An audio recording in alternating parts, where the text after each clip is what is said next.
Shabbat Shalom. This is another Sabbath here at S.O.W. Houston.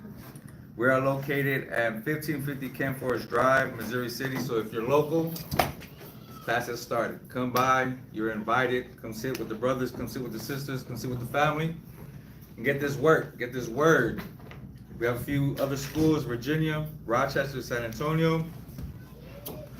We have many ways that you're able to watch us. We have 5 Minutes of Wisdom. We have Israelite Media Corp. We have the other schools on the YouTube. If you need the link, we can definitely send it out to you. We have Shabbos podcast on Podbean at 11 a.m. Central Time. We got kids class in Houston on Saturdays today at 11 a.m. Kids class in Virginia is going to be on Sundays. So definitely check that out.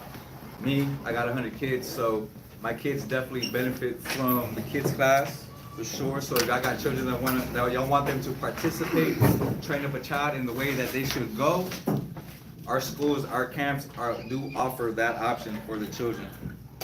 Now we have Israel, which is now Chosen Creation. We are accepting all orders. Check out the Friends Up subscriptions. Get your Friends t-shirt game up. $35, or you want a shirt with a headband, that goes for $75. This is a nice new Stream of Wisdom. We got the Chosen Creations patch right here on the shoulders. Nice, I like it. I had to pull this out, right? Just for this Sabbath class today. So we got Hebrew Academy in Virginia and Rochester every Monday, and here in Houston on Tuesday. If you want to get in contact with the priests, you got Priest Kazaka's number at 757-300-4047. You have Priest Quadazat right here on my right, 303-557-8979. And in Rochester, Priest Zainala at 346-234-8340. They are accessible, for sure. If you want to get in contact with them, during class, text only, and after, definitely, again, they're available. Give them a call, text message, whatever the case may be. We have a few businesses that you can support. Supports the ministry. We got Sweet Ambiance, and we got Peaceful Sensations. We got Rochester, New York. We got Norfolk, Virginia. We got Virginia Beach, and here in Sugarland. We got oils on deck. This one right here is mine. Nice little amber oud blended with some baccarat, some nice, all organic, 100% aceite. Hey, support the businesses. Support your local Israelite, right?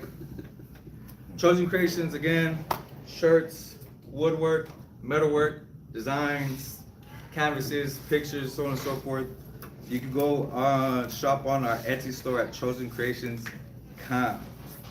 And if you want to send any donations, the contact numbers for the priests that I gave y'all, reach out to them, and they would direct you where you need to be, whether it's a Cash App, with Zelle, cash in hand, whatever the case is. We need books, pens, papers, apocryphas, stuff for children. You know, we got a little pantry going on and everything like that. You want to donate some canned goods or whatever the case is, all is welcome. Of course, if you are cheerful, giving, you willing, the Lord's going to accept that. But other than that, those are the announcements. Ready. Y'all ready to do open prayers? Sí. Estamos listos. Jesucristo es negro. Sí, señor. Sí, señor. Gracias.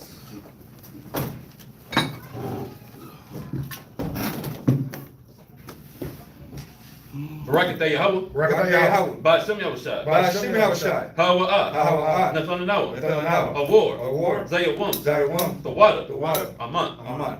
Blessed are you, Yahweh, in the name of Yahweh Shah, that gives to us the light this day. Thanks, so be it. Matthew chapter 5, verse 16 says, let your light so shine before men, that they may see your good works and glorify your Father which is in heaven. Take it back. Barakatah Yahweh. Barakatah Yahweh. Ba'ashem Yahushua. Ba'ashem Yahushua. Hawa'ah. Hawa'ah. Lathalanahu. Adonai. Rayah. Rayah. Na'achacha. Na'achacha. The water. The water. Aman. Amen. That's blessed are you, Yahweh, in the name of Yahweh Shah that gives to us the sweet savor. Thanks. So be it.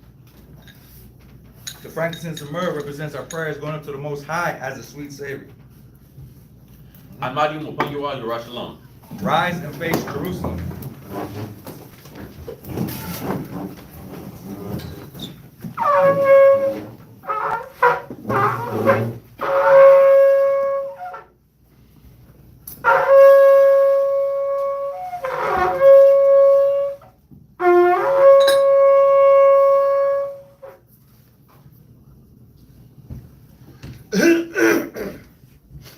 Barakatah Yahweh. Barakatah Yahweh. Ba'ashem Yahushua. Ba'ashem Yahushua. Hawa'ah. Hawa'ah. Lathalanahu. Hashabbat. Hashabbat. Ba'shalom. Ba'shalom. The water. The water. Aman. Amen.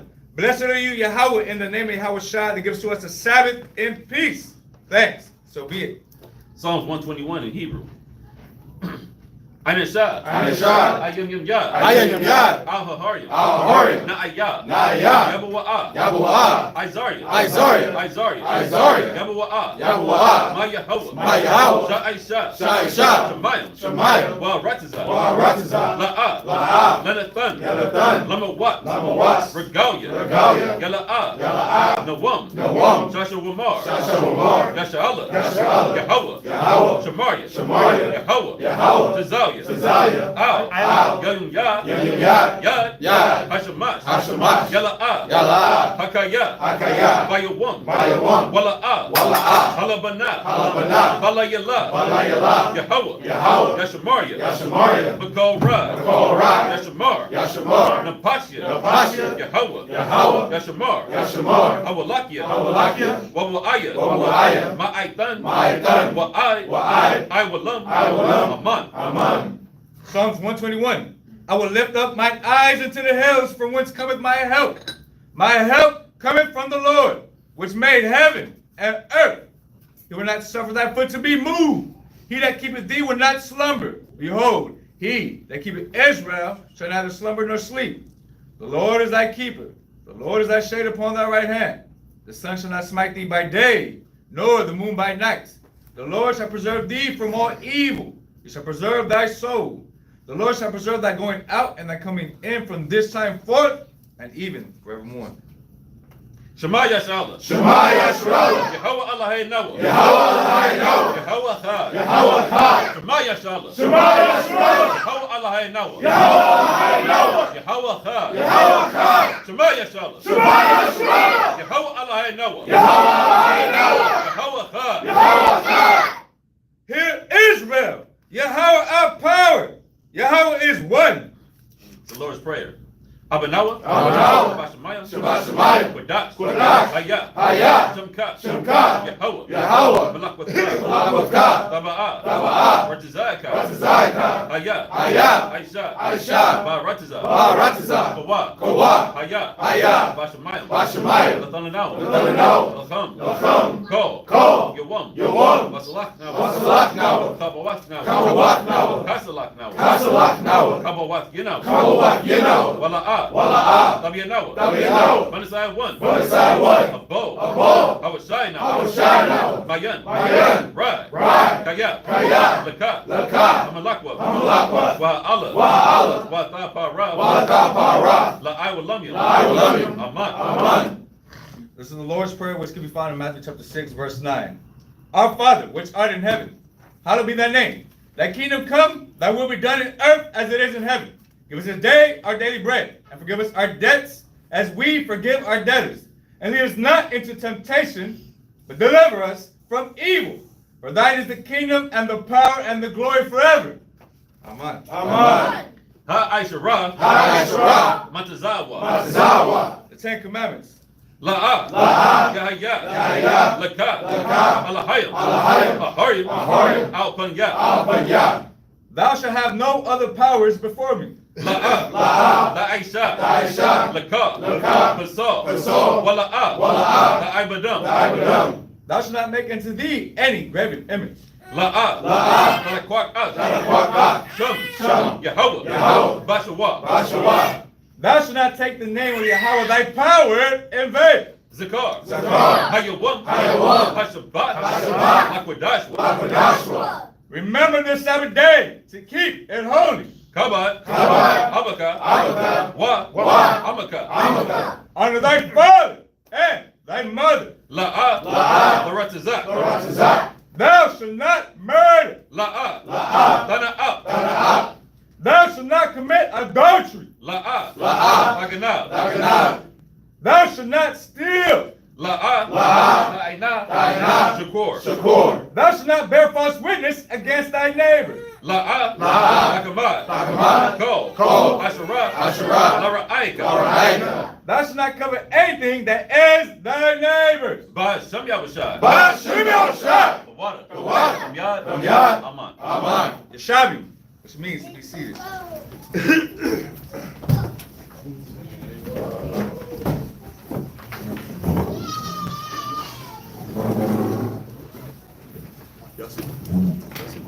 I mentioned twin. Yeah. Just like you, man. Oh. Just light skin.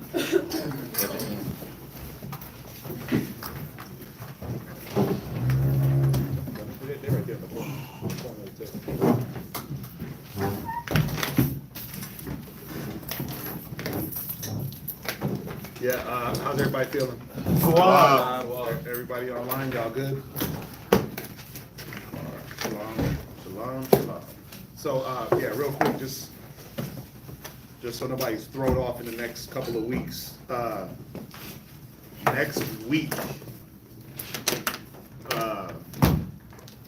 Next week, Virginia is going to be taking over the Sabbath reading. So every 6 months we switch it up. So we started in January.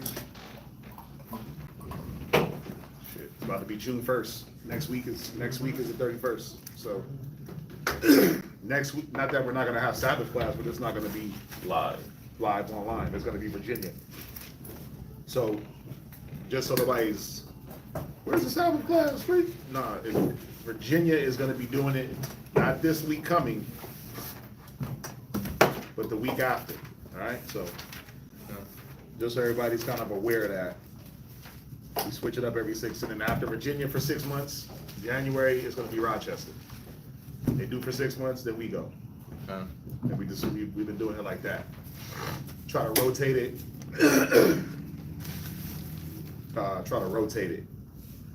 That way y'all can get some different, same scriptures, different perspective. Can't change the Bible, but you know, the different teachers got different perspectives, different edification as far as, and you know, different wisdoms. So I think it makes it a little bit more well-rounded. And I know, you know, trying to hear me for the damn whole year. So I ain't trying to hear me for the whole year. So, and then where we at? We in Psalms. We got these 5 chapters today. Then we got 3 more, and then we're gonna be in Proverbs. So we got 3 more chapters next week, and then 2 chapters in Proverbs. So yeah, it's kind of gonna be starting a different book. Yep. And then after we're done with Proverbs, y'all know the deal. We're gonna slide through some of these wisdom books, and then get back into the history. So hopefully, y'all are doing your due diligence to kind of just stay ahead of the curve. Nothing too crazy, nothing too hard. Let's get it rolling. First reader.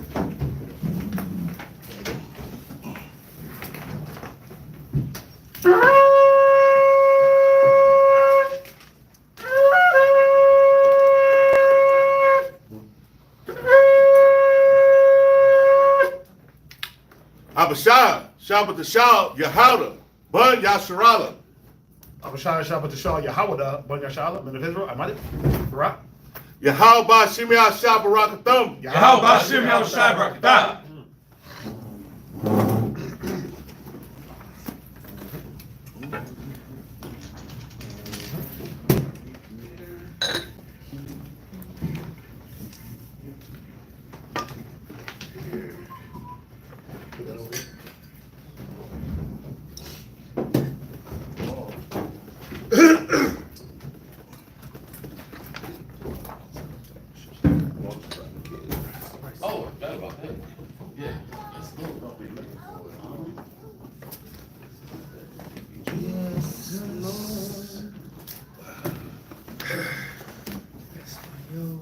before we start, I'm gonna say this.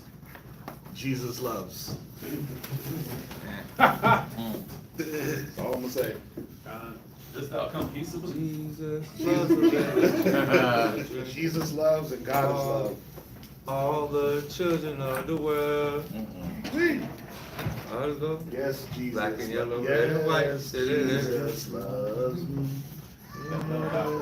John 16. Red and yellow, yellow, red and black and white. We are precious in His sight. Jesus loves the little boys and girls in the world. Yeah. Come on, I can see that. Abraham, that many sons. Many sons have father Abraham. Israelites. They should have. The Israelites. It was like the Israel. It was like Abraham, Isaac, and Jacob. It was like the United Nations at that damn graduation. Oh man. Hey, They for real? was flying damn Hamas flags. It was crazy. Really? Yeah, it's a lot of. I mean, That whole school is Middle Eastern. The whole school. Africans and Middle Eastern people. Well, it's a Turkish school, so they let them rock out.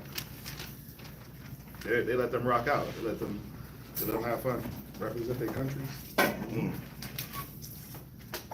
Yeah. So we had Psalms 144, right? yeah. Let's get it going. I'm ready. Shalom, Israel. Shalom. All right. Psalms chapter 144, verse 1. Blessed be the Lord, my strength, which teacheth my hands to war and my fingers to fight. Verse 2. My goodness and my fortress, my high tower, and my deliverer, my shield, and he in whom I trust, who subdueth my people under me. Yeah, go to Psalms 18 real quick. And so, just out the gate, we see that all the Psalms that we read about, it's all spiritual. But also we see that David is praising the Most High for giving him the ability to go to war and fight, right? Yeah. So, remember, it's not, at these times, that David was commissioned to do these things. He was commissioned. There were times where Israel as a whole were commissioned to go out and wage wars and fight and destroy people groups, i.e. the Midianites, i.e. the Moabites, the Ammonites.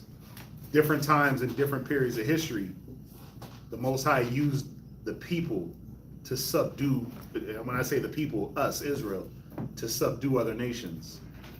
David with the Philistines and those constant battles, Saul and the Philistines, what's his name?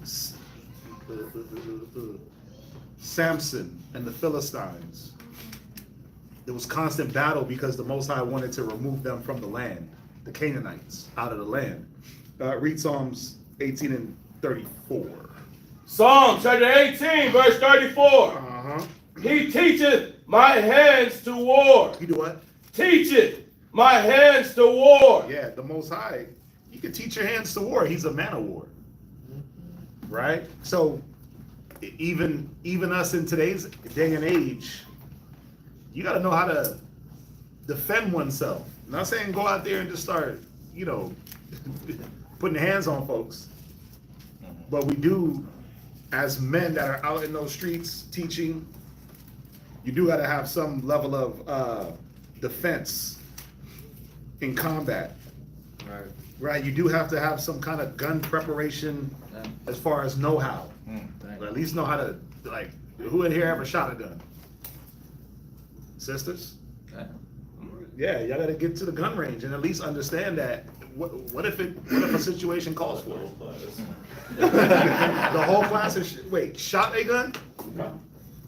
Right. Pretty much. Yeah, okay. Lakeisha back there, she like, look at me. Yeah. I got 45 on her hip. Max raised your hand. You never shot a gun? You raise your hand?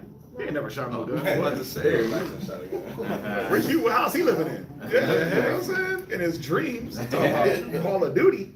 Ain't Deadpool. But the point is, you know, ain't nothing wrong with going to the gun range. Ain't nothing wrong with having a gun. Ain't nothing wrong with learning how to fight, defend yourselves.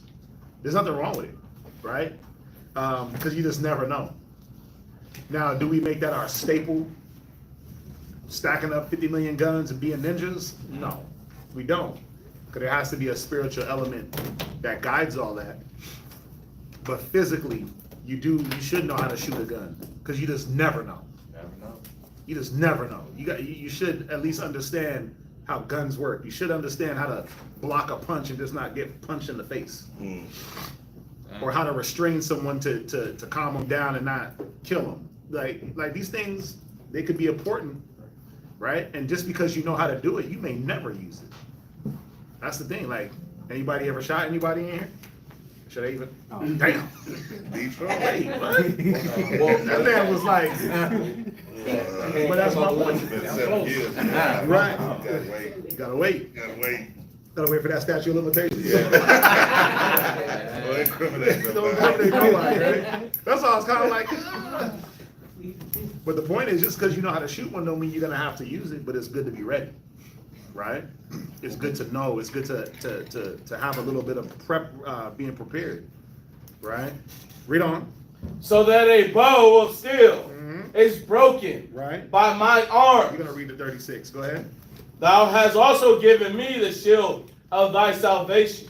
Wait, the what? Shield of thy You salvation. see how you mingled in physical bending bows of steel and leaping over walls, but then the shield of salvation ain't something that you can literally just, it's not a literal shield. It's figurative of something. Go ahead. And thy right hand. And I what? Right hand. Like, you can't just run up and grab the Most High's right hand in a literal sense. It's figurative. Right? Let me grab onto the Most High's right arm. Well, you can't physically touch the Most High's hand or arm. But in a spiritual sense, you gotta hold on to that right arm. You gotta grab that right hand. That's the strength. That's the power. That's the righteousness. Go ahead. Hath holding me up. How did what? Holding me up. Yeah, the Most High is like that crutch to hold us up. Read on. And thy gentleness hath made me great. What verse you at? 36. Go ahead. Thou hast enlarged my steps That's it on that. Yeah, read 36. Go ahead. under me, Right. Most High said He has enlarged our steps. Go ahead. that my feet did not slip. Right. So, read verse 37. I have pursued my enemies and overtaken them. Neither did I turn again till they were consumed. Go ahead, read 38. I have wounded them that they were not able to rise. Come on. They are falling under my feet. Right. And so, obviously, it's because David was spiritually attached and strong. And then the Most High also gave him that physical side of it. Right? He gave him that physical side to go out and war and battle. I mean, come on, you don't hear about David being a gym rat. You don't hear about him sitting there meditating all day in his martial arts. But the Most High gave him those abilities, but those abilities are handed down through generations. Go to Deuteronomy 32. Now this is the problem. Go to Deuteronomy 32. Let's understand why the spiritual is even more needed than anything physical. There's nothing that a gun can do. There's nothing that your hands can do, right? That is going to accomplish what the spirit needs to accomplish. One has to override the other because of this situation. Deuteronomy 32, read verse 30. Deuteronomy chapter 32, verse 30. Read. How shall one chase 1,000? One man used to chase 1,000. One Israelite man. Now this is in the law. Right? We in Deuteronomy. This is the law. Go ahead. One man chase 1,000. And two put 10,000 to flight. Imagine that. We were so powerful. Not because of our physical strength. Were we physically imposing? Yeah, some of us. But the enemies were more physically imposing. As big as David was, Goliath was bigger. As big as Saul was, Goliath was bigger. Right? They were baby giants, and they were just baby giants. They were men that what do they say, the sons of Anak? Them damn Hamites was full-blown giants. So if it was about physically imposing, they had us. But there was something that override the physical. Read on. Except their rock, Except what? their rock Come on. had sold them, Come on, read. and the Lord had shut them up. It's the only way.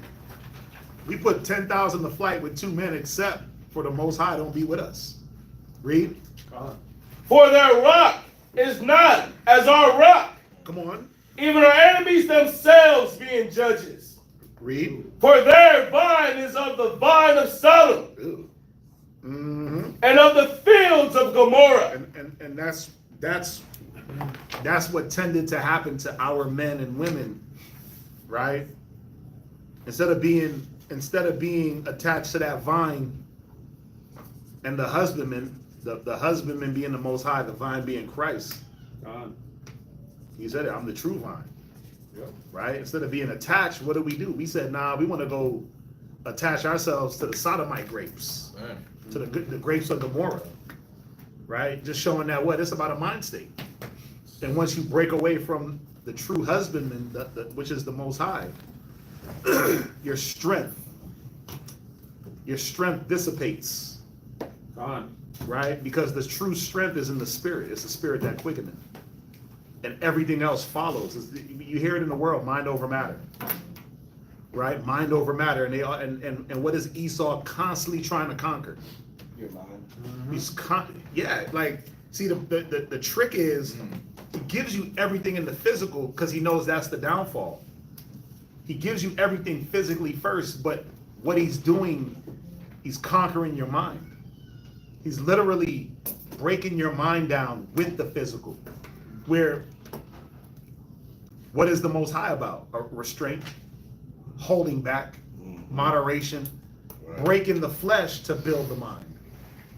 You see that? Where they'll feed the flesh to the enemy. They'll feed the flesh to break the spirit, to make the spirit weak. It's total opposites, right? So we have to understand, well, how do I tap into the true strength of the Most High, or my true strength? Like each man has a strength, right? What is your strength in the spirit? And how do I tap into that? Every sister has a strength. And there's many strengths, right? There's a strength in just being a woman of the Most High. Straight off, there's a strength in that. But then there's individual strengths or talents that we all possess. There's a strength in being a man of the Most High. And then within that, there's different talents that you tap into whilst tapping into the spirit. Excuse me.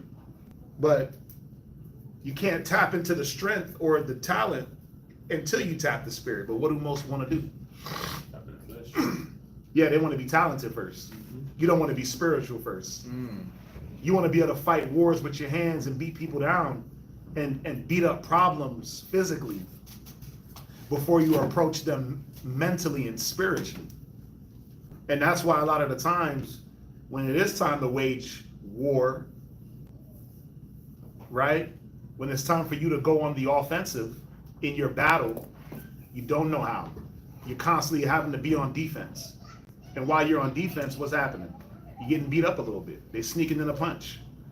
You're getting hit in the face. Why am I getting hit? Well, because your defense ain't strong. You thought it was about just blocking, and you didn't pick up that shield that the Most High provided. I'm blocking, see? I'm blocking. I'm tucked, shelled up. But there's a shield you can grab. You don't have to physically block. You don't have to physically throw punches. There's a spiritual sword, right? There's a spiritual shield. There's a spiritual helmet. Where you at? You can drop Deuteronomy. Did you have something I'm on? Yes, sir. What you got? Yes, sir. Genesis Okay. chapter 15 and verse 1. It says, after these things, the word of the Lord came unto Abraham in a vision, saying, fear not, Abram, I am thy shield and thy exceeding great reward. Yeah, I am thy shield. And we can see that through Abraham's travels. Right? We see the Most High shield Abraham from men like Abimelech, from the kings of Sodom and Gomorrah, where Abraham is able to go out, rescue Lot, beat down these 5 kings, take spoils of people, riches, pay his tithes, be blessed by Melchizedek. We see these things in real time. We can just read it. Just read it right on the paper. We don't gotta guess like, well, what did Abraham do? Just follow, just believed, just have faith. That's it. He had faith, and then he made moves according to his faith. And then the Most High said, I'm gonna track those movements. I'm gonna track that faith, and I'm gonna move things out your way as you go. What does Shaddach always say? Flat the path, make straight the way. I gotta find that Bible verse, right? But the point is, that's what happens. The Most High be flattening down the path and making straight the way. He'll move things on your behest, but what are you moving towards? Because he'll put things in your way too. What are you moving towards? Right? You moving towards the wrong things? Well, I'm gonna put things in the way to block you and try to deter you. You moving towards the right things? I still ain't gonna make it super easy, but the obstacles that are in front of you are to test what have you learned from the past mistakes. So if you were supposed to jump over this obstacle, did you learn how to jump? Or are you gonna just run right into it? You like, remember when you played Mario Brothers? Back in the day, and the first time you ever played it, what did you do when you saw that turtle? You just ran into him. You ran into the little mushroom man. Then you learn like, oh, so when I run into him, I die. Okay, next time, I'm gonna jump. And you jumped over him, and then you're like, oh, snap. And then you learn, oh, I could jump on top of him. No, you can't jump on top of him. You gotta jump over him.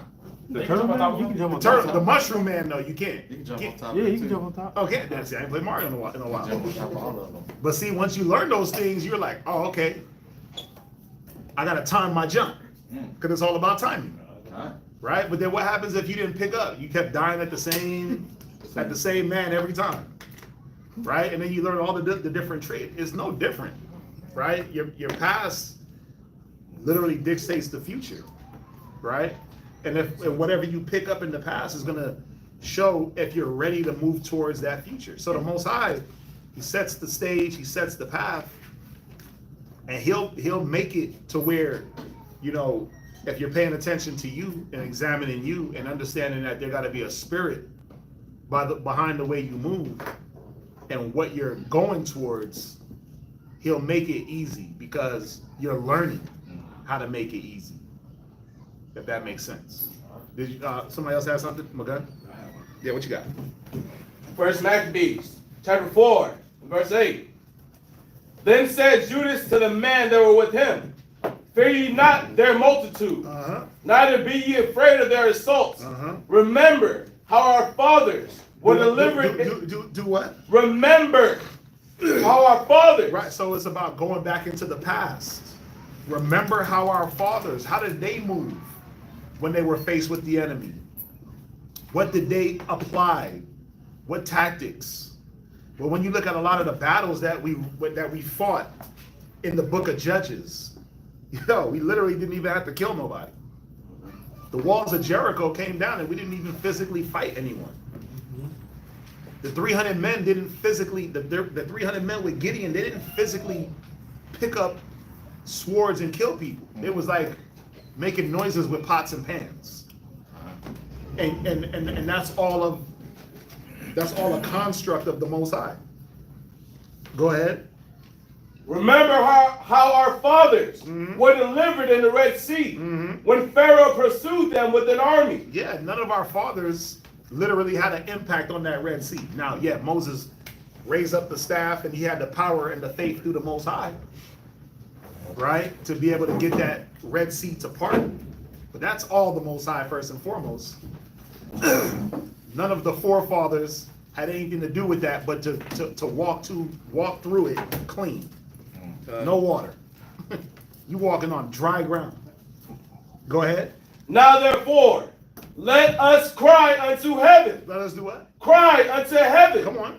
If peradventure the Lord will have mercy upon us and remember the covenant of our fathers. But you still got to show up. And that's what people, this is where like Christianity gets a part of it wrong. Like, we're just going to cry to heaven and then stand there. Wait, why are you standing there gazing up in heaven? No, pray to the Most High, but at least show yourself ready for battle on a physical front. Show yourself ready to get out there and get busy on a physical front, right? But a lot of the times we're just gonna be prayer warriors. I need my prayer warriors, but then we just gonna sit here and not do anything after we pray. Yeah, there has to be faith and works. Go ahead. Just on that, verse 30. Uh-huh. Verse 30. And when he saw the mighty army, he prayed and said, Blessed art thou, O Savior of Israel, who didst quell the violence of the mighty man by the hand of thy servant David. See that? Gave David the abilities, man. Shalom, man. Gave David the abilities. I sent you the verse that you asked about. Me? Straight away. Aw, man. This brother making a Bible verse. Oh, man. Shaddach 1:1. That's a pseudo-pigiography. That's a pseudepigrapher, yeah. Brother going into the book of Adam and Eve. Who got something? You done? A little more. Go ahead and then you got something? Yes, sir. Yeah, go ahead. Go right on what he's saying. And gave us the host of strangers into the hands of Jonathan, the son of Saul. Yeah, Jonathan, remember when he crept away on a secret mission and destroyed some of those Philistines. So what are they recollecting back onto? Was it about how physically strong David, Jonathan were, or was it about their spiritual sense, that spiritual IQ? Yeah, it was the spiritual. And then they had the bravery to go and do the thing. So you had to have some physicality, right? It took a physical strength for David to sling stones into Goliath's forehead and bust open his head. It took a strength for him to put on that armor and want to grab Saul's sword and armor. It took a strength physically, but it took more of a spiritual strength. What you got? It's actually Wisdom of Solomon, chapter 19, verse 22. Okay. Says, For in all things, O Lord, thou didst magnify thy people and glorify them. Neither didst thou lightly regard them, but did assist them in every time and place. Yeah, he didn't just blow us off. Oh, y'all got it. God. He didn't lightly regard us. Yeah, they got it. They good. They strong enough. They physically. They've been doing push-ups. God. They've been hitting 24-hour fitness. They can bend bows. They can leap over walls. They got it. No, the Most High always assisted us. God. Think about it. Even when we had to fight, even when y'all had to fight baby Benjamin, all you tribes out there. Even when y'all have to fight baby Benjamin, and y'all teamed up against little bro, we can go read it if y'all need to, because y'all like got a skewed. You got like y'all are like tribalists, right? And I love all 12 tribes. You know, I think I'm from all 12 tribes somehow, right? But some of y'all brothers is tribalists, and y'all just be hating on Benjamin. But remember when y'all had to, y'all fought us, and we was like beating y'all down? I mean, damn, we was knocking out like 20,000 men a day. It was crazy. That's out of my spirit on You know what I'm saying? Y'all had like 400,000. Y'all had like 400,000 men, and we had like 21, and we wasn't all on sodomite time. It sounded like y'all was off though. Yeah, that did kind of spirit sound on. off. Listen, not the whole. See, what it was this. When you go back and read the account, what it was Benjamin was prideful, and they weren't letting none of the men get took nowhere. Right, when you read it, so it wasn't like the whole tribe was just on nasty time, but just that pride of y'all ain't just gonna come in here and tell us to do things, right? That's how Benjamin is, right? You ain't just gonna come up in here and just tell us how to run things. We gonna run things, and we gonna be loud and we gonna be boisterous. The point that I'm trying to make is, you guys had the numbers. I mean extreme numbers when you go back into that. If I'm not mistaken, it was a couple of 100,000 versus like 20,000. Yes, it was. It was like 400,000 men versus 20,000 men. Now, when did y'all actually take Benjamin down? What had to happen? Now, I'm just trying to not say that y'all are weak and that like Benjamin is stronger. What I'm trying to show us is something. What? When we prayed to the Most High and did the sacrifices. Right. You had to tap into something spiritual. Right? Even though you had the numbers and the physicality, right? And same thing with Benjamin, right? They was on a whole different negative spirit. So we know it, you know, when you got demons on you, you're gonna be extra strong. That pride is like a strength. It's like chains, right? When you read about Leviathan and it talks about his pride and it can't be pierced. And when that thing is like mailed together, good luck. That was Benjamin and their pride. So you wasn't gonna get past that spirit until what? Until you tapped into a spirit. Yeah. But it had to have been the spirit of the Most High to overcome that pride. And that's the point that I'm making, that physicality don't mean nothing. You're not gonna beat somebody's pride out of them.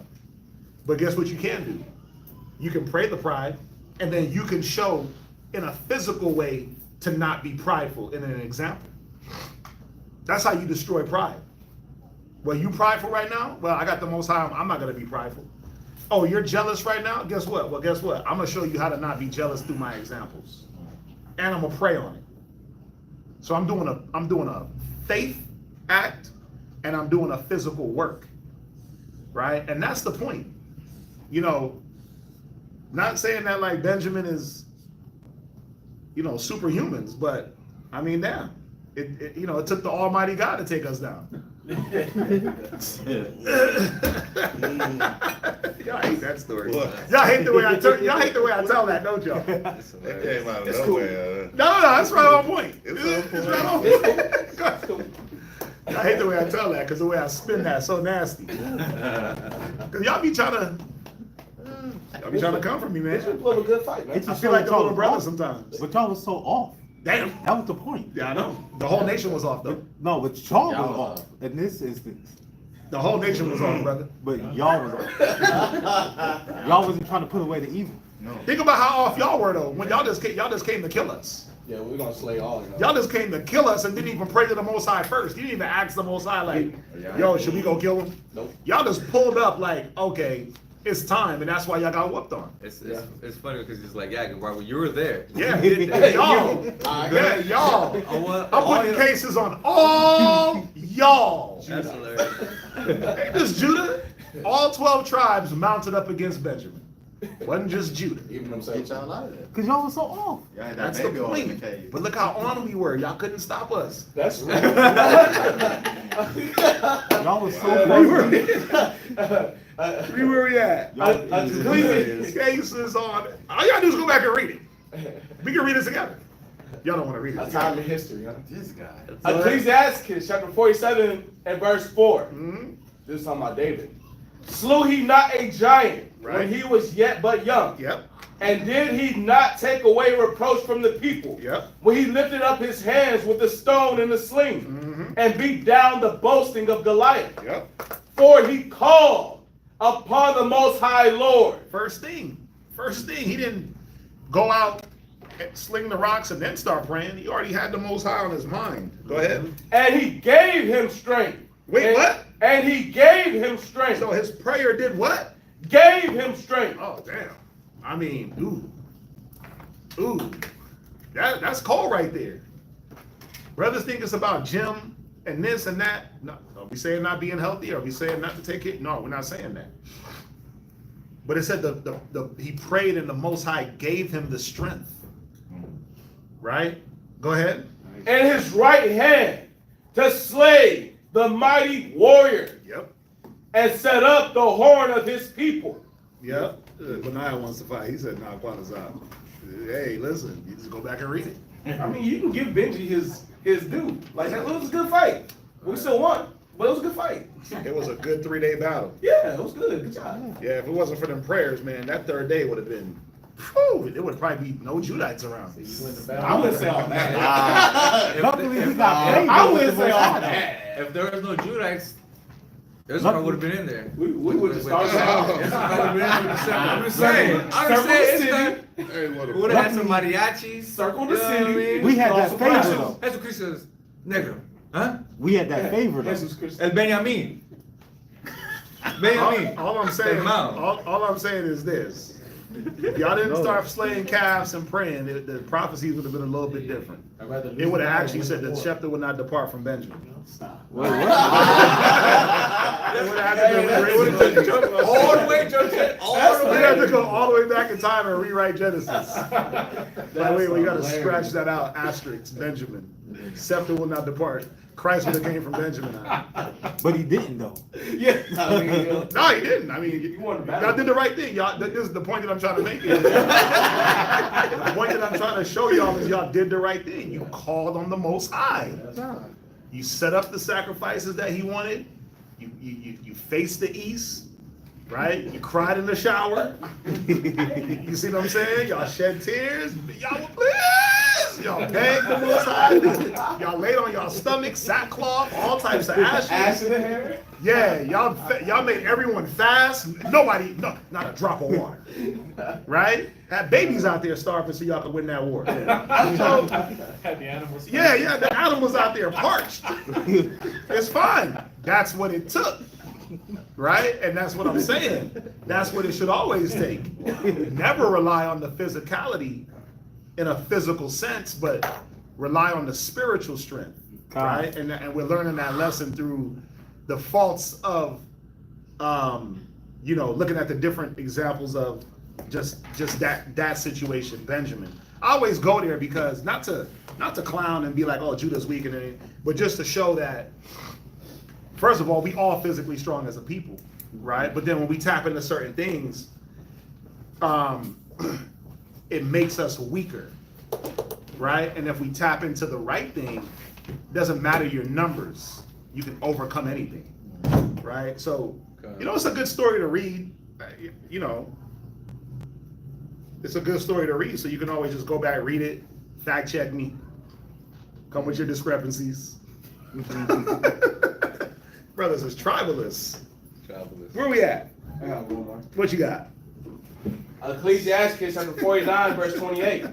Delusional. Wow. I wouldn't say Benaiah that. said delusional. I wouldn't say that. I mean, go ahead. It happened. You got a point. You got a point. He said he got a point. I do got a question after he reads this. I do got a question on the tribalist thing. Brothers is tribalists, man. Just damn. Go ahead, read. I thought we was all brethren. Ecclesiastes chapter 50, verse 28. Yeah, we're related. Blessed is he that shall be exercised in these things, and he that layeth them up in his heart, he shall become wise. For if he do them, he shall be strong. He shall be strong to all things. For the light of the Lord leadeth him. Because of what? The light of the Lord. The what? Light of the Come Lord on. leadeth him. What is the light of the Lord?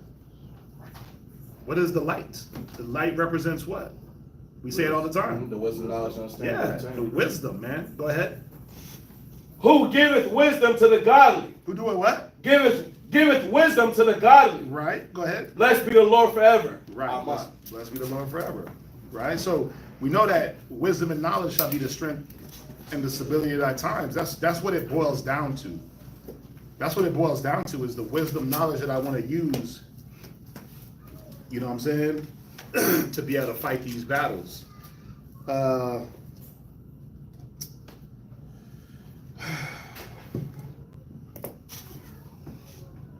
You had something.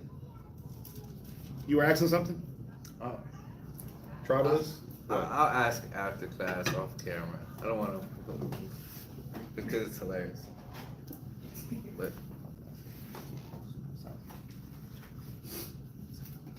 You said saucy? You mean what? Oh, I mean they both the same. Yeah. Like we all got swag. Remember the Bible says he said what tribe is more saucy? who's more saucy? Who got it? Who's taking I mean we all listen. The one thing about if you look at the 12 tribes of Israel, it? Taking it. everything we do is the same, just with a different twist, right? Every tribe got red beans and rice. No matter how much you try to act like it ain't, right? We all got beans and rice. We all got some type of chicken, some type of pollo, right? That we have our own seasoning that we put on it. We got different cuisines. Our music, it all, like if you take the music and you start to migrate it into each other, how do you have reggaeton? Because it got the same type of vibe, right? Spanish music, reggae, rap, it all got that same type of, it all come from the same system. So our cultures, no matter how much we try to deny who's better or who's this or who's that, our cultures weave in together. That's why you have Benjamin can live amongst Ephraim, and it's like ain't nothing, right? Oh, you like Sasson? I like Sasson. You like we can go into a market and you got the international foods all sprinkled, right? But you go into the thing, it's like island food. But then guess what? Puerto Rico, Dominican Republic, they all borrow from each other. It's all the same. That's why the stores got like the international aisle. Right. Mm-hmm. Yep. I like that you brought that out, sir, because there's this Mexican dude I met at the mall the other day.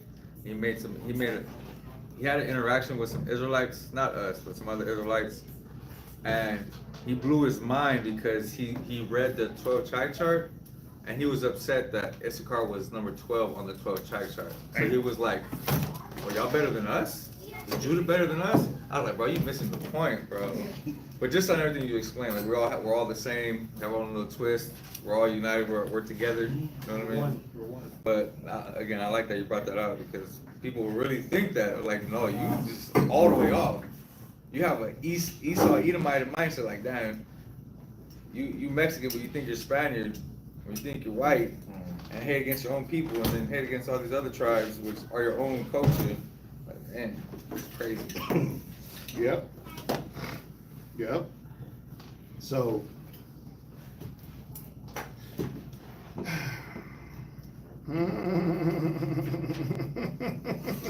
so let's read real quick. I'm gonna just read this, and this is the book of Judges, chapter 20 and verse 15. And the children of Benjamin were numbered at the time out of the cities 26,000 men.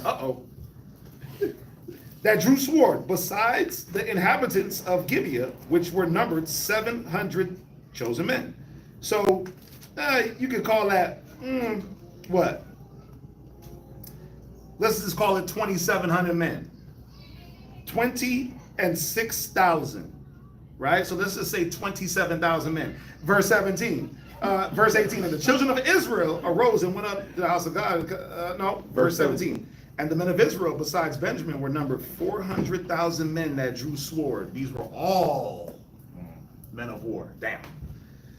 Do I gotta read on? 400,000 to 27,000. That's crazy. Who asked to read it? Well, it wasn't actually all there when you look at it. When you go down. When you look at it, Verse it says 21. yeah, Verse 21. And the children of Benjamin came forth out of Gibeah and destroyed down to the ground of the Israelites that day 22,000 men. Yeah, so that was Benjamin Judah. killed damn near as many men as they had on the field. That was just Judah though, because Judah went up, because he said what tribe should go up first. He said Judah, so it wasn't the 400,000 men. It was just Judah. Hey, brother. Yeah. You gotta read. You got verse 18. Hey, brother. Come on now. That doesn't help. Well, you know, right. But we still got still, it wasn't 400,000 men. It was 400,000 men. Y'all would have got ran. Hey, listen. Hey, listen. So, Hey, listen. At the end of the day, they killed as many men that were on the field. I I mean, can take that, but you know what I'm saying? and that was day one. Can we go back to song? Right. See, that brother right there, he's the smartest thing on there. Get back in the Psalms. He's absolutely right. Hey, Paul brothers here. Yeah. We can talk about this. Listen, watch this. We can talk about this on Tuesday. We all want. Okay. Off camera. Right? We can talk about this. I mean, do I gotta read? That was just day one. How did it end though? We one body in Christ. Hey, y'all Come got on. an instance, Judges bro. 21. Hey, y'all got in that instance, but we wasn't done being wiped out. God, I mean, you know, where we at? Let's get back to Psalms. What is this happening? I was just trying to prove a point in the Most High, and y'all just took it somewhere else. See, y'all always want to fight the baby. Right. Wow. The younger bro always gets, you know, the brothers teaming up. Y'all threw Joseph in jail, and it's like, You think y'all that? you just threw Joseph clean in jail. See, I think if Benjamin was around at that time, he would have been thrown in jail. Oh, man. If Benjamin was a little bit older, y'all would have just, nah, get him out of here. You would This- have been the favorite. Bruh. But y'all did it to Joseph. Y'all just don't be liking y'all younger brothers. Let's read on. I see where Benaiah is writing. Zechariah, the Lord also. Wait, what did you say? You're right. Hey, I can't fight it. You know what I'm saying? I can't fight it because y'all did the right thing. Y'all prayed. That's the point that I made. Y'all approve of my point. Because y'all prayed to the Most High. You came back to your senses. You didn't try to use your own physicality because y'all didn't have none. Oh, Damn. hey. Go ahead, read. Where we at? Go back to hurry. We did counsel the first day. Y'all did what? We did go to counsel. He told us to go. That was the first time y'all counseled in a long time. That's the point that I'm trying to make. See, the point that when you read this Judges, the point that I'm trying to make, just even in that, is that the whole nation was off, right? And nobody was doing anything towards the Most High that was pleasing in His eyes, right? And so even to go up and fight a war, they took it amongst themselves is the point. And that's why the Most High let y'all get y'all ass kicked a little bit, to show you why y'all taking things amongst yourselves. Y'all counseling amongst each other to go fight, but I didn't sanction this thing, right? I didn't sanction this thing in this way. And even if I did, are y'all taking the proper steps to go out and fight? Are y'all thinking that it's about you and your anger and how much Benjamin is off? Or are you looking at, wait a minute, the Most High is displeased, we're fighting in His name. Yeah. You see what I'm saying? There's a reason why the Most High allowed those 2 days of fighting to be so dramatic. Because He was trying to pull all the people back to Him and His strength. That's the point. That's the only point I'm trying to make. I know I'm joking and trolling y'all a little bit. I gotta have fun with y'all. Right? Gotta have fun. I know I'm trolling. I know y'all trying to troll me. Right? Can't out troll a troll. It ain't gonna work. I got a question. Go ahead. So if Benaiah got Thawam sitting next to him. That's the problem. He got the Holy Oracle sitting next to him, so he cheating. so if Benjamin didn't take no wives, they wouldn't even be here, right? I mean, If Israel didn't say, look, we'll let them have. Oh, okay.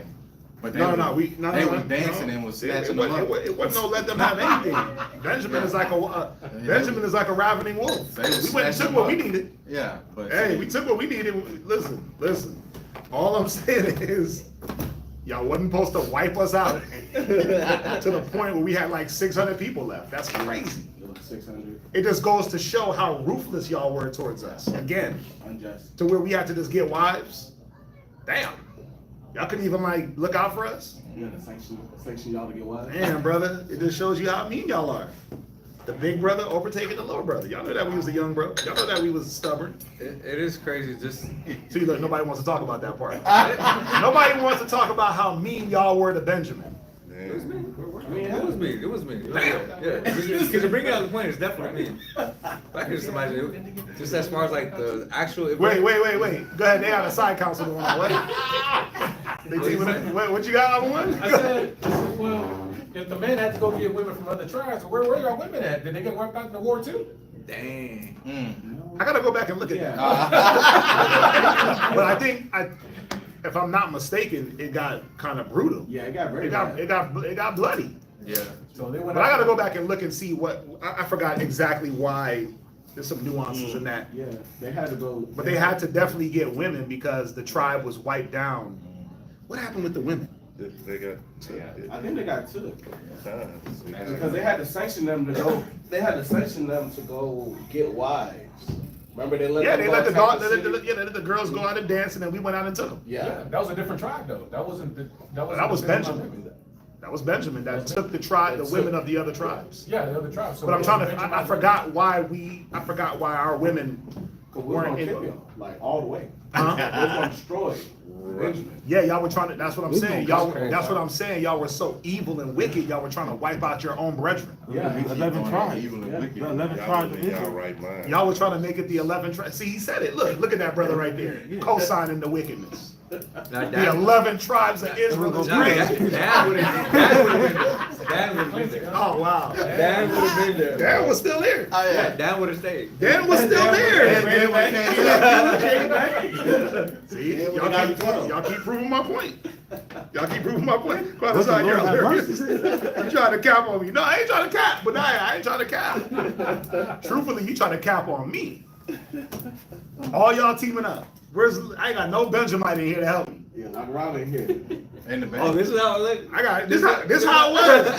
This how it was at that time. Yeah. Surrounded by all these Jews trying to wipe me out. Yeah. See? In the chat, get me. History repeats itself.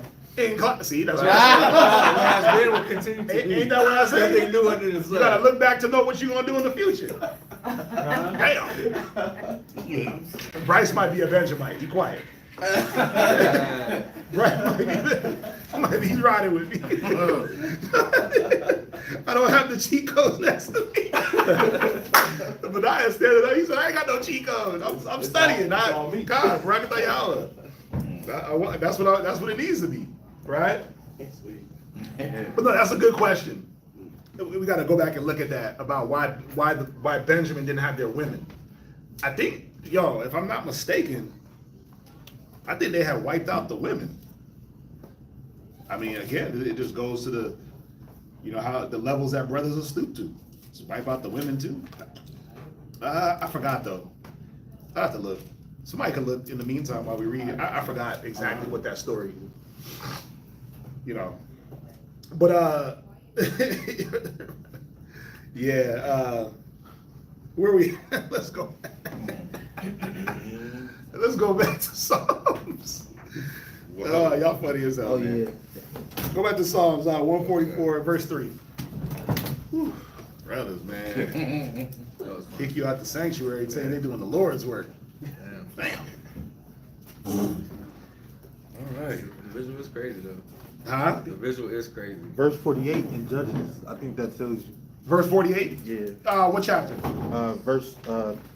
Chapter 20. Okay, verse 48. Let's see.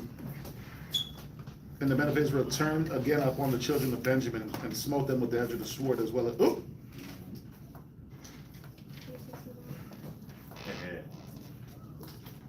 Yeah, there it was. Verse 48. Y'all killed our cattle. It doesn't like articulate that the women were killed. But if you burn this stuff down. Right. And then the next verse in chapter 21 says, we're not going to give them any women. Yeah. Damn. Y'all didn't want us to repopulate. Y'all didn't want us to strengthen up. I mean, I get it. When you got such a foe on your hands, you got to do anything you can to keep him down.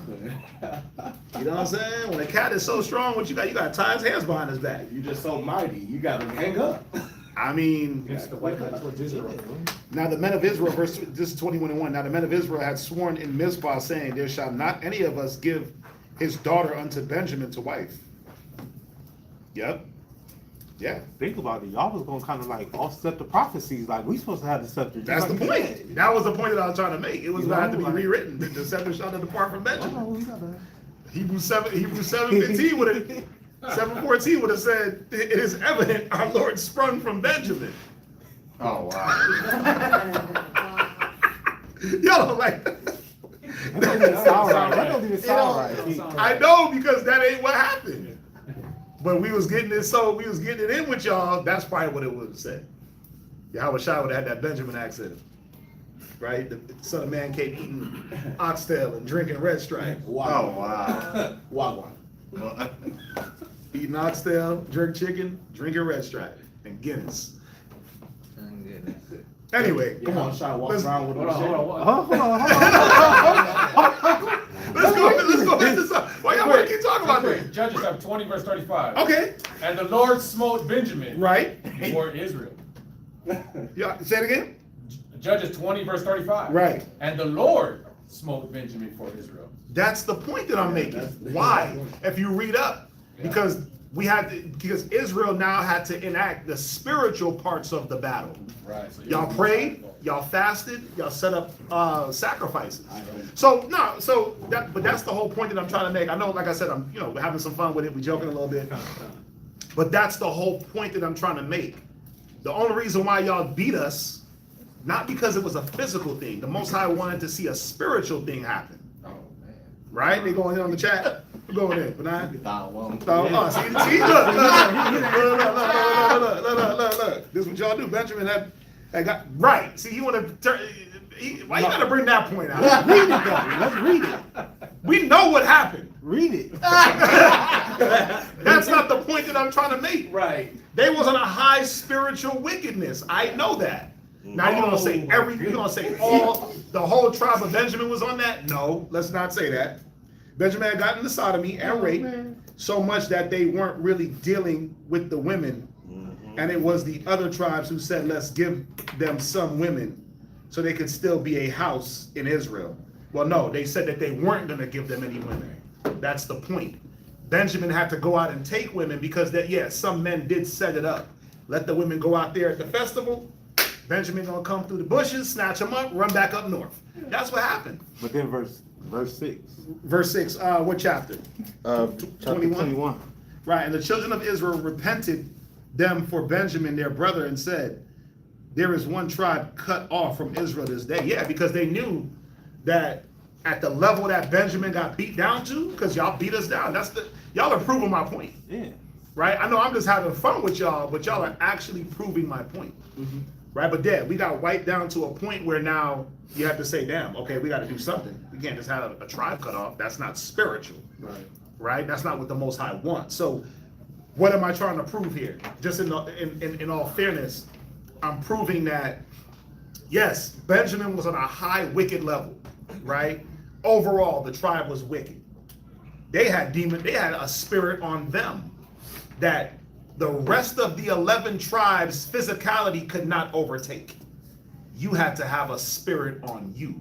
So when the Bible says, be not overcome with evil, but overcome evil with good, does that mean fight fire with fire? No. Does it mean that, because this person got a demon on them, I got to go do something physical to beat them?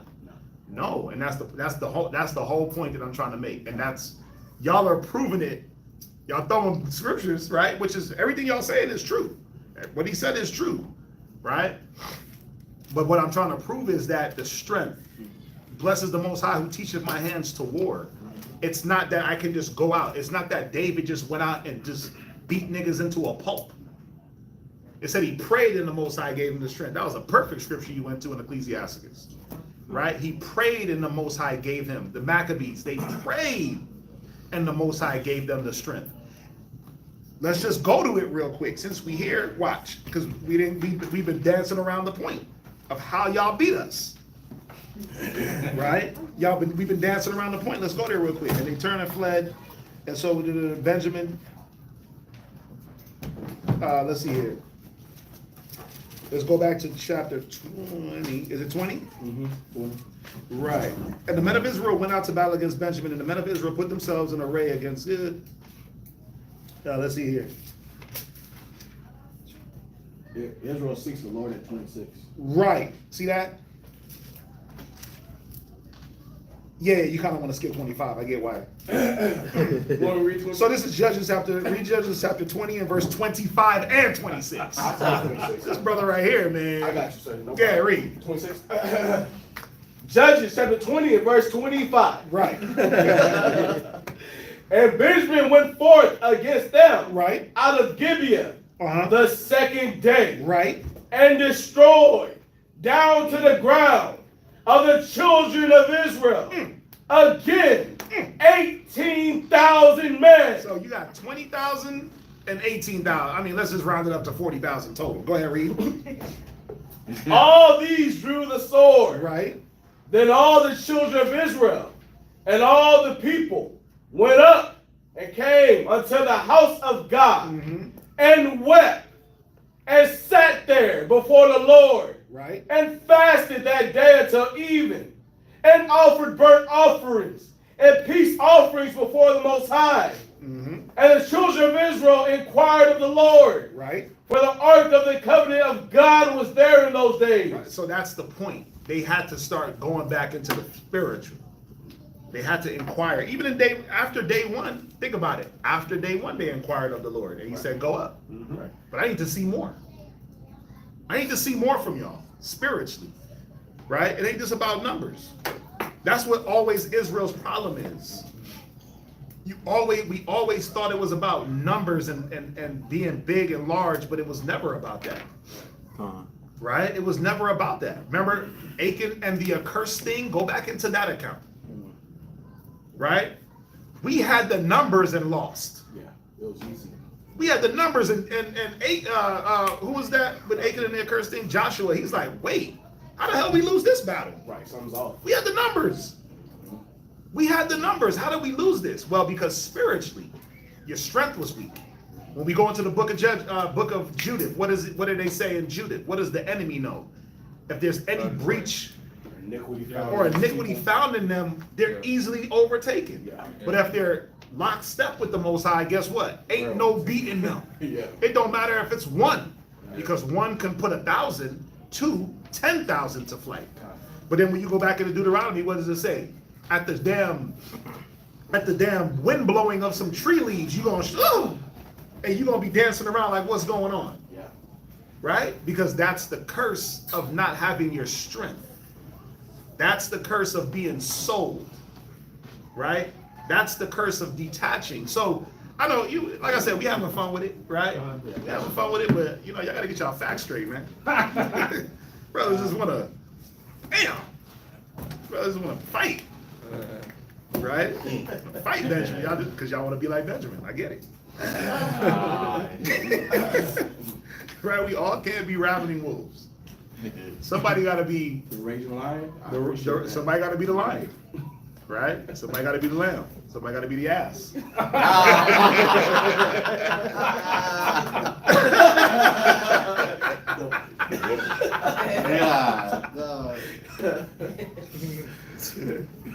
Hey, for everything y'all throw at me, I gotta come back. Come on, man.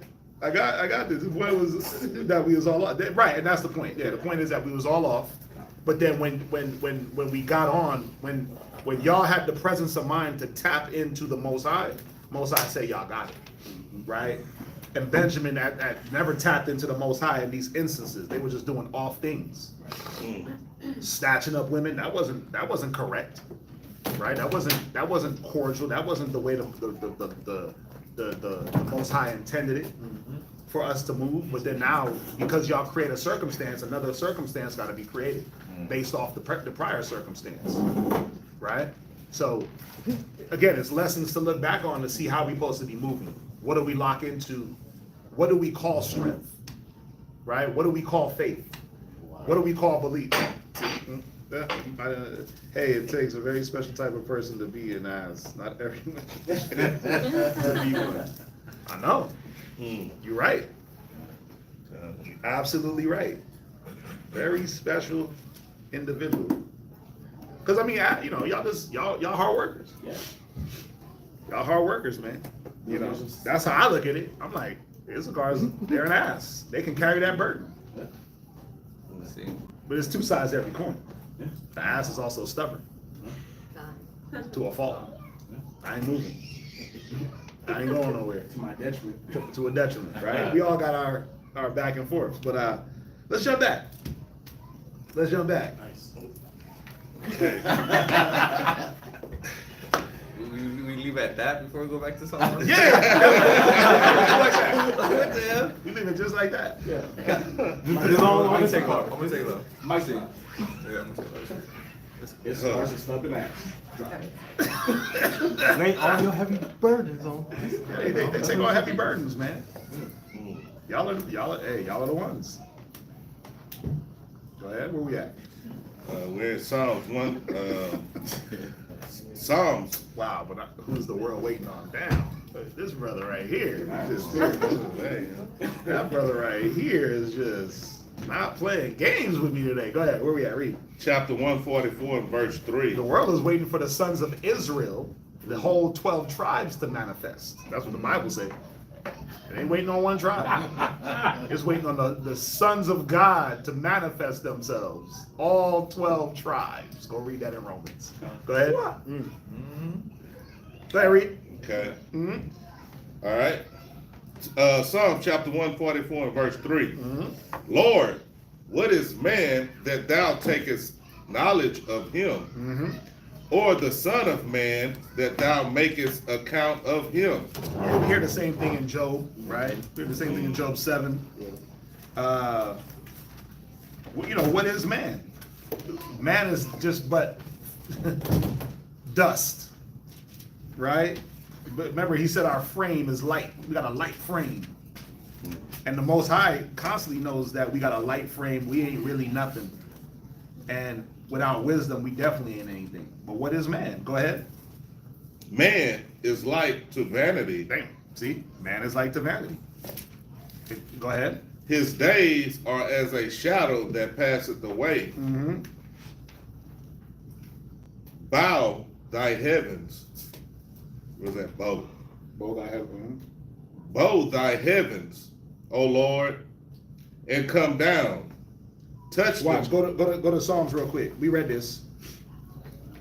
Go to Psalms chapter 39 and verse 4, just on that point. Read. Psalm chapter 39, verse 4. Right. Lord, make me to know mine end Uh-huh. and the measure of my days, Come on. what it is, Right. that I may know how frail I am. See, that I may know how frail I am. We frail, bro. We easily broken. We're like that delicate toy that you just want to put on the shelf, right? Because if it's not a physical breaking that we can go through, it's a spiritual. We easily just get, like, things just break us down, right? It takes time, but man, let your woman leave you. You out of there, right? Let this problem hit you. You gone. You mentally, you just broken. Let something natural like death happen in your family. It breaks us. It breaks us down for a moment, right? So it just kind of shows where we're at in a spectrum compared to the Most High. Go ahead, read on. Behold, thou hast made my days as a handbreadth, Right. and my age is as nothing before thee. My age is as nothing. Go ahead. Verily, every man at his best state is altogether vanity. At his best state, you ain't nothing ever reputed. You're vanity. You whack, son. At your best estate, LeBron James, 43 years old, got a superhuman body, hyperbaric, bro. He ain't nothing. He ain't nothing compared, right?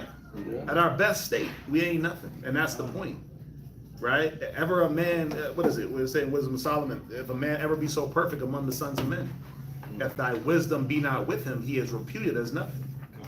Wisdom of Solomon 9:3. It's about wisdom, but vanity tends to take hold, right? Vanity tends to take hold in a lot of situations that I'm starting to use this phrase, the human condition, right? There's a condition that we're in, the condition of men, like the scriptures say, or the condition of the battle. And we let certain things in the battle take hold instead of stepping back and saying, wait a minute, how should I approach this battle?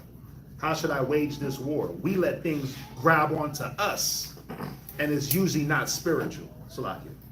It's usually not spiritual. It's usually we let the physical take hold, and then we're searching for the spiritual things to be able to fight.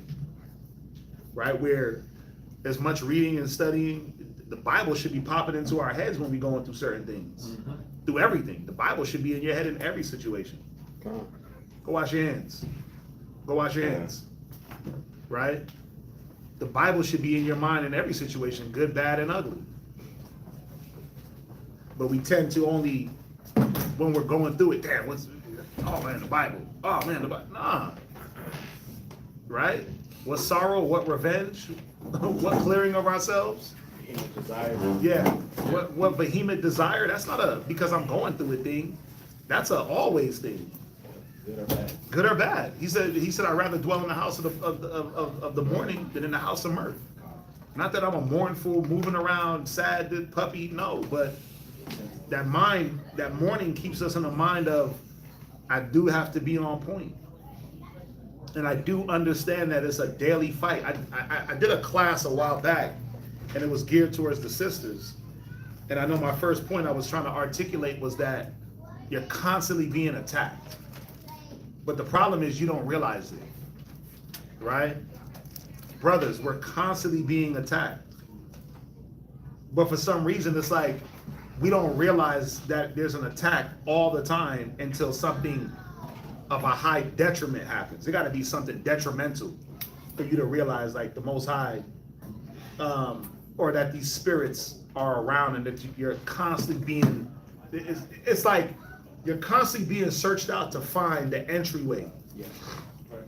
The enemy is encamped around you, and they're constantly trying to find a way in. Chinking the armor. Yeah, they're trying to find that little crease in the armor. Where is that weak spot?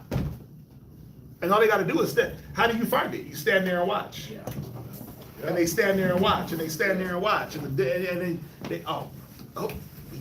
Yeah. We got The it. Drewski, we got him. They're in it for the long run. They're in it for the long game. They're in it for the long game. But if you're not aware that something about you is being watched, so that very thing can be used against you to infiltrate you spiritually, it's gonna be bad. Yeah. It's gonna be very bad, and that's how you get caught off guard. Wait, it was Gabar, and I'll let you go. I have a precept. Yeah, what you got? 2 Corinthians chapter 2, verse 11. Uh-huh. Lest Satan That's- should get an advantage of us, That be it? No, go ahead, read on. for we are not ignorant of his devices. And that's the point, and that's one of the scriptures I did go to in that class, being ignorant of Satan's devices. Well, his device is just your vice. It's crazy. Think about it. Listen to what I just said. Satan's device is your vice. Your temptation is what Satan uses. You want money? You want power? Fame? For this, that, lust? I'll just provide it. I'm not gonna lust for you, right? I'm not gonna do the lust for you, but I'm going to open up a gateway for that lust to be available. Right. Oh, you smoke weed? Well, guess what? You're gonna pull up to the gas station, inhale, and the ganja from the car over is gonna go right into your nostrils. And what does smell do? It triggers what? Memory. Damn! And you're gonna be like, you're gonna go through the aisles of time, partying and drinking. Remember in the movie Sinners when he started doing the music? No. And he went into the aisles of time. Oh, Yeah. No, I don't remember that. okay, damn, I forgot some brothers didn't see it. Yeah. But certain things open up certain pathways, like smell, and it triggers memories, and you go down this whole long line of your worldly life, and you like, and then all of a sudden now what happens? The memories hit, I miss that feeling. then it starts to, that lust, that yearning starts to kick in. And guess what? You didn't do nothing but inhale. Right. You didn't do nothing but try to breathe the common air. But see, if you ain't spiritually guarded, when you're pulling up to who's around me, what's going on? What am I still weak to? What do I still have to fight? How am I tapping into, like, what am I tapping into to fight? Is it, I'm gonna just go to the gym and distract myself? No. That's only gonna work for so long. Right. Like, how does a nigga with a lust problem go to the gym to distract himself when it's nothing but spandex? He said, what bad idea? Bad idea. That's a terrible idea. I'm about to go to the gym to work it off. No, you're not. You about to slide up in that gym, and you about to be in a way worse situation. And that's the point. Imagination run wild. How do you fight a demon without unity and brotherhood and sisterhood? Well, I got these temptations and lust, but I'm gonna just go sit over here in the corner. To do what? To let the temptations and the lust just settle for a moment? Right. Until what? until those devices, until those vices that are in you start to move around, and then, oh, that's what he likes. Guess what? Boop. Here you go. Just drop that off in the corner with you. You in the corner by yourself? Oh, cool, got him. Yeah. There you go. There, right there. That's what he's into. Let's just let it slide down the block. You on the porch and outside chilling. Cat ride by. I got that fire. You like, damn, fire. I don't need no fire. Oh, I got that gas. Right? He ride by. He just hang the pills out the window and keep driving slow. He dangle like, and you like, damn. Memory. You start memory. Remember. You walking down the block real slow. Right? Hot pink. Everything. Remember on Friday? Remember Friday when Nia Long ran by and Smokey and Craig, they were sitting on the porch and they were just like, yeah, right? They lust just ran by, right? They lust. That's a perfect movie to articulate, like the lust and how those things push you. Craig wasn't trying to get high. He wasn't trying to do nothing but just enjoy a day off. Now you're getting fired. Now you're getting high. Now you're getting beat up. Now you're fighting. Like all these different. It all happened from the front porch. Right. Yeah. We don't go nowhere else but the front porch in that movie. Where else do we go? I mean, Smokey, he ran down the block in his drawers and ended up in a chicken coop. But that movie took place on the front porch and every lust walked by, right? And all you had to do was just invite it. Hey, come on in. Come on. And that's the point. If you don't realize that, again, I'm gonna say it, Satan's device is your vice. And that there's always something trying to poke at you to get in. And you gotta constantly be on guard. That's how you get overtaken. Right. So even in this fight, fighting hands, war, you still gotta remember you gotta have spiritual hands. Right? You gotta have spiritual hands. You gotta know how to spiritually box.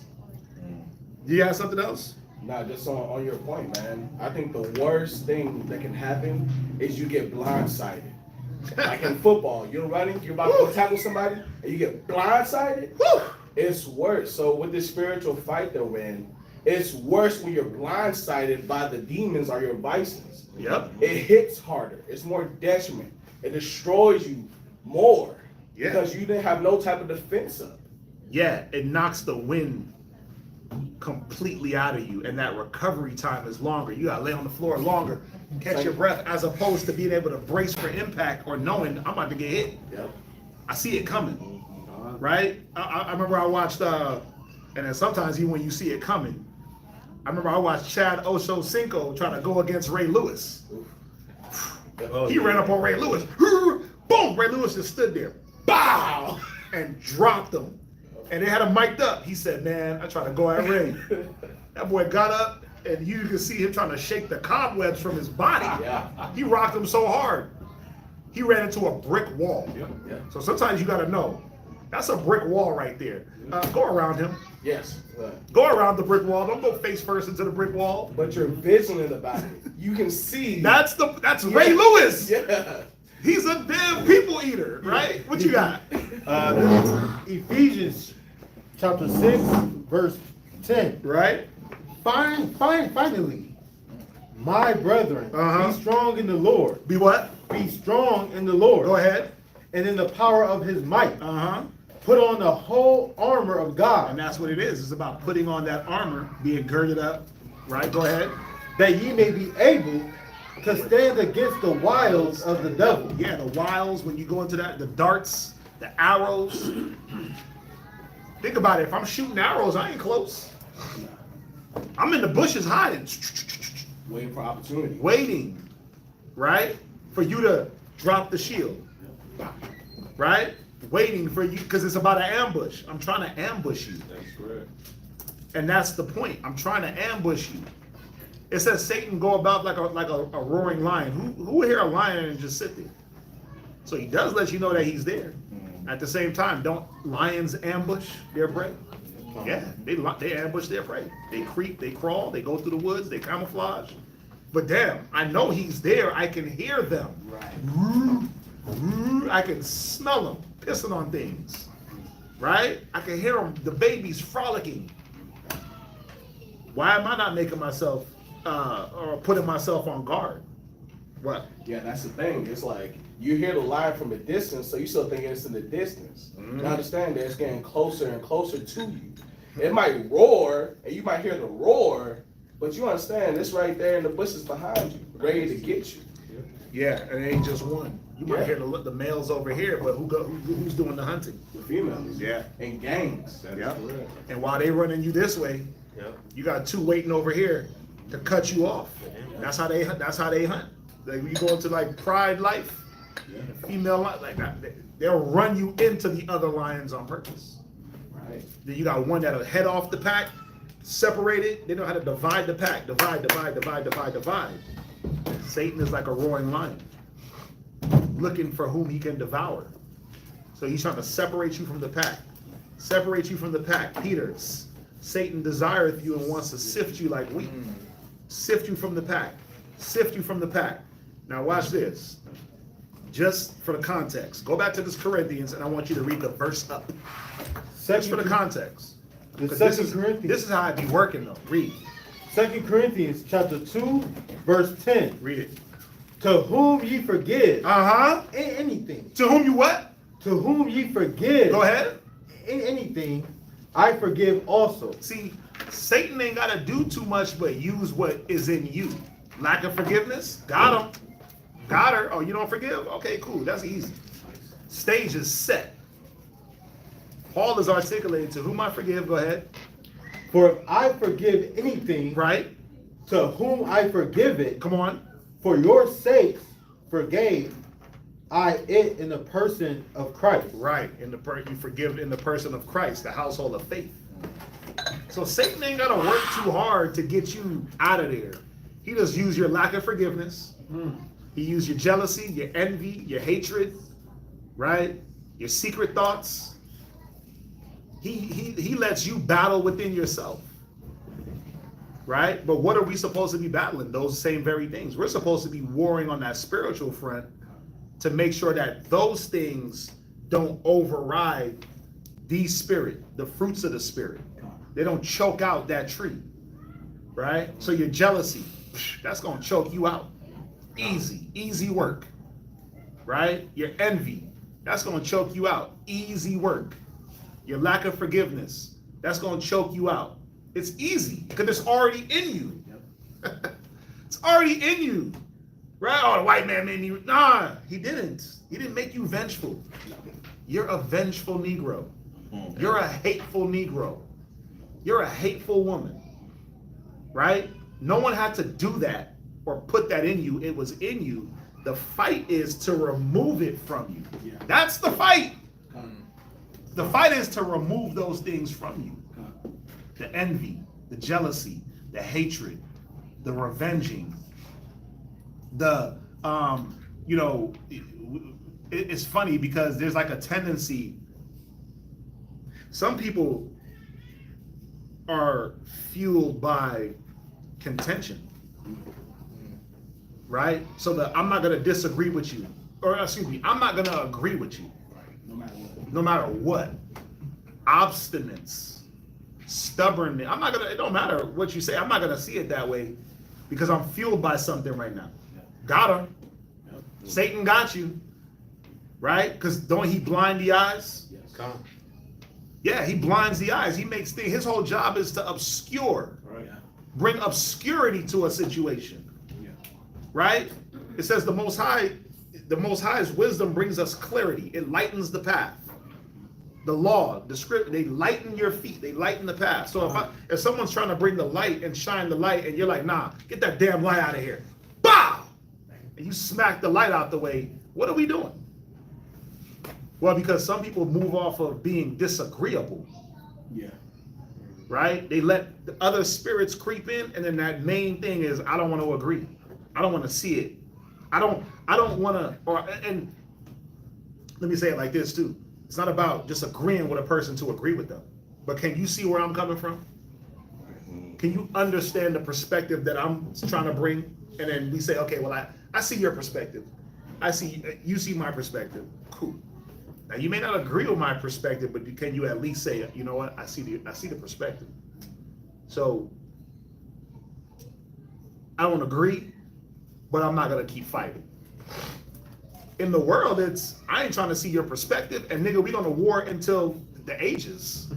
We gonna have grudge and contention for the next 100 years. What you got? I got Ecclesiastes chapter 6, verse 1. Huh? Instead of a friend, Go ahead. be not an enemy. You got a what? Be not an enemy. Cause that's Satan's playground. Oh, y'all got contention. Y'all got this. Guess what? Y'all are enemies. And then all of a sudden now, you're the one just fighting in the wrong. Go ahead. For thereby thou shalt inherit an ill name, Ew. shame, Uh-huh. and reproach. Yeah. That's what happens at the end of it all. And then, What's that? and then with all these things, this will lead you away from the Most High anyways. The Yeah. ill name, the shame, right? The reproach. Because how it says, you reproach a scoffer, you earn hate from him, right? Yeah. So it's like these things are going to take you out when this person is just so obstinate against anything that you're saying. It doesn't even matter if they don't agree with you. They just automatically are against what you are telling them. So when you try to come to them with the Bible or come to them with a different perspective to be able to help them, and they're automatically against it and don't want to hear you, they bring these things unto them. They make themselves an enemy. Yeah, because we got to understand, what do I not agree with? Right. Where does your perspective come from? Where does my perspective come from? And then why don't we agree? Right. We can at least find a middle. We can at least meet in the middle on things. Or at least that's how it should be. Well, it should be, because meeting in the middle that means that the Most High ain't right in certain things. So watch this. If I come with a situation and I'm coming with a biblical sense and it's rounded, but a person is coming, they're also coming biblical, but they're not as rounded. Well, who's going to be right in that situation? Or who should we agree with? Shouldn't we agree with the person that's more rounded? Yes. Because now they're bringing both sides of the coin and a little bit more to the table, Right. right? So that's the thing. It's okay. What perspective are we trying to look for, right? We want to be well-rounded, right? He said, "Walk circumspect, not as fools." Right. So everybody in here studies the Bible. Everybody in here deals with problems, and I hope I'm gonna let you come in. I hope everybody deals with their problems biblically. Right. But don't some people know the Bible better than some? Yeah. True. Right. So, like we do these little exercises, right? I do it with brothers, and I'm like, okay, let's fight. Ready? Fight. This is me. Boom, boom, boom, and we fight. It's only to show, can you come with a perspective well-rounded, Right. to be able to battle through this fight, rounded in the scriptures, and not just having Bible, but having temperament, right? Not just being able to swing your sword at anything, but knowing how to direct it. Boom.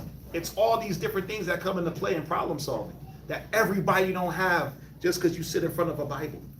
Damn. Just because you open it don't mean nothing. Damn. Because you read it don't mean nothing. It's about now, do I have a totality? Am I applying the totality? Right? Do I have a logic? Do I have a reason? Do I see the nuances? Like all these different things when it comes to problem solving within our relationships, marriages, kids, right? It can't be just one-sided. Can't be just one-sided perspective-wise. Go ahead, and I'll let you go. And then all that you're saying, and one of the ways for somebody to obtain that the duality of situations is by understanding the person. The people who we're talking about are people who put themselves in the cut off position, who cut off the wisdom and knowledge and understanding of the scriptures. They cut it off from actually obtaining the duality, because this is the way I see it, this is how it's going to be for me. Yep. And then they won't be able to get that. But people who shut that down, just like how it says, therefore subdue your own thoughts. It's pride. Yeah. Yeah, it's pride that shuts you out. Mm-hmm. It's the pride of, I gotta be right, I gotta say something, I gotta I gotta, Get my point it's like a across. versus type of thing, like me versus you type thing. Like it's all these different things that we deal with, and then we gotta just really even put that in perspective. Like, why are we fighting? Yeah. It ain't me versus you. It's demons versus, it's good versus evil, Yes. right? It's good versus evil. So it's the Most High versus all. Yeah. And what side are we on? The Most High? Step on this side. Right. The other side, you step on that side. I mean, that's what it boils down to. What you got? Ecclesiasticus chapter 6, verse 35. Uh-huh. Be willing to hear every godly discourse, and let not the parables of understanding escape thee. You know why? You know what? You know the cool part about this scripture is, you know why it's so hard for people to really follow this one? Because we have a nasty outlook on each other. We don't look at each other as godly. I'm being straight up. I'm gonna say it real clean.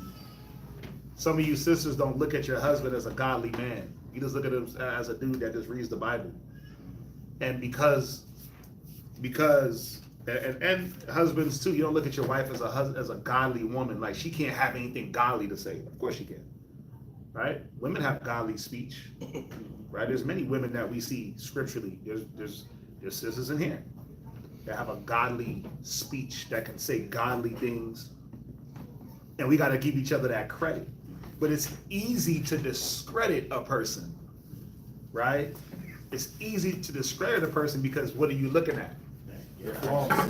Yeah. And the first person to discredit you is going to be the person that's closely next to you. You fart, now all of a sudden you're less of a man because you farted next to me. Oh, wow. Right? You took a dump in the toilet, I smelled it, you're less of a man. Like, yeah, but I've been taking a dump. I've been farting. I've been burping. I'm just using those things. It's like, ugh, it's so gross. Right? But, okay, you got out of character and you yelled and screamed at me, right? Or you said some unsavory things to me in this heated argument. You're less of a person. You're less of a godly person. Now, that stands true if that is a constant narrative and that person ain't trying to do no works on themselves. That's true. You can say, well, yeah, you're not really godly because you keep moving like this, right? But it tends to be, as soon as I see something that is unsavory in a person, all godliness is off. Yeah. All godly bets are off. You just a nigga in my eyes. Right. It's like a lot of people take, when they see you slip up, when they see a fault in you, it's automatically like, oh, that is your nature. Yeah. The bad is your nature. Yeah, There's that's not, correct. the good isn't your nature. The good is the act that you're doing, the act you're putting on. Yeah. While the bad things you do, that's your true self. That's not a spirit. That's you. That's you. And that's the point. We don't like to give each other the benefit of the doubt. It's sad. Yeah. You ain't godly. You ain't Christ. I know I'm not Christ. I'm trying. In the world, they do the same thing. George Lopez had this one stand-up, right? Why you crying? Okay. No, that was the one. But it was like, let's say we're two people are in the world. One person had a rough upbringing, maybe was in a gang, maybe smoked some weed and everything like that, but was able to get himself or herself out of that situation, go to school, graduate, and then the second person is like, oh, the weed head did that? Oh, wow, like this dude was lazy.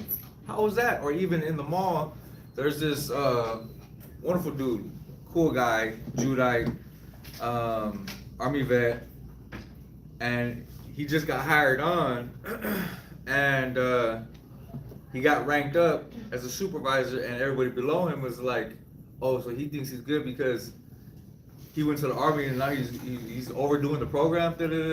I'm like, Give me a quote. the point of me just bringing this out is you're gonna get it in the truth, you're gonna get it in the world. Someone's gonna look at you some type of way, sideways. But we shouldn't get it in the truth.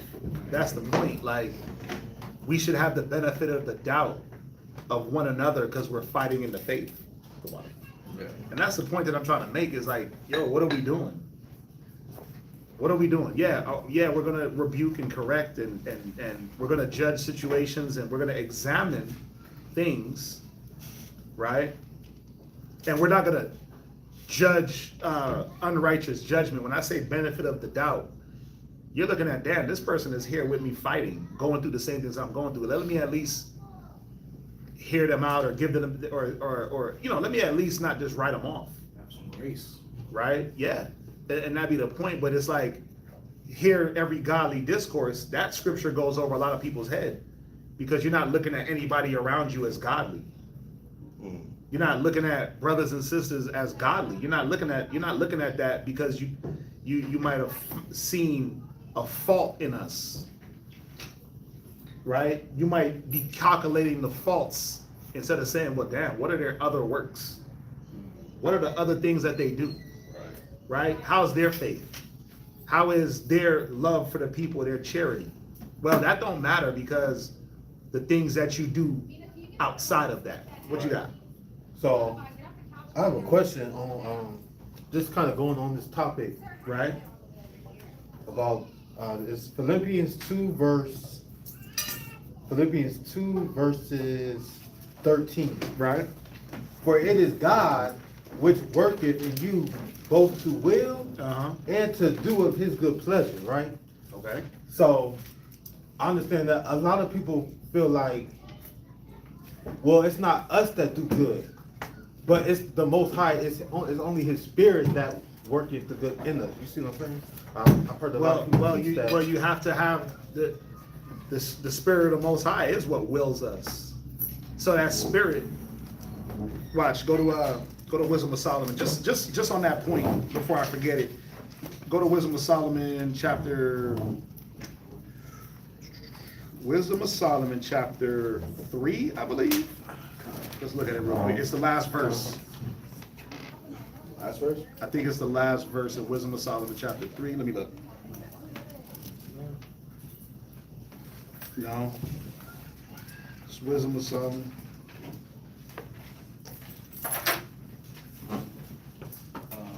9? 9 what? 9 in verse, verse 14? Is that what you're talking about? Let's see here. No, let me see. It says something about, read Wisdom of Solomon 9 and verse 17. Wisdom of Solomon, chapter 9, verse 17. Come on. And thy counsel, who have known, except thou give wisdom, and send the Holy Spirit from above. And do what? Send the Holy Spirit Send thy Holy Spirit, come on. from above. Read. For so the ways of them Right. which lived on the earth were reformed. So the Spirit got to be sent down. The Spirit has to be sent for you to be able to receive the word. So, and then you got to do it. It's always a choice, right? But the Most High, because the way you kind of said it or the way you heard it is like, well, the Most High is in you making you do something. Yeah, No, basically. no, because then are you making choices or not? And that's probably my thing. See,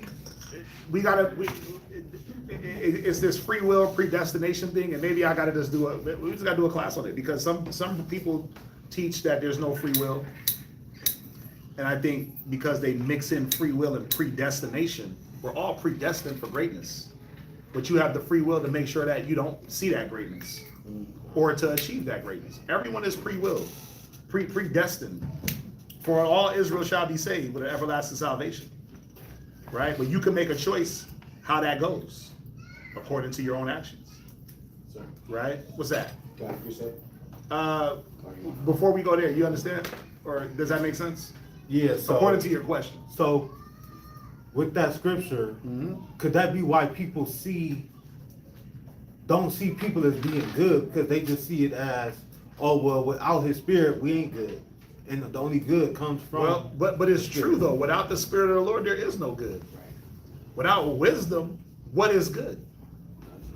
Nothing.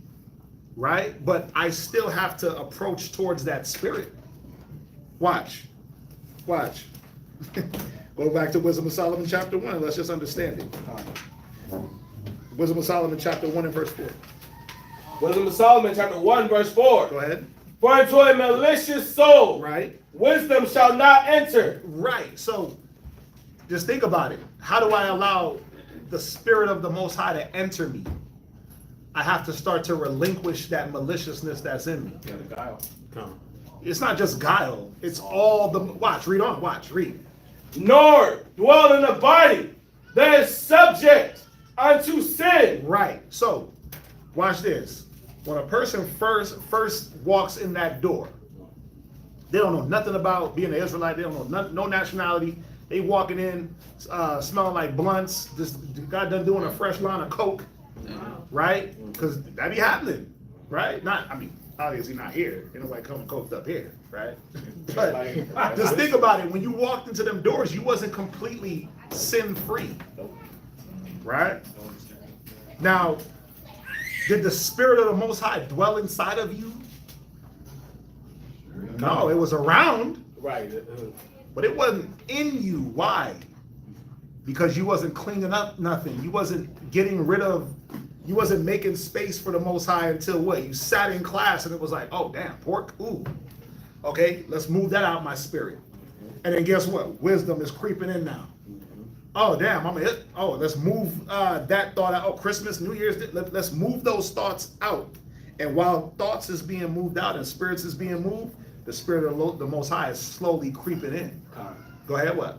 So, but wouldn't, like, even before we come into the truth, there's certain things that we know through our conscience that's bad and that we shouldn't do, which ultimately compels us when we do hear the word, like, okay, you know what? Let me go and seek more. So wouldn't that spirit still be with us even when we in the world? But does that necessarily have to be like the Spirit of the Most High, or is that your conscience? Well, could it be both? Well, it's a little bit of both, and that's what I'm trying to show you. It's a little bit of both, right?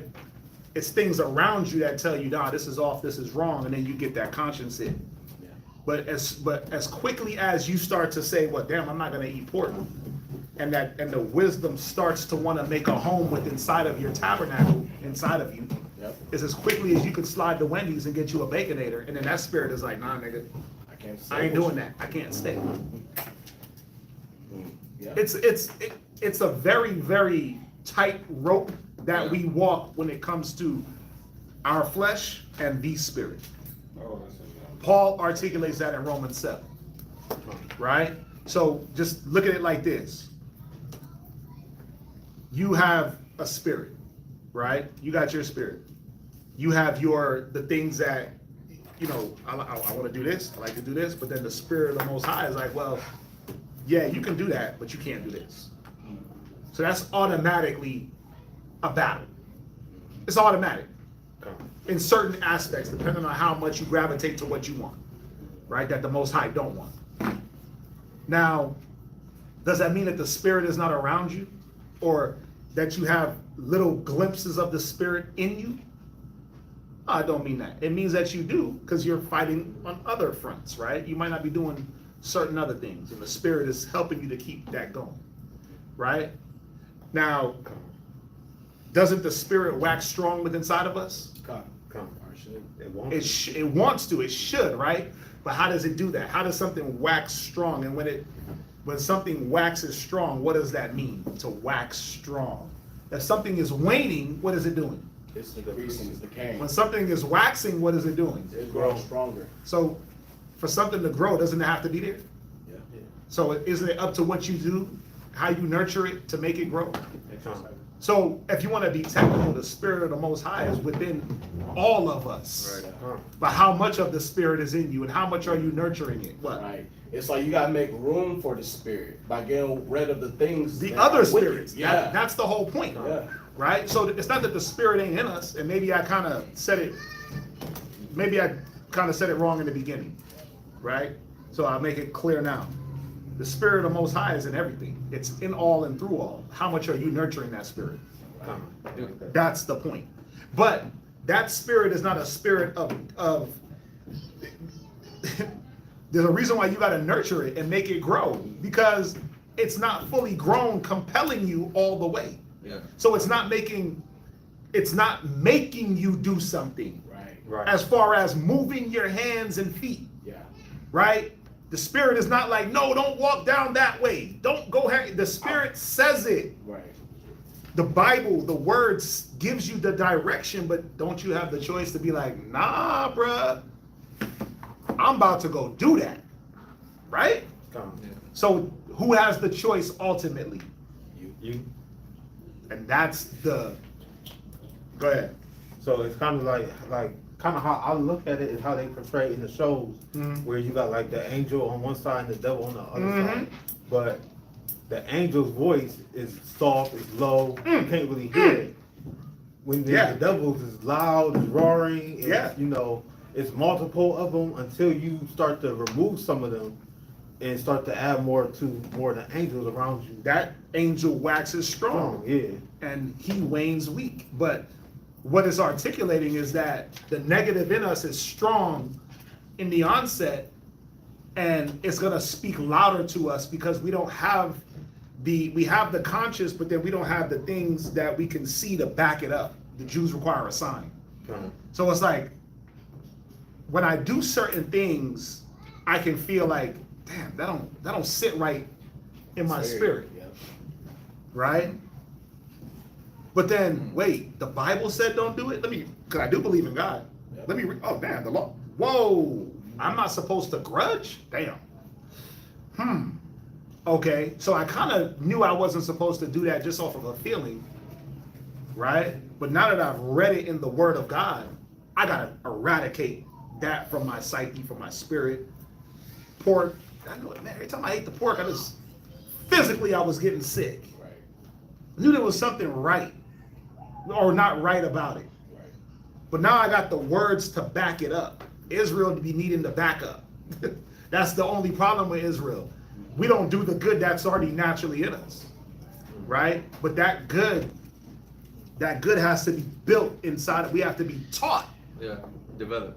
It got to be developed. Didn't Christ have to learn? Yeah. Oh, damn. Strong Read. in the Spirit. Yeah, precept. That's all we're talking about. Ezekiel chapter 36, verse 25. Then will I sprinkle clean water upon you, and ye shall be clean from all your filthiness. You shall be what? Clean. Right, because when we begin, especially if you're not born into this, Yeah. when you begin, you're automatically fed dirt. Yeah. It's a dirty circumstance, right? Your parents might have been using substances and drugs while you was conceived. Damn, you conceived in weed smoke and alcoholism. Little crack sprinkled in, little drugs, little heroin, little fentanyl. You got all that going on. Yeah. Our people are strong; they can resist, right? Or you might be conceived into an abusive household. Abusive, mom's is beating up dad, dad is beating up mom, got him in the corner, body blows, right? He got black eyes, she got busted lips. It's not a good situation to raise a child, right? But those are the things that the world offer. Oh, you born 6 months later, mom's is not with dad. I mean, damn. Yeah. So then how does a child grow from those situations? Well, they only grow in the circumstance that's provided. They only can be nurtured with what you put in front of them. Right? So then the wisdom comes back around now and says, well, no, that wasn't right. You wasn't supposed to have mommy only or daddy only. It was supposed to be both, a unit. Right. You wasn't supposed to be a crack baby.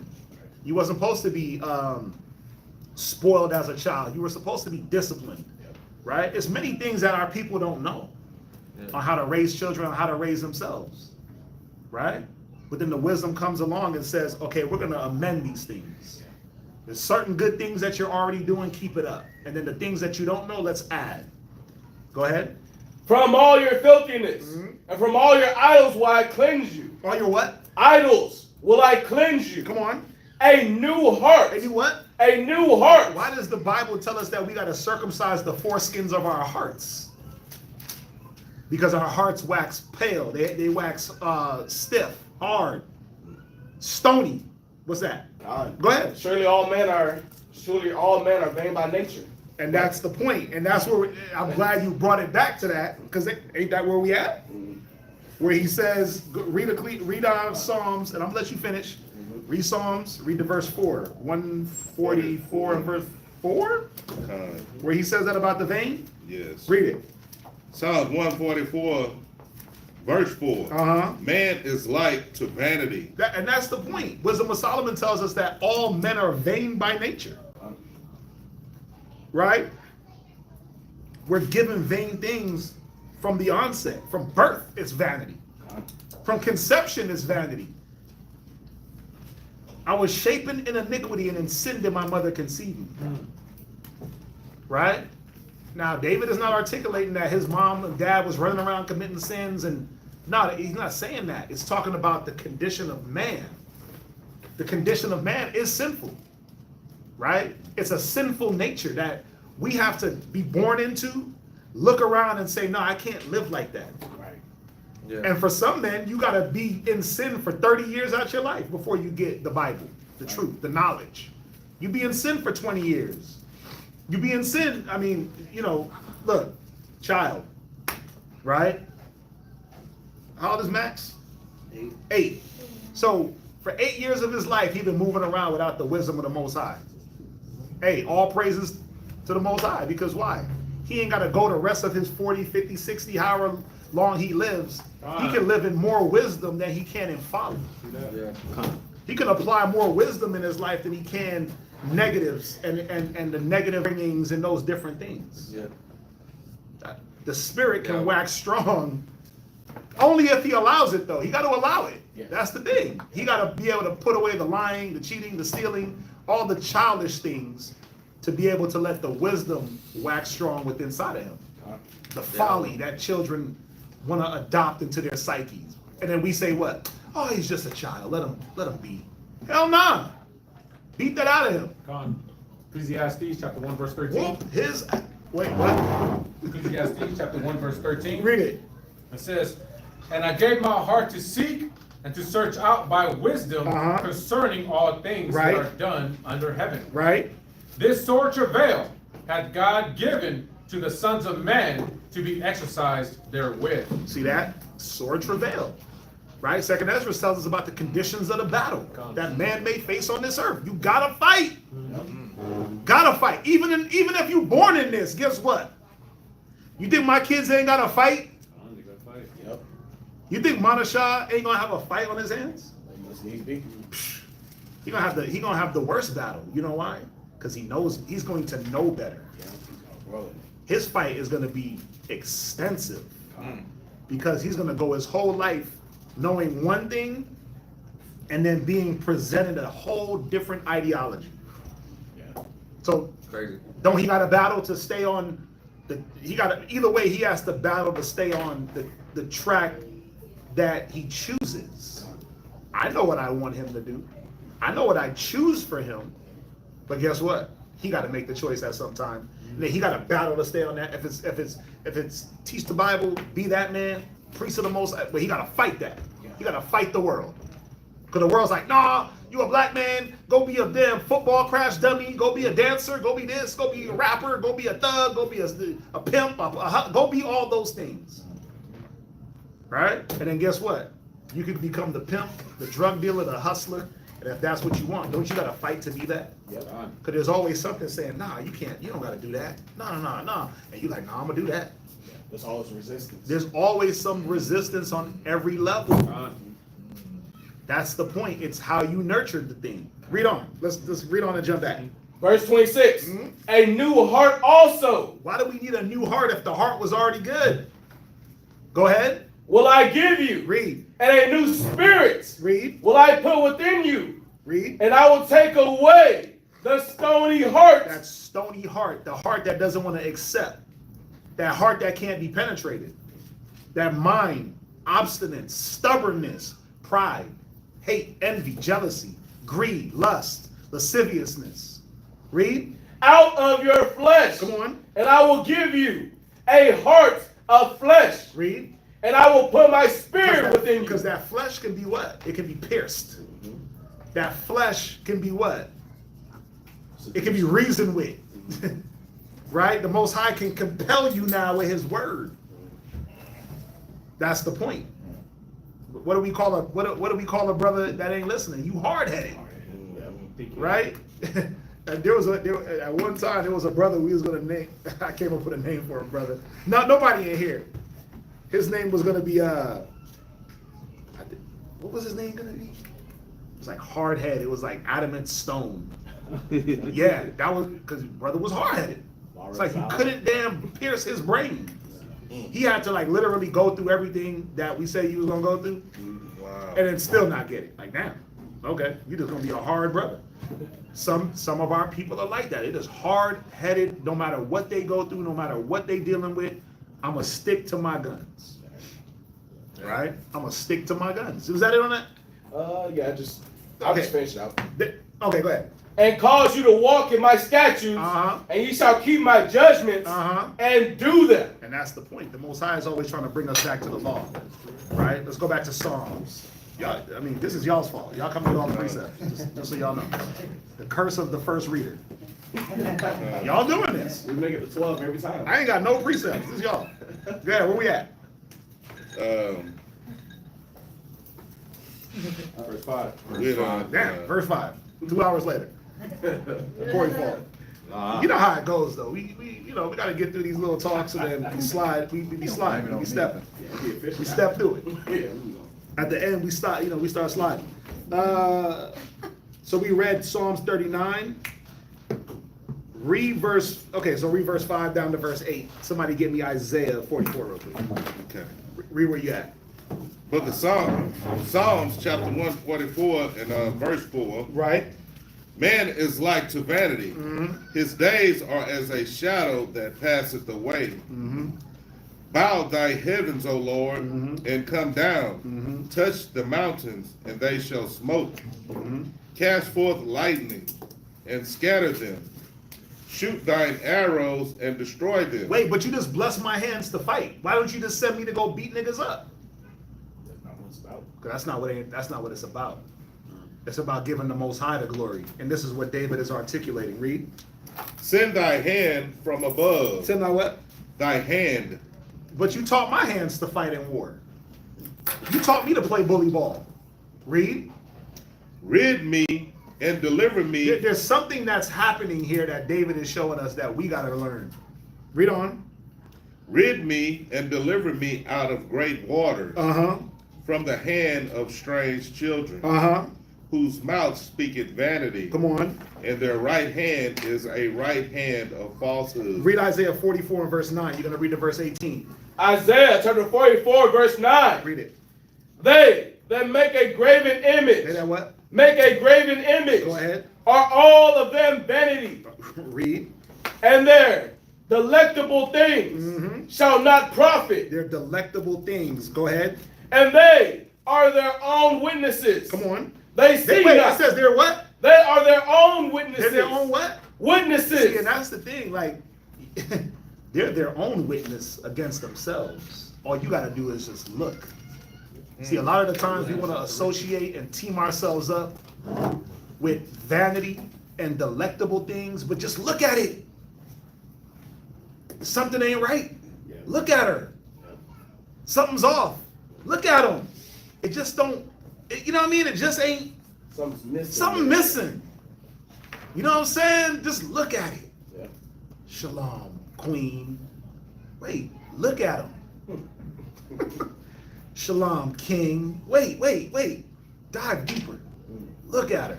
Get past the shalom. Right. The head wrap, the this, the that, and just look. Oh, yeah, it ain't adding up. What's that? It reminds me of that scripture where it talks about the eloquent man who spoke eloquently, but a man of wisdom heareth when he slipped. Yeah. And you're not looking for the slip. But you're looking. You're not looking for the slip, but the slip is very apparent. Yeah. And you're like, wait, huh? Yeah. Wait. Wait a minute. You said that? Wait, did everybody catch that? Yes, like Elijah. Wait, y'all heard that? Like Elijah 2 weeks ago. Yeah.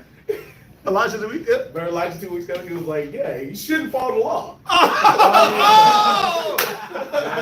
I was in the middle of the conversation. I looked back like, wait, what? What are you talking about? Get him off the mic. God. That was last week. Yeah, don't let me. Hey, you definitely said that. The brother was teaching. and he slipped, right? But everybody was like, no, I keep the law. The brother said we shouldn't keep the law. I'm like, talking to Shadak, I was like, what are you talking about? Somebody shut his mic off. Right? But yeah, that's the thing. We listening for the slip. Not to catch a person in their speech, not to be vindictive or malicious, but you know a man by the things that come out of his mouth. By the way he walked, by the way he dressed, by his gait, excessive laughter. You know a fool by his speech. You know a wise man by his speech. Right? So these things to a wise man that's listening, he's going to pick up on the little variations in the story. Yeah. Right? He's going to pick up on the variations in what you say, but what you're doing. Why Corey looking at me like that? Why the brother looking at me like that? Right? I listen to him. Oh, okay. It's all good. It's all good. Right? There's going to be a witness against thyself. Go ahead, read. They see not, Come on. nor know, Read. that they may be ashamed, Uh-huh. who have formed a God. And this is the thing. He's going into this idols, and the reason why I wanted to go here. Right? Just according to Psalms chapter 144 and verse 1 down to verse 8. Sometimes we idolize ourselves on this level that we ain't even on. Fall the hell back. You ain't nobody. Right? Most I say you vanity. And your most precious thought is vain. Yes. Right? Even if you could say the most wisest sentence is still vanity to the Most High. Because now you got to live by it. Now you got to conduct in it. Now you got to constantly keep that going. And what's the problem with man? We can be consistent for a while, but then guess what? There's always a slip. Yeah. There's always a mistake that can be counted against man. Because we flesh. We make mistakes. That's the point. We make mistakes. We're nothing to be reputed. That's true. We're nothing to be upholden. Right? Because if you start to do that, then where is the Most High inside of your psyche or inside of this whole setup? Where does he fall? If you the ish, where does he fall at? If it's about you going to war, fighting this, that, and the third, where is the Most High? Where's his glory? Right? Where does he get to show himself? In breaking you down? Damn. So you got to be the Pharaoh of the situation? Where he props you up for you to fall? These are the things we got to calculate. Read on where you at. Who have formed a God, or molten a graven image that is profitable for nothing. Behold, all his fellows shall be ashamed, and the workmen. You see America looking like a damn shameful kingdom? Everyone that wanted to idolize this place, now what? They reneging. Yeah. Right? The American dream. The is dead. American dream. Yeah, they trying to renege on the American dream. We're going to get that somewhere else. Right? We're going to do that somewhere else. America is not the place reputed like it once was.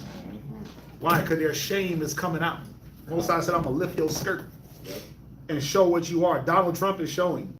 George Bush is, not George Bush, what's it? Biden. They showing. All these politicians, all these policies, all these different things are showing what this place is about. It's been showing. To those that have been looking, it's been showing. For the longest time, don't follow this thing. Don't get engrafted into this thing, into the machine. Don't give your spirit to this thing.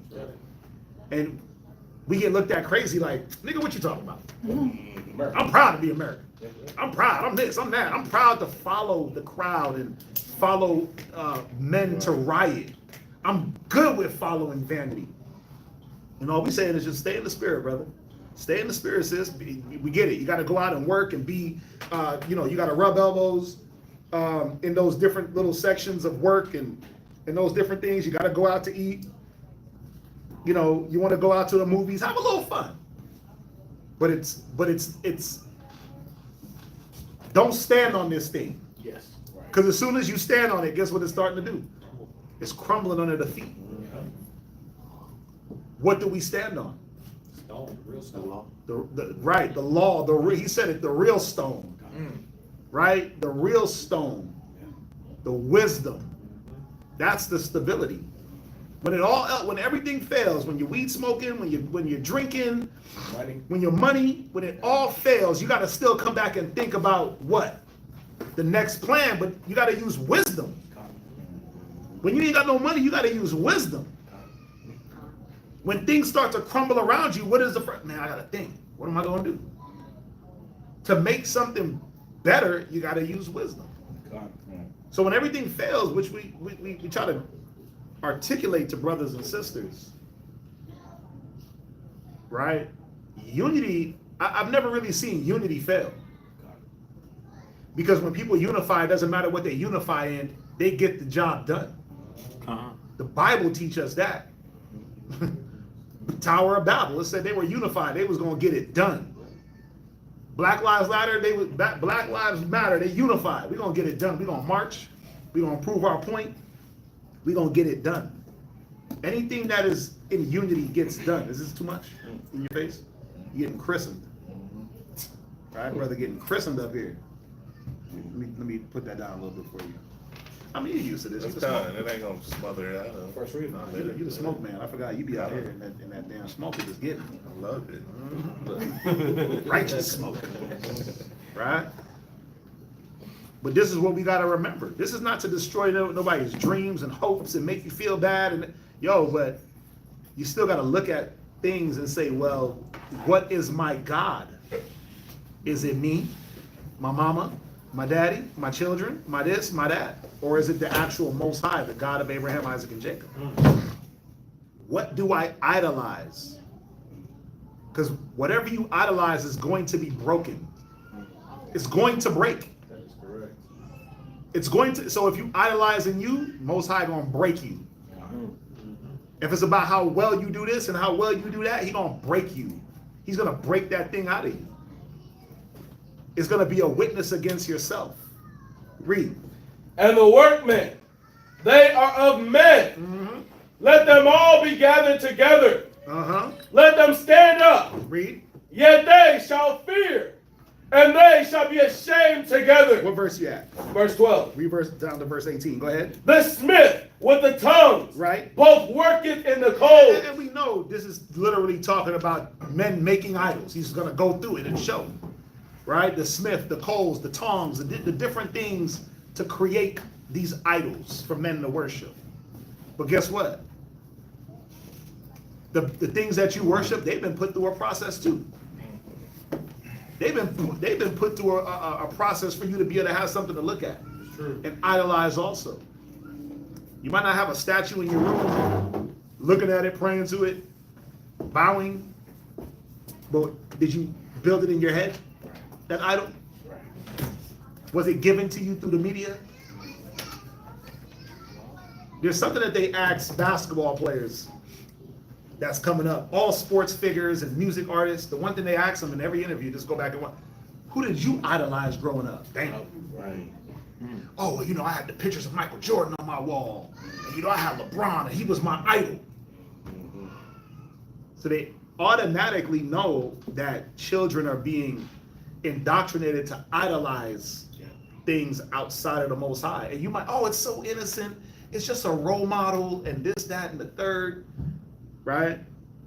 But it ain't as innocent as you think, because there was niggas idolizing a cat like Diddy. Yeah. Right? I want to be like Diddy. And the whole time he was squirting baby oil everywhere. The whole time he was beating up women. The whole time he was fueled on drugs. The whole time he was running around with guns. The whole time he wasn't the shiny suit man that you saw on the video. He was a whole different cat. But that's your idol. There's an image behind the idol. Right? That is, again, Satan loves to obscure things and give you the shiny part. And everybody was clown and puff, you the shiny suit man. And the whole time, he was damn more ruthless than half these niggas talking about being ruthless. He was more thug than all of them. Damn. He running down on niggas with guns. 5 guns in his lap. ARs in the damn crib. They said the AR was next to it was the AR-15 on the headrest. The baby oil, crazy. Then there was like a phone inside of a Balenciaga boot. Wow. And then like fentanyl or mollies in the face of Obama, like in the shape of Obama and Tesla. Hey, crazy work, right? But the point is, again, what are you idolizing? Read on. And fashioneth it with hammers, and worketh it with the strength of his arm. Come on. Yea, he is hungry, and his strength faileth. He drinketh no water, Drinking no water. Come on. and is faint. The carpenter stretcheth out his rule. He marketh it out with a line. He fitteth it with planes, and he maketh it out with the compass, and maketh it after the figure of a man, according to the After the what? figure of a man. After the what? Figure of a man. How do we understand why the Most High said, don't make no likeness of the thing that's in heaven, or the patterns after the things that's in heaven or in the kingdom? Why? Because you don't know what the hell's going on up there. But men try to feed us these imageries and these different things to say, oh, that's the Most High. Right? And then you start to make him into the image of a man. You read in Romans 1, he says what?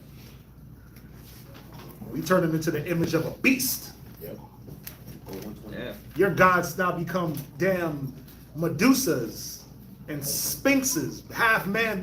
What is it? What's the half man, half horse? Centaur. You running around worshiping Mortal Kombat characters. Blue lady with a half dog, half man. Yeah, Anubis, right? The fish, huh? The blue lady with 6 arms. That's Shiva. That's not like that. That's Shiva. That's the god of the Hindus. They're running, yeah, that's a whole another level of just nasty. Yeah, that's weird. Read on. He maketh it out a line. He fitteth it with planes. Right. And he maketh it out with the compass. What verse you at? 13 still. Right. And maketh it after the figure of a man, Come on. according to the beauty of a man. See that? That's all it is. That's all these idols are. The beauty of a man. That's it. Read. According to the beauty of a man, that it may remain in the house. He heweth them down cedars. Right. So what does it want to do just for time? Jump down to verse 18. Verse 18. They have not known nor understood, for ye have shut their eyes, that they cannot see, and their hearts, that they cannot understand. And Wait, there was a part that I was looking for. Oh, let's see here. There was a part that I was looking for. I mean, I think y'all get the point, right?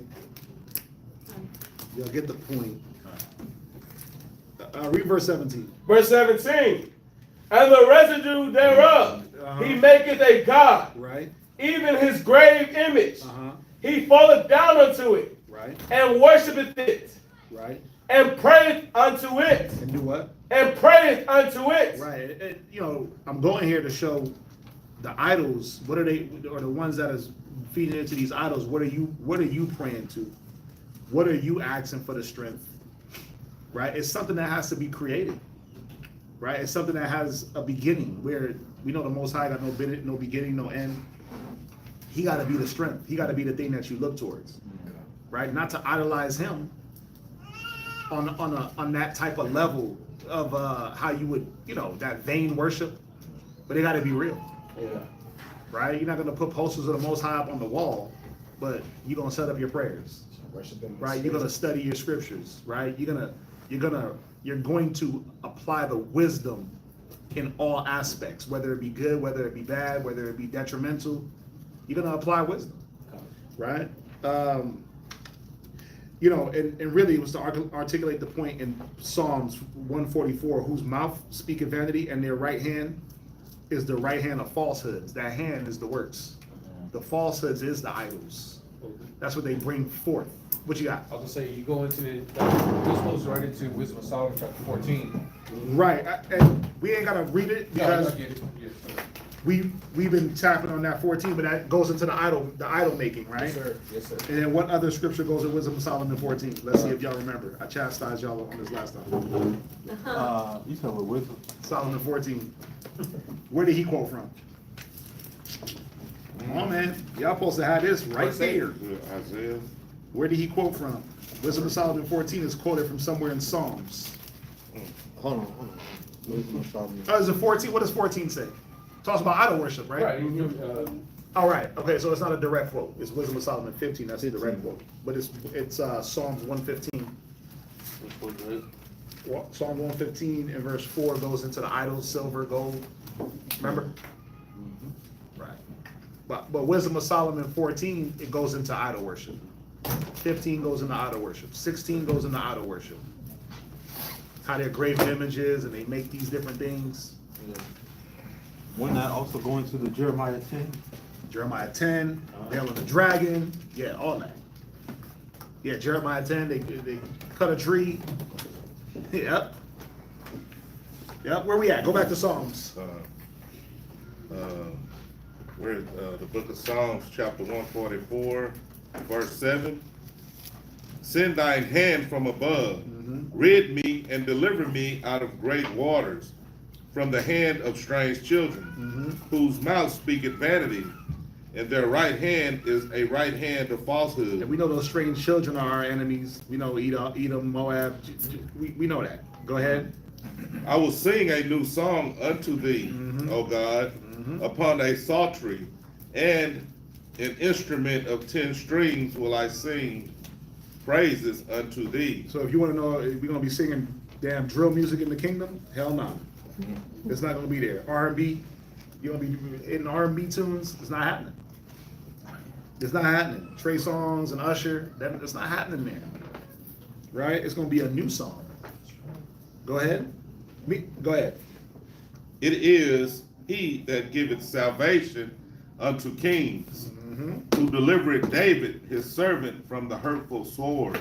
Rid me and deliver me from the hand of strange children, whose mouth speaketh vanity, and their right hand is a hand of falsehood. See, the problem why we can't be delivered is because, and what I'm trying to show y'all is because we idolize ourselves as a nation. We ain't nothing, right? But then for some reason we act like we something. We act like we better than we are. And when I mean that we're not nothing, meaning that we have no power to do anything as far as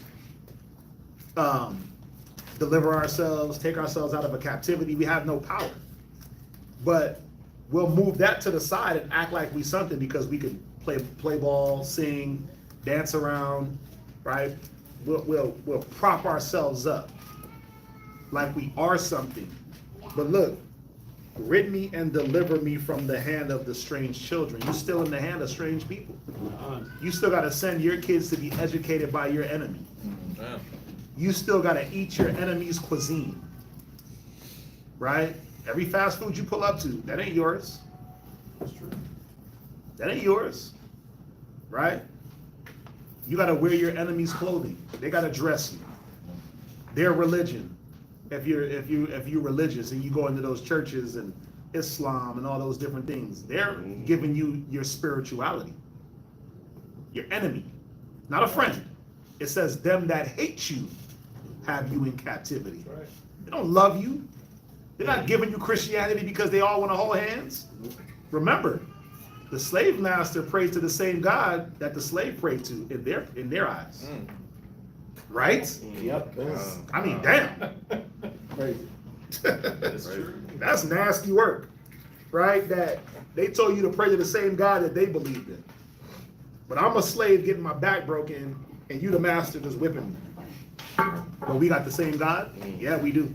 And we gonna prove it. We gonna give y'all a church. You're gonna dress in all white. We gonna stand there and watch. If you say something out of line, we gonna beat you. Right? You're gonna get the same educational system or it's gonna be actually worse than what we give our kids. Yep. Right? It's gonna be worse. Your textbooks, your this, your that, the conditions, asbestos. Man, go through all them schools in New York. Damn paint falling off, niggas is dying of asbestos. Right? Because them schools are old, the paint's nasty, the AC don't work. Mold, yeah, all those bad things, right? But listen, I had best of both worlds when I was in high school. I went to I was in New York. I went to an all-black Hispanic school. I went to Colorado. I went to an all-white school. I thought I was in the White House at the all-white school. It was crazy. It was brand new. Brand new school, everything crispy clean, nice and new. You know when you go into the gym, this is how you know it's nice. And when you try to step in that basketball court, you hear the screech. Oh, yeah. But then you go into the other gym and you just sliding. Right. Ain't no trash. The dust on the floor. The dust on the floor, they ain't mopping, they ain't sweeping, they ain't taking care of nothing. Right? There was total differences in the education, right, that I was learning. It was totally different.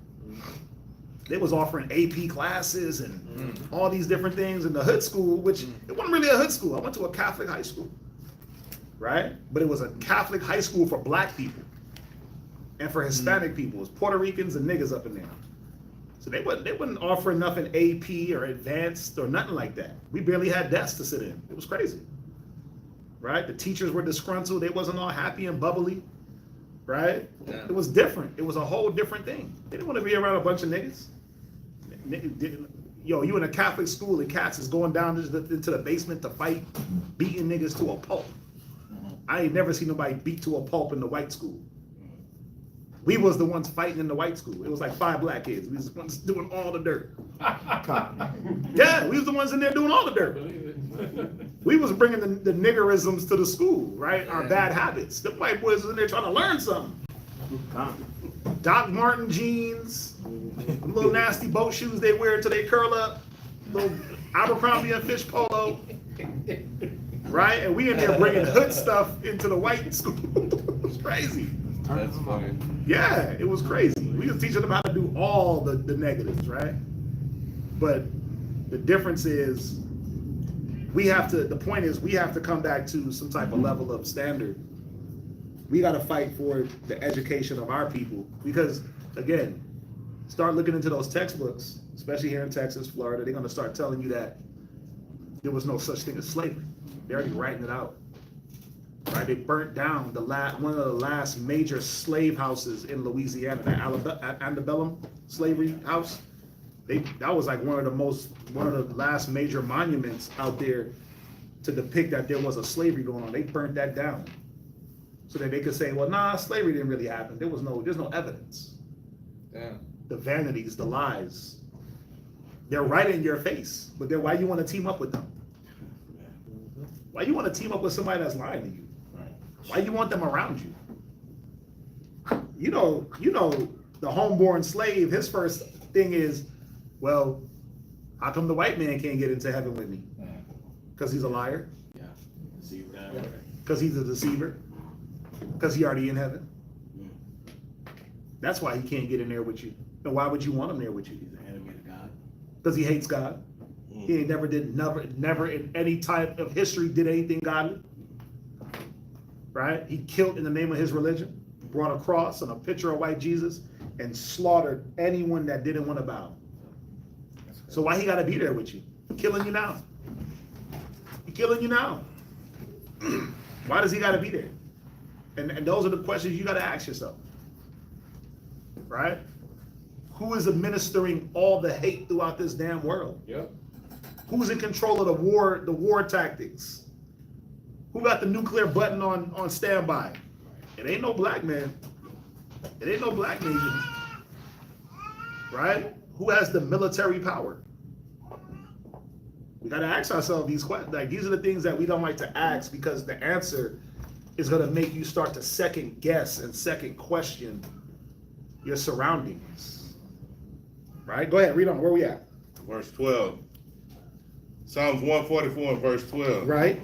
That our sons may be as plants grown up in their youth. You know why you got to ask the Most High to rid you out of the hands of the strange nation? Because your sons get cut down in the streets. The brother, the Rodney Hinton Jr., his son got cut down at 18.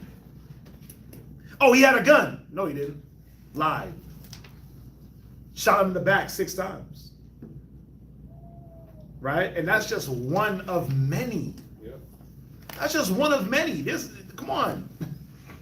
Right? Those are like literally public lynchings if you didn't know. Those are public lynchings. They don't gotta hang you from nothing. They just shoot you. Yeah. Right?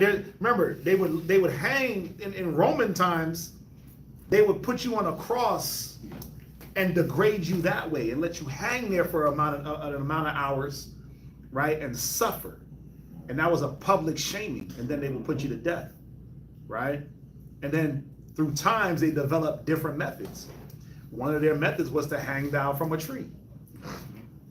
They would hang, you know they was lynching niggas from anything in the South? It wasn't just putting you on trees. If there was a beam that went across a building inside, they would take you in there and lynch you on the spot. They didn't wait. You think they waited for Emmett Till when they did what they did to him? Like, oh, let's go to court, let's do this, let's do that, let's get a judge. No, you was getting executed. You looked at my woman, boy? On the spot. On the spot, hang his ass up, get the rope. Niggas had ropes on the back of the Chevys. Right? You had a lynch mob. They was ready. They didn't wait for no damn trial. They was cutting your son. And guess what their sons were doing? Sitting there watching, laughing. There's photos. There, yep.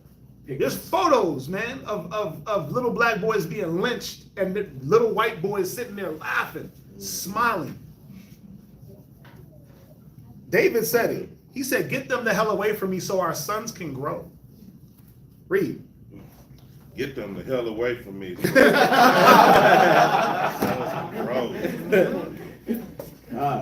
Just like that, straight up. Read. That our sons may be as plants, Right. grown up in their youth. Go ahead. That our daughters may be as cornerstones. As what? As cornerstones. Think about a cornerstone. It's something that you can rest on. It's something that you can build upon. So if you build your daughter as a cornerstone, what does she develop into as a woman? A pillar of rest. Now just think about it. Are our daughters being built as cornerstones into pillars of rest? Not outside these walls. Your daughter is now being built up to be the next Megan Thee Stallion, the next Cardi B, the next Remy Ma, the next Sexy Red, the next Bad B, the next Thought Pocket.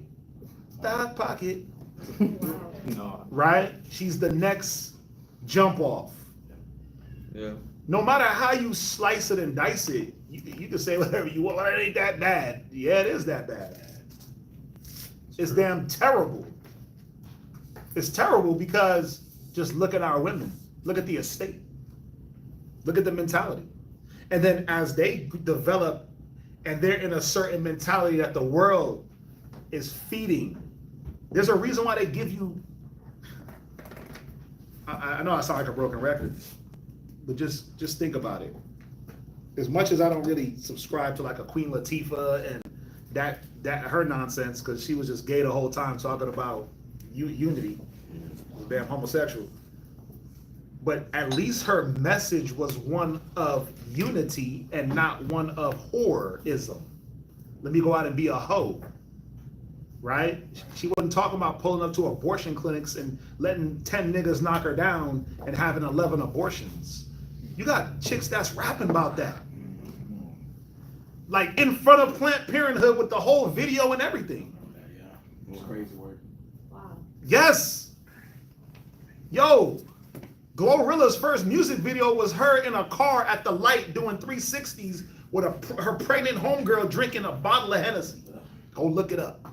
They gave her the bag because of that. What was the song? I don't need no nigga F.O. What was it? What was the song that Glorilla had? Who did the F.O.? That was her song. That was her song. Go watch the video. They at the light twerking. Her homegirl is pregnant.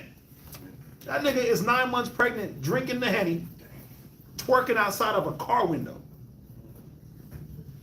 And they was like, you know what? We want her to be the example. She don't care about her people. Just put it on. And just because you ain't twerking at the light, just because you ain't got the bottle down your throat, just because you ain't getting peed on like Young Miami. Oh, wow. What? Right. Just because you ain't getting freaked off like Cassie, just because you're not to that level.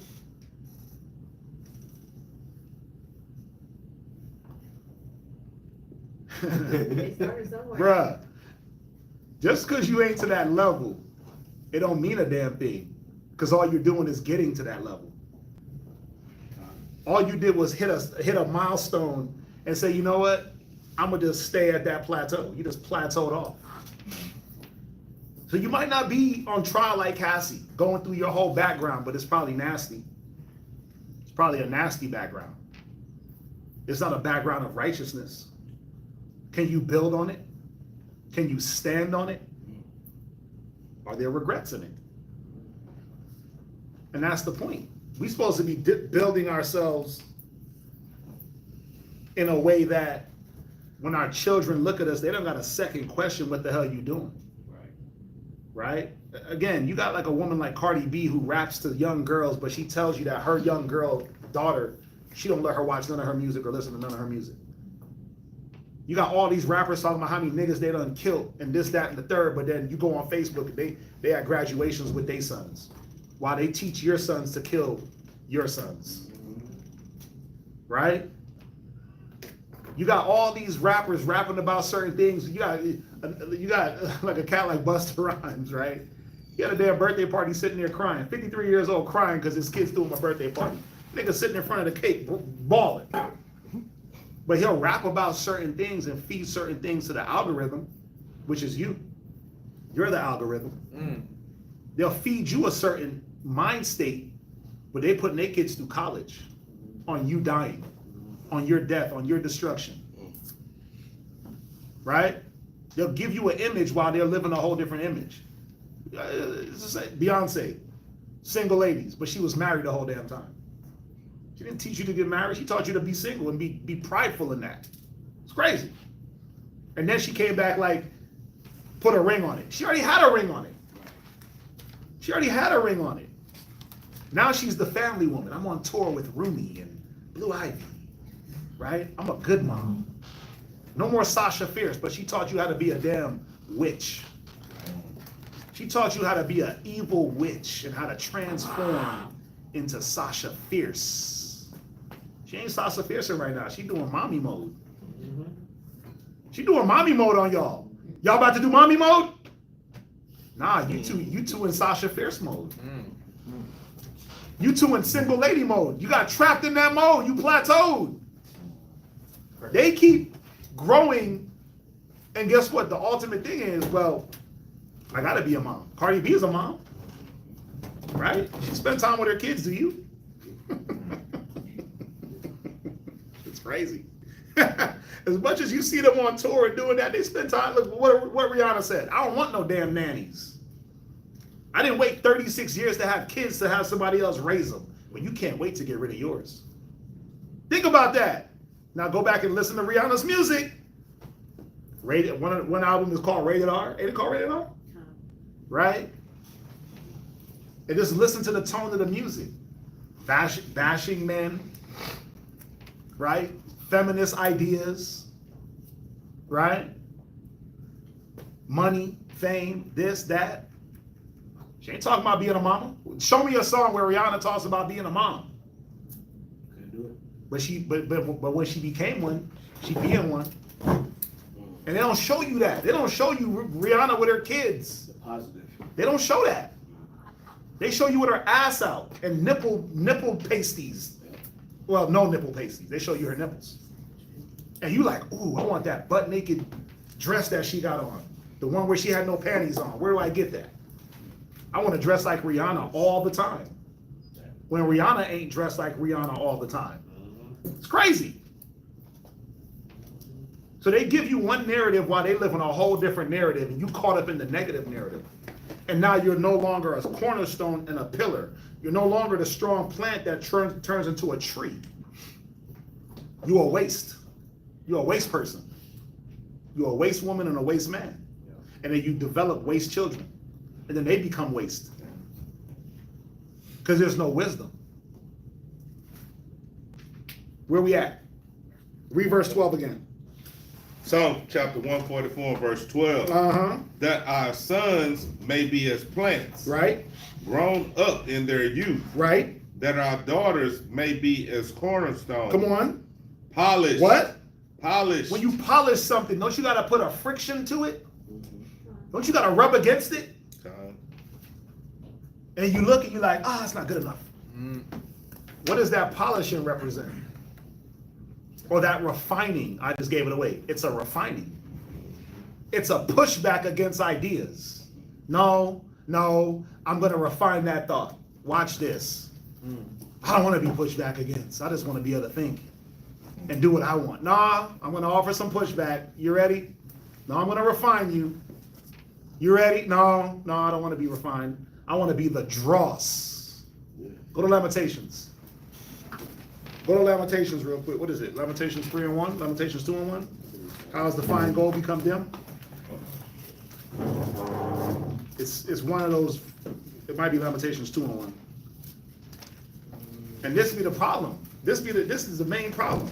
Once we start to break out of that damn folly mind state, and someone starts to polish or refine someone else, it's like, who is you to polish me? I don't want to be polished. I want to stay the way I am. I'm good like this. I don't want to be refined. And who is you to try to refine me? You ain't refined. If we think like that, then we can't get nowhere. Nobody could tell nobody nothing. Right. What? Right. That's such a destructive thought. Like anytime you're corrected about something, you automatically want to correct something on somebody else. You'll never grow like that. Nope. It's Nope. such a terrible thought to have, man. But that's the thought of our people. My people are destroyed for a lack of knowledge. And that's how they think. As soon as it's correction time, we point something out on you. Right. Well then cool. Guess what? We just gonna be the same. Right. I'm gonna work on the thing you told me about. Now can you work on the thing I told you about? Ew. I didn't say that. I didn't say that. You work on it first. Right. Then let me see it in you, and then I didn't work on it. That's such a terrible. You're not allowing, you're not allowing yourself to be developed I'm not saying that. whatsoever. It's a crazy, wonderful thought process to understand. All of us here in this room right now, this far in our journey, we were developed into the way we're talking now and being able to add the precepts. But when you're pushing back, You were polished. Polished. You're being polished. Use that word that we did. You're being being polished. polished, and that's a beautiful thing. Just because on the things like Gabar was talking about earlier on the conscious thing, and how we went through the scriptures on that. Like my upbringing, there was no polishing. There was just a lot of dirt, mess, drugs, trauma, curses. You were allowed to just decay away. That's Yeah. it. And now with these scriptures, when I first got here, all the spirit around, to now here, 6 years in, hopefully more and longer, rock the hour, is that continuous polishing, sanctifying, the cleansing. Because on this point, I'm not pushing back. Right. Tell me, please. What is it? It's the Wisdom of Solomon 7, the spotless mirror, something like that. Verse 26, for she is the brightness of the everlasting light, the unspotted mirror of the power of God and the image of his goodness. But you're telling me what I need to work on? You work on yours. Right. Yeah. Don't polish me. I got it. That's always been the sentiment of our people, though. That's why we have decayed so far, because it's like the person that at least has a mind to not do what you're doing and to try to develop and better themselves. They're just pointing out certain things, and it's like, well, remember that one time when you was like such and such? It's like that. Why are we going back 10 years? I did that. Yeah, cool. You're right. I was a pimp in my backsliding days. I ain't pimping no more. It's over. But you did it, so you can't tell me nothing. Damn. Read where you I at. hate that. Lamentations chapter 4, verse 1. Mm-hmm. How is the gold become dim? And it goes back to what you brought out about the godly. Because you got things in your past that you did, you can't there's no way you can be godly. I don't look at you that way. There's no way you have godly thoughts and you're trying to be godly, because I remember all the negatives you did. Right? Read where you at. How is the what? How is the gold become dim? How is it what? Become What dim. is the use of dim-ass gold? Don't you refine it so it's not dim? Yeah. Isn't it dim when it gets pulled out the dirt? Then you throw it up in the fire, you get it nice and shiny like that. I mean, that ain't real gold. That's cap. Right? But that's a good articulation of, bam, you want it to look like that. Shiny. Shiny. Brand new. Right? But then look at the comparison. How has the gold become dim? Right? Now that's more brashish colored. But why is it? Because of the condition that it's in, the thing that it's used for. Right? Go ahead. How is the most fine gold changed? Uh-huh. The stones of the sanctuary are poured out in the top of every street. Come on. The precious sons of The Zion. what? Precious sons of Zion. Come on. Comparable to fine gold. And daughters. Let's not forget the daughters. Read. How are they esteemed as earthen pitchers? Damn, you went from fine gold to clay. All because I can't be polished. You went from gold having a high worth to clay. It has no worth. It's earthen. Right? We can get clay, that's dime a dozen. But that gold, we gotta search for that thing. And then we gotta take care of that thing. Men want that gold. You gotta see it, man.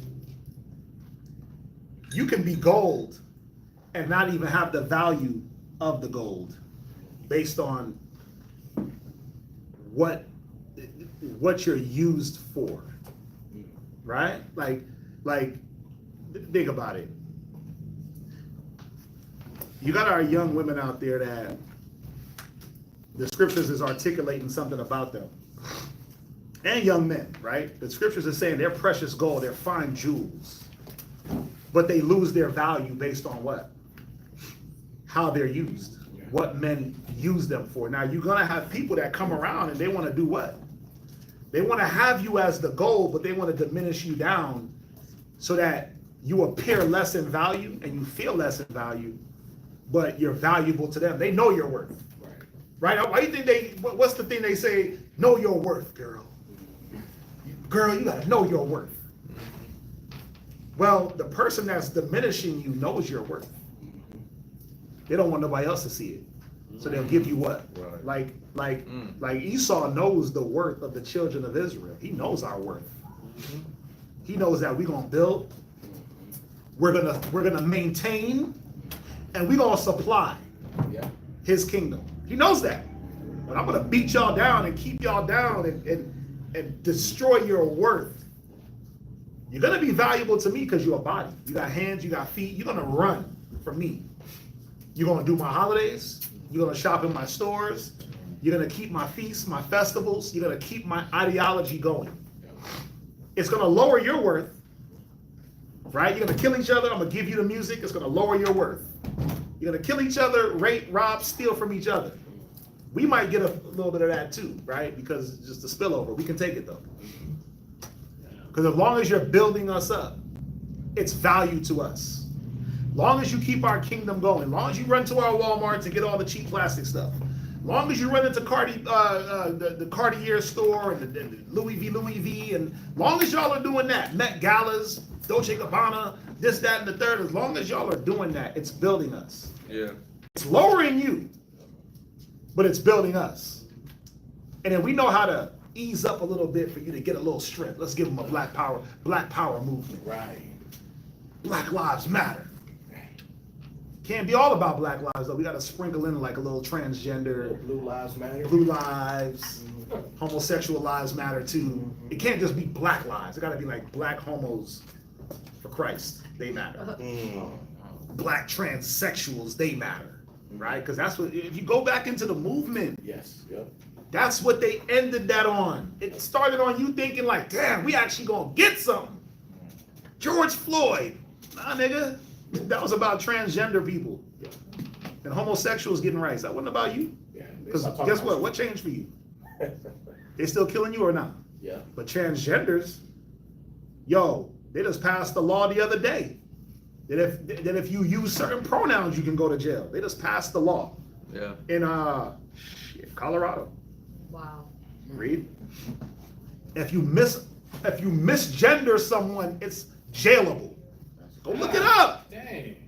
Go misgender somebody and see if they don't lock your ass up or fine you. Wait, favorite for the liberals? Like, if I were to call somebody, If you were to call somebody out there misgender, so he's a man, mama, he's a boy. He's a he. But if he wants to be called she and I call him a he, guess what? That's messed up. That's crazy. Colorado. They about that out there. They all about that. Crazy. They'll fight for that, and Trump ain't gonna do nothing about it. Wow. the crazy. Think about it. But guess what? Let me call you a nigger with the hard ER to said it. Nigger. You can't get jail for that. Let that go. Everybody, yeah, the second that, brother. Pick up your bootstraps. Let me shoot you in the damn back 6 times. Well, just say he had a gun. Say there was no cameras, and just let's move on. That's it. Yeah, it's like, oh well. Unfortunate. You know what? Hey, Wow. let them abort babies. Let them do drugs. Like, yo, it's wild, Possession It's slavery. crazy. right? And hold themselves not guilty.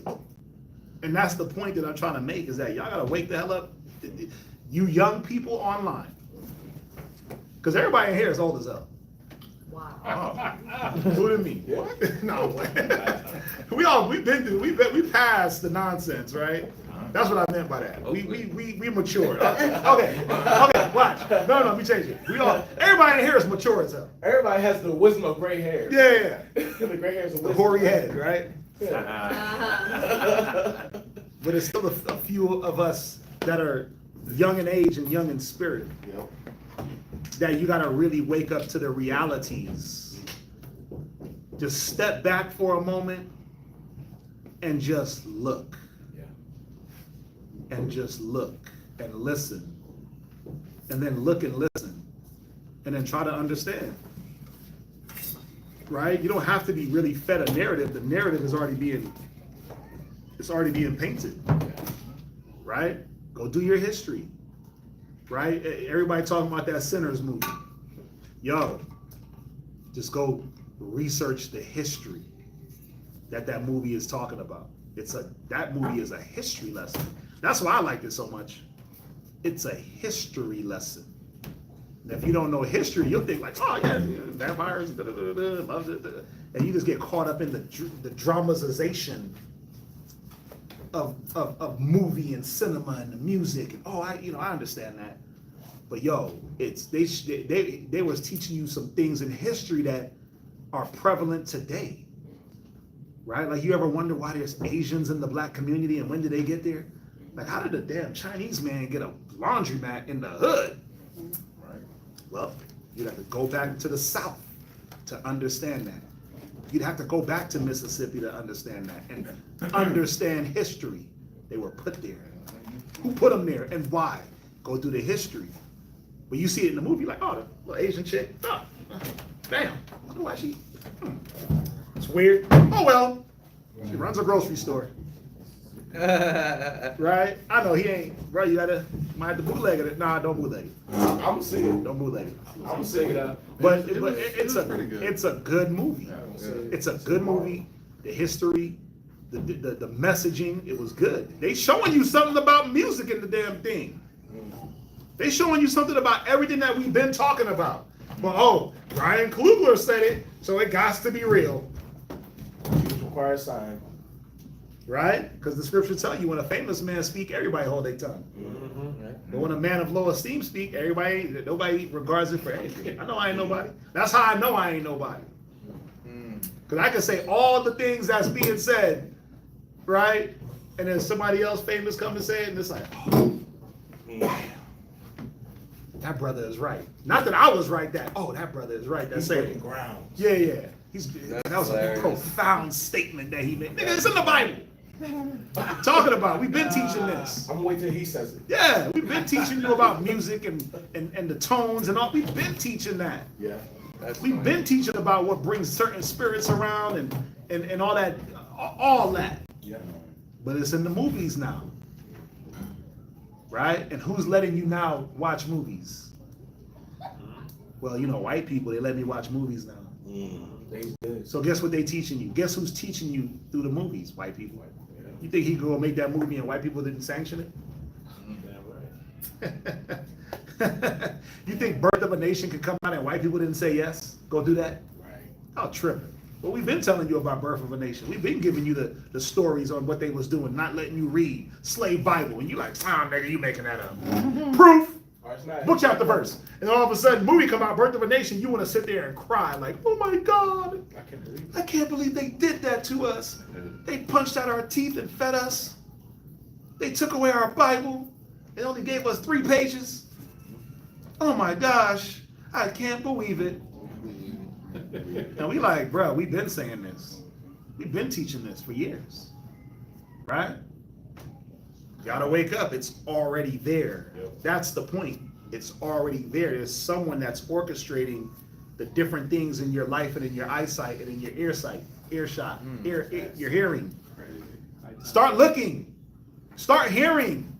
Stop being drowned out by the negative, right? Turn down the damn whack-ass music and the garbage-ass TV shows and the trash-ass social media and actually look on your phone and research something. Right. I don't care if you chat GPT it. Just do it. Yeah. Yep. Right? Just do it. Research. Right? Open AI. It's open. They telling you everything. They'll give you documents. Who's Janus? Oh, Janus is the god of and he was who's Buckus? And he's the god of and you like, wait, what? I don't gotta even like go get books. I don't gotta read no more because who's Buckus? And it'll read it to me if I'm slow. Who's this? And who's that? And who's that? If I'm slow. The winter solstice, what's that? And it'll break it down. The Yuletide, what's that? Thanksgiving, where did it start? And you like, wait, damn, I don't gotta read no more? Nah, you don't gotta read no more. No more. AI, it'll read you the facts. Yeah. Still gotta fact check certain things. But it'll read it to you. And then you can ask another question. Tell me more. Yeah. And it's like, all right, I've gathered more information for you, depending on what your AI voice sounds like. Right? Depending on what he sounds like or she. I'm trying to get like a Jamaican voice. Sounds British. British? Right. Yeah, And white they'll British. give you more. Oh, you like more? And then start giving you all the information from the World Wide Web and books and everything. And you like, still slow. Still like, just gotta see it to believe it. Yo. That's hilarious. Instead of saying, you know what, deliver me from that foolishness. That's fun. Go back to Psalms. Like AI trying to polish you, but you even want AI. You don't even want AI to polish. You're like, nah, nigga, that's too much polishing. Too shiny. I don't want to be shiny no more. Right? But we got to really understand. You got to really take the time to stop pushing back on everything. Stop pushing back on everything. Like, everything don't need a pushback.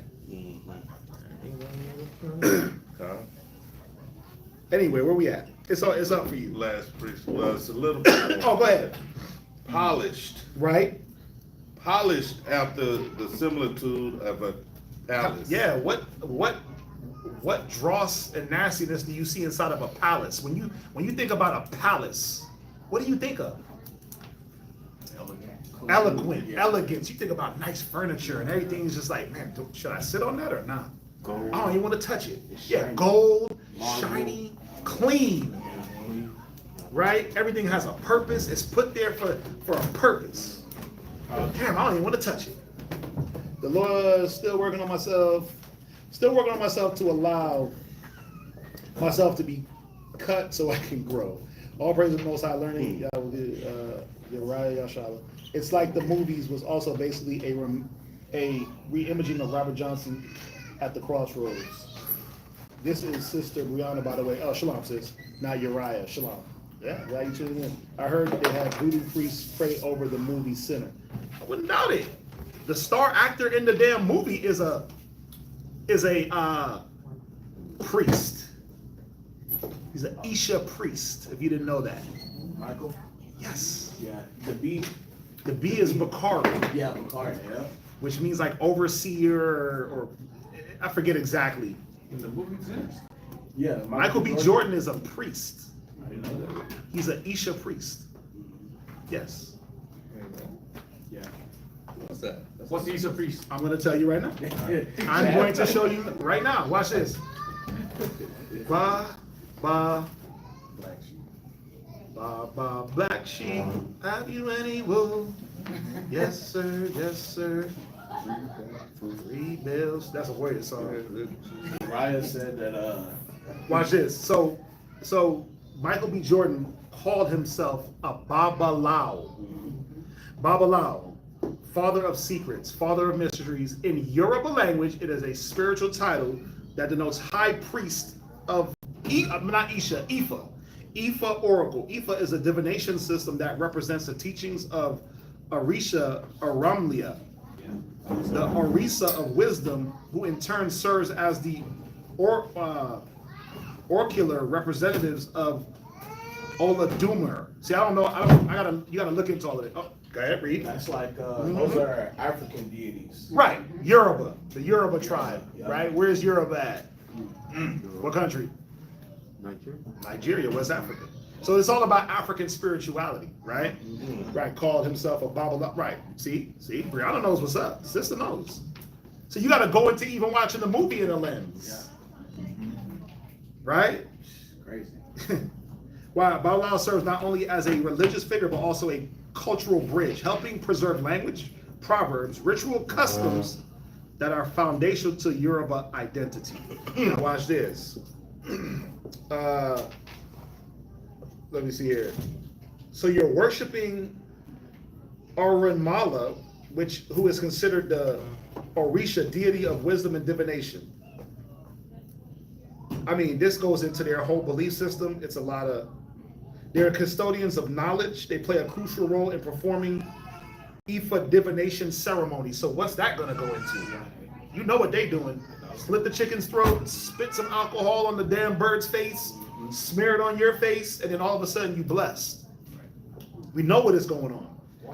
Extensive training are initiated into the priesthood, often passing down their knowledge through apprenticeship and oral tradition. In some cases, their training includes mastery of hundreds of Udu Ifa verses, herbal medicine, ritual performance, and the spiritual philosophy of the Yoruba cosmology. So they worshiping a whole nother god system. That's the bottom line. It's idolatry.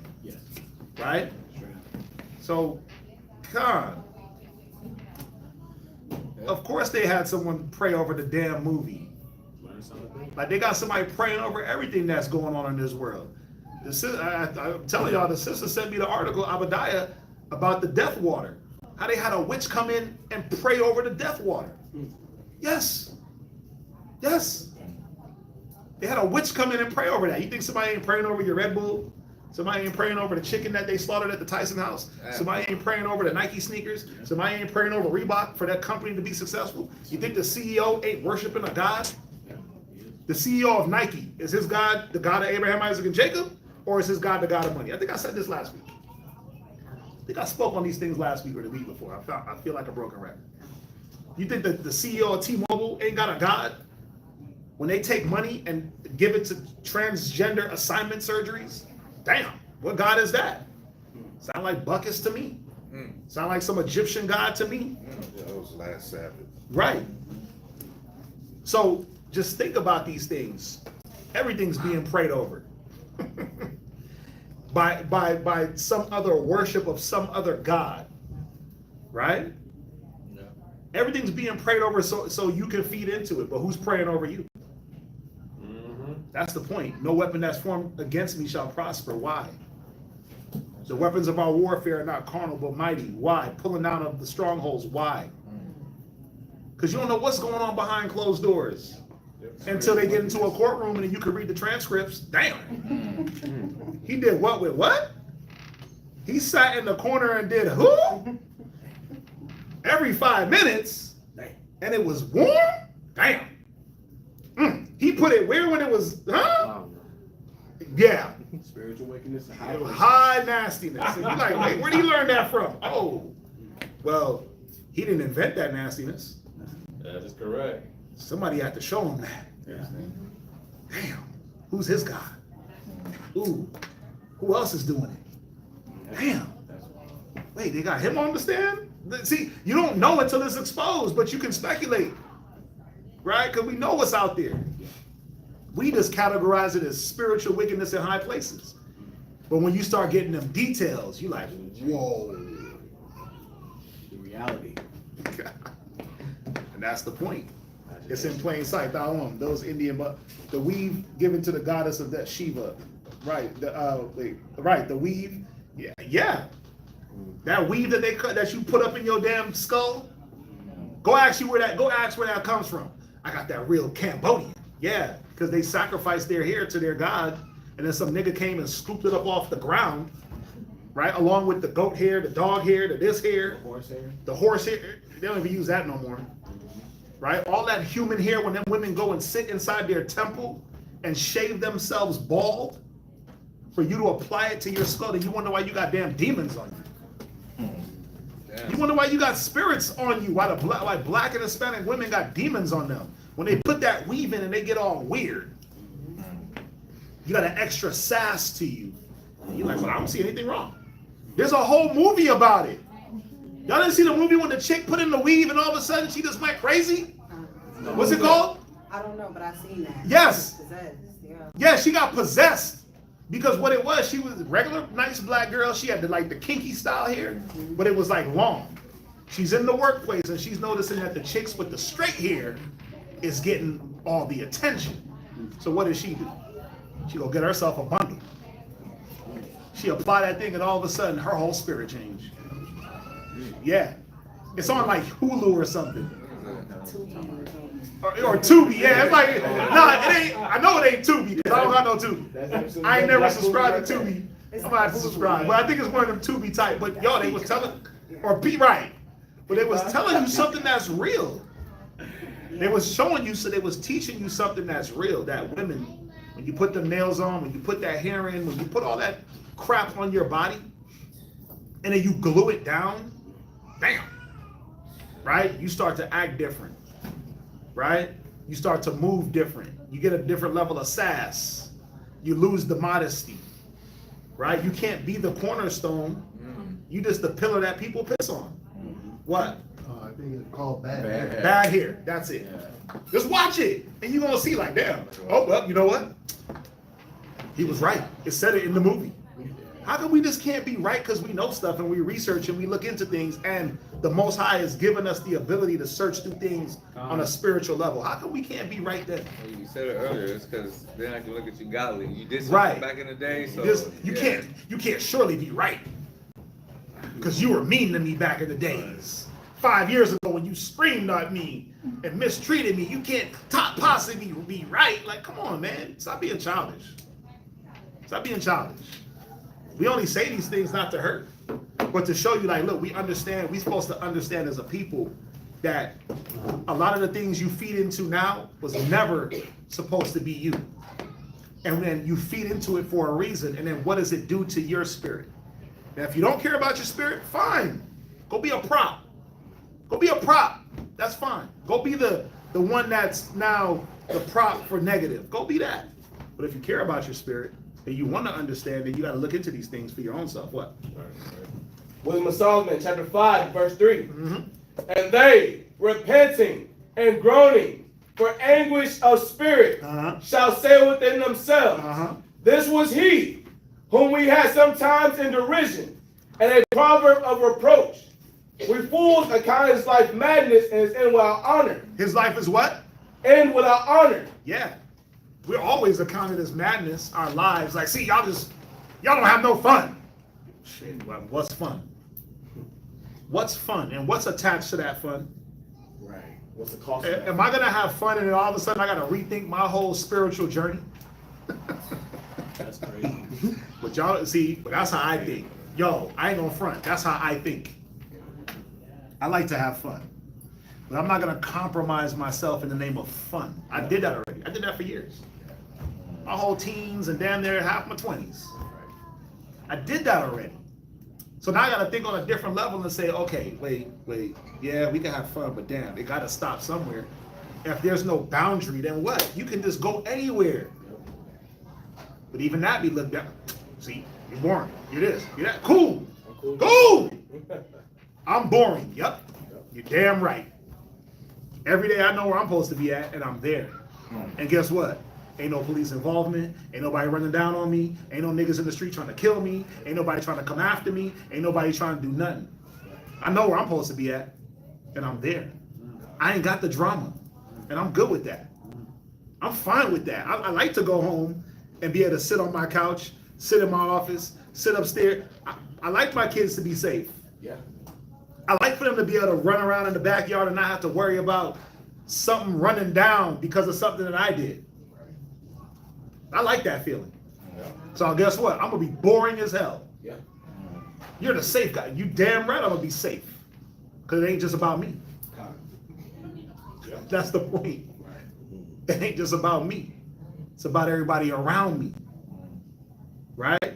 It's about everybody around me enjoying that safety. Read.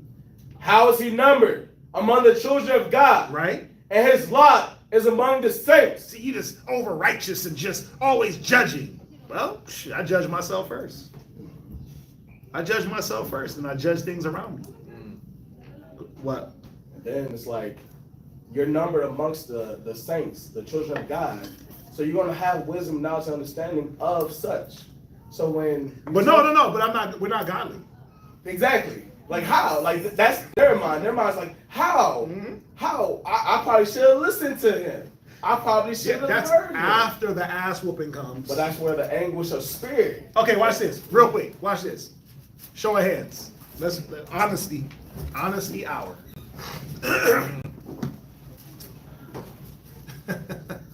I ain't gonna look at nobody. I ain't gonna put nobody on the spot. By a show of hands, in the last year,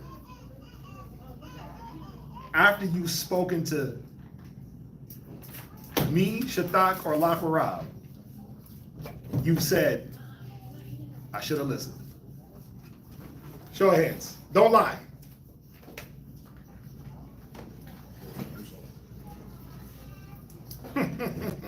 Okay. That's all I wanted. Now, right. Yeah, see, you got it. Now, what would have been better? Just, this is a thought. You ain't got to raise no hand, but what would have been better? To just listen? Rest my case. Do you understand? I rest my case. It would have been better to just listen. Now, what hurt more, the talk or the experience? This is where I be wanting this is where my head be exploding at. This is where my mind just be melting through my ear because I'm like, yo, why do you gotta experience? We've already experienced. But your experience may be different from my experience. That's No temptation that is taken you is uncommon to man. Because at the end of the day, it all boils down to one thing. What you want, what the spirit wants. Your lust and the spirit. That's really all when you would just boil it down. That's it. I like being angry, so I'm going to be angry. I'm going to be prideful. I'm good in that. Negative, this, that. That's what it boils down to. But just really think about what y'all are saying. The experience sucks. You shoulda, coulda, woulda. So next time, what do we do? Just listen. That's it. At least just consider. It says a man of counsel will be considerate. At least just consider that. Yo, we ain't trying to tell you something because we want to hear ourselves talk. I'd rather be quiet. I'd rather just be like in myself, like, God damn, that's crazy. I do that. First I'd be like, what the? That's wild. In my brain tells me like, that's crazy. And then I'm like, I gotta say something. And I was like, oh brother, how am I gonna say this? To not offend, to not get nobody mad, to not make nobody cry, to not make it. And then I'm like wrestling with myself, like, okay, balance, okay, I'm gonna say it like this. No, can't say it like that, because that brother's gonna be upset if I say, because he's gonna think I'm gonna say it like, nah, because that sister is gonna be like, nah, why'd you say that to me, brother? And then, nah, let me say it. Then no, because she's gonna go to her husband and then say that I was talking about her, and then try to see what I gotta do with. That's Crazy. Instead of us just being grown-ups and just understanding that it's not to destroy anyone, it's a polishing. Yo, that's gonna be my new thing. Trying to polish you. Just trying to polish you. Just trying to add some glow to you. Add a little shine. Refine. Trying to refine you up. That's it. It ain't I'm not trying to dim you down by rubbing against you or causing that friction. Right?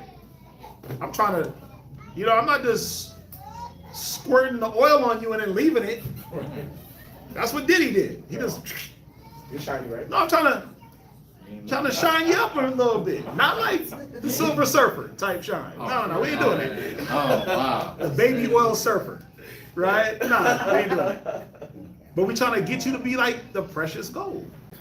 Read on. Let's jump back. Let's get up out of here. Bam. Whoa. Oh my God. Come on, 1:30. What y'all doing? This is our fun, like LaShawn said. This is crazy. Go ahead, where we at? Verse 6. Therefore have we erred from the way of truth, and a light of righteousness have not shined upon us. I mean, I can't just breeze through this though. Y'all know that. Come on, I'd be doing y'all a disjustice. Read. And the Son of righteousness rose down upon us. Right. Let's jump back to. He's done. Next reader.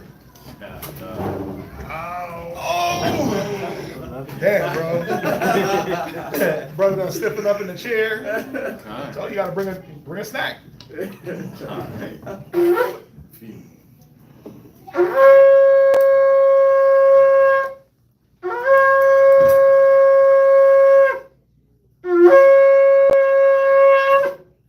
I'm a one Isaiah Shabbat Shah Yahawada, Ban Yasharala. I'm a one Isaiah Shabbat Shah Yahawada Ban Yashala Man of Israel. Am I? Right. Yahawah Shem Yashah Brakatam. Yahweh Shem Yahshua Barakatah. Damn, brother, you guys out here just got a brother going all the way to 3 o'clock. First reader. Battery in the back, huh? Gotta get in line for keys. Yeah, get inside. I gotta get in. All right. What they about to go do? Bring up the rib, eh? What they about to go do? Melt? He said milk. Is it like extremely hot out there? It's hot. It's not as bad as yesterday. Yo, Well, yesterday you was ain't that crazy. close to the sun, so it's no, of course you're not gonna be. She about as tall as this. Man. So, Con. Where we at? Shaddai left me a message. You said Shaddai? He left me a message in the chat. In which chat? Brother's chat.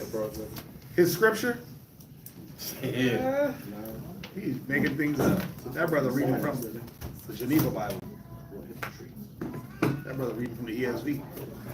What did Shaddai say? Oh no, Shaddai left me a message. No, he's not mine. In our brother's chat. Houston brothers. Well, I'm a one. If the men of Benjamin was being gay, then the women probably went to the men of other tribes. The men didn't want.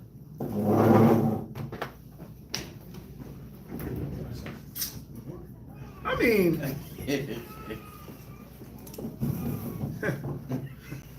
y'all all about to get stung. Wow. Y'all all about to get stung. Oh, man. Y'all all about to get stung. Go back and read that and get the scripture to show y'all you. Don't be mad. Y'all be bullying me, bruh. Y'all be in here bullying me, and I can't fight back.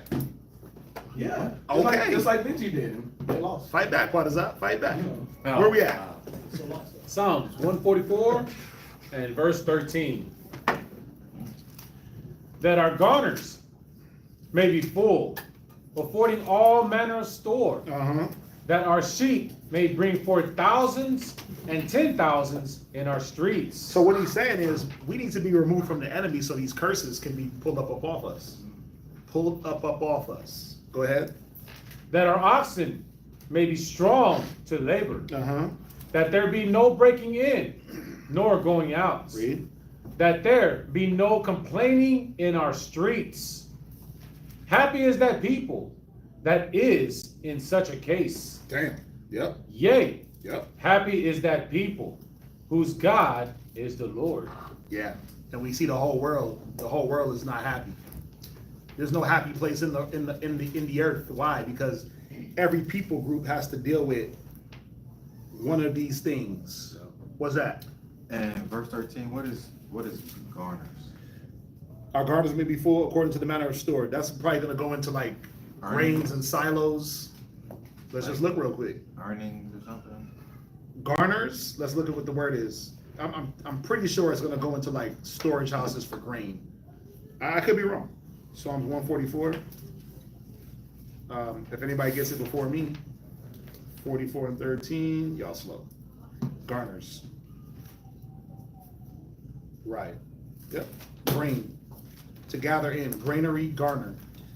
Unword to gather. So our gathering, the things that we garner, the things that we gather in.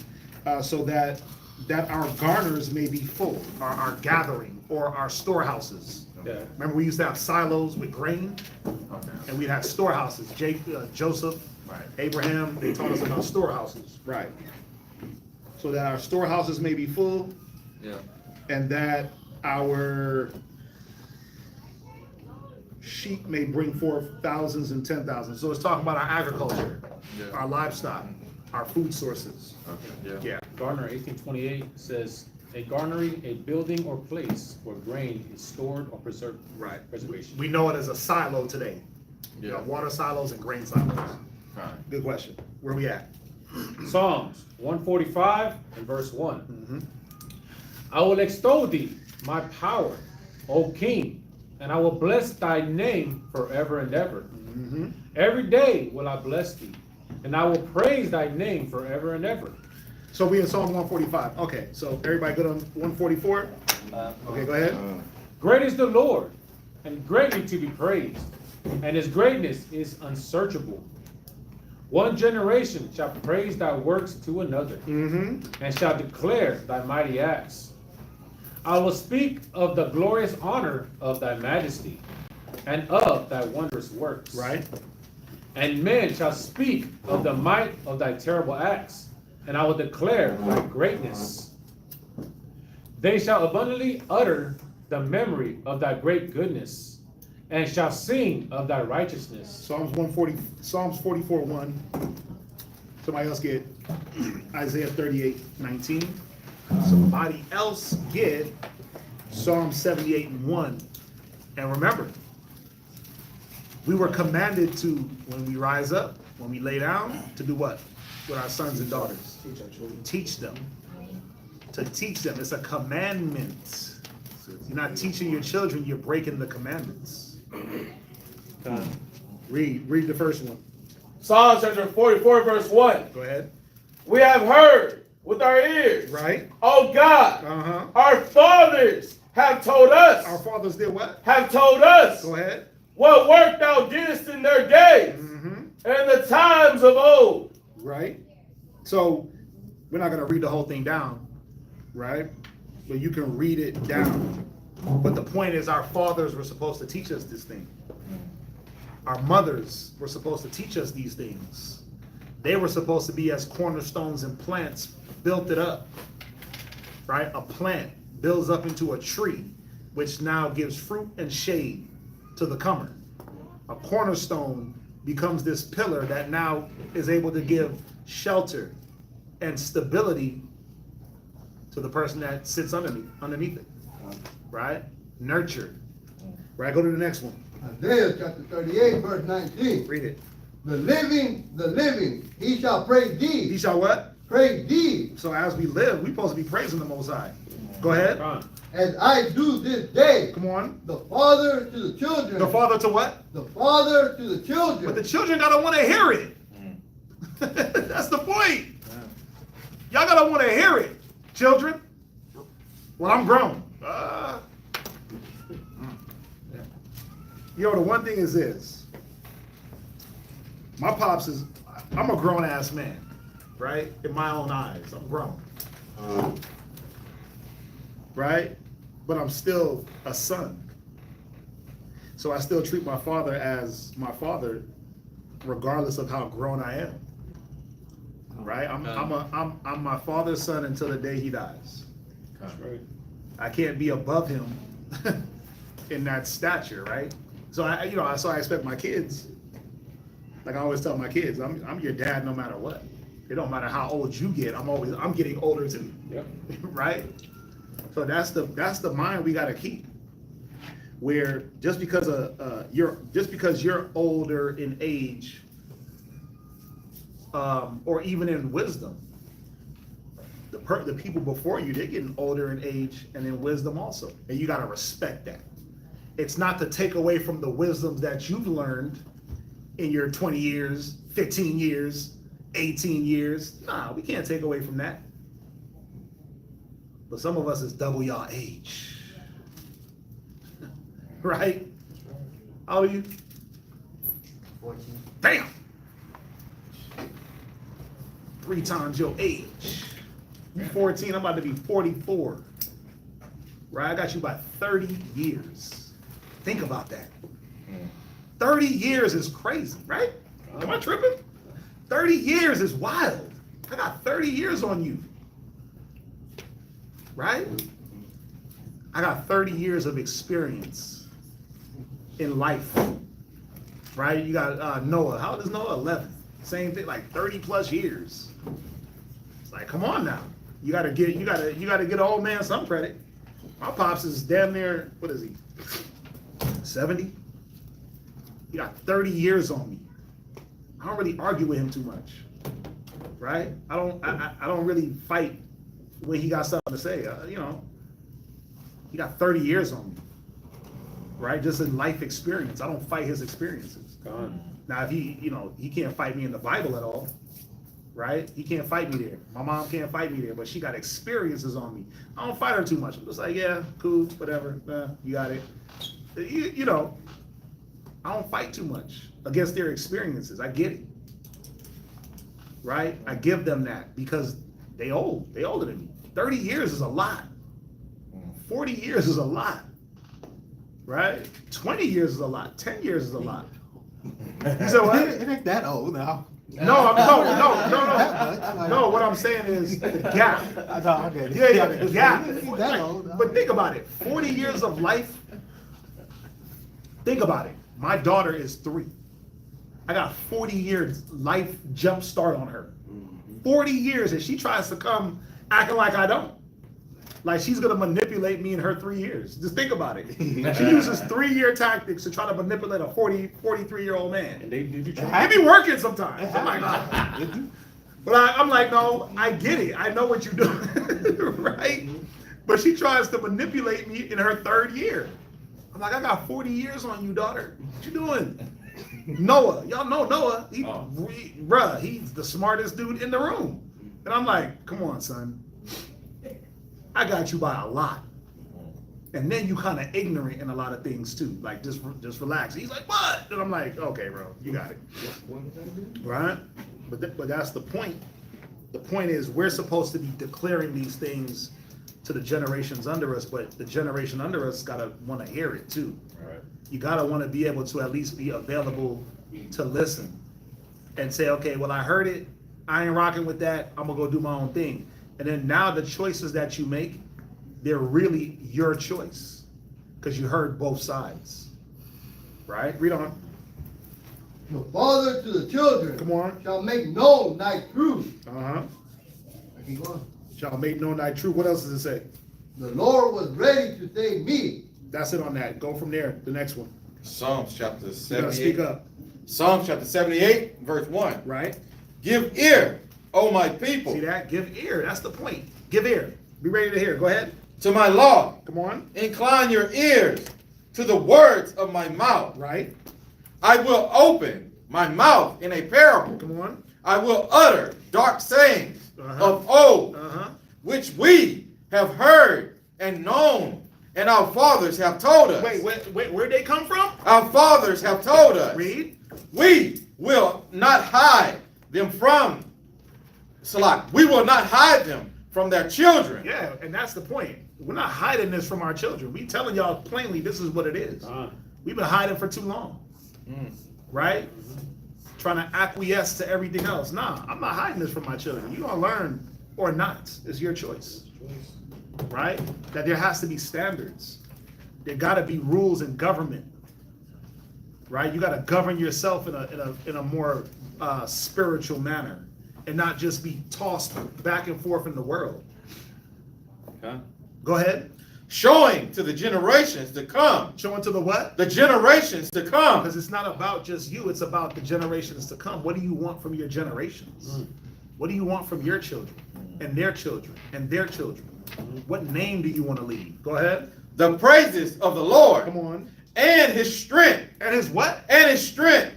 This is where your strength lies. That is correct. This is where it lies ultimately. Go ahead. And his wonderful works that he have done. For he established. What verse you at? 5. No, that's it on that. Jump back. Jump back to Psalms 145. And just read. Or wherever you left off. Verse 8? 7. Okay, 7? Go ahead. Psalms 145 and verse 7. They shall abundantly utter the memory of thy great goodness, and shall sing of thy righteousness. The Lord is gracious and full of compassion, slow to anger, and of great mercy. The Lord is good to all, and his tender mercies are over all his works. Any questions? Next reader.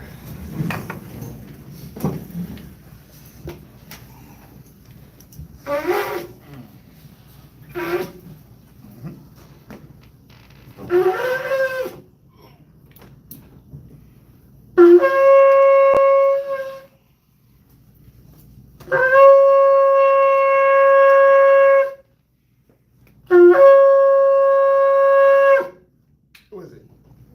Oh, go ahead. Hatazar, Shabbatashah, Yashikar, Banya Sarala. Hatazar Shabbatashah, Yashakar, Bon Yashala, men of Israel, Amadi, Barak. Yahweh Shemashai Brakatam. Yahweh Shem Yahshua Barakatah. That brace ain't work? Nah, I mean it is. Oh, what made it the sitting? that, but I had hit it on the corner like this. Yeah, buddy. Yeah. When I got back, when I got up, when I hit it on the corner, I just fell right back in the bed. Yeah, buddy. Yeah. So I know about them knee demons. I know about them knee pains, bro. Come on. I was the knee pain man. I was really that guy. I think I got 3 knee braces. I got one on each leg at one point. It was one Passover, bro. I had ice packs on both knees.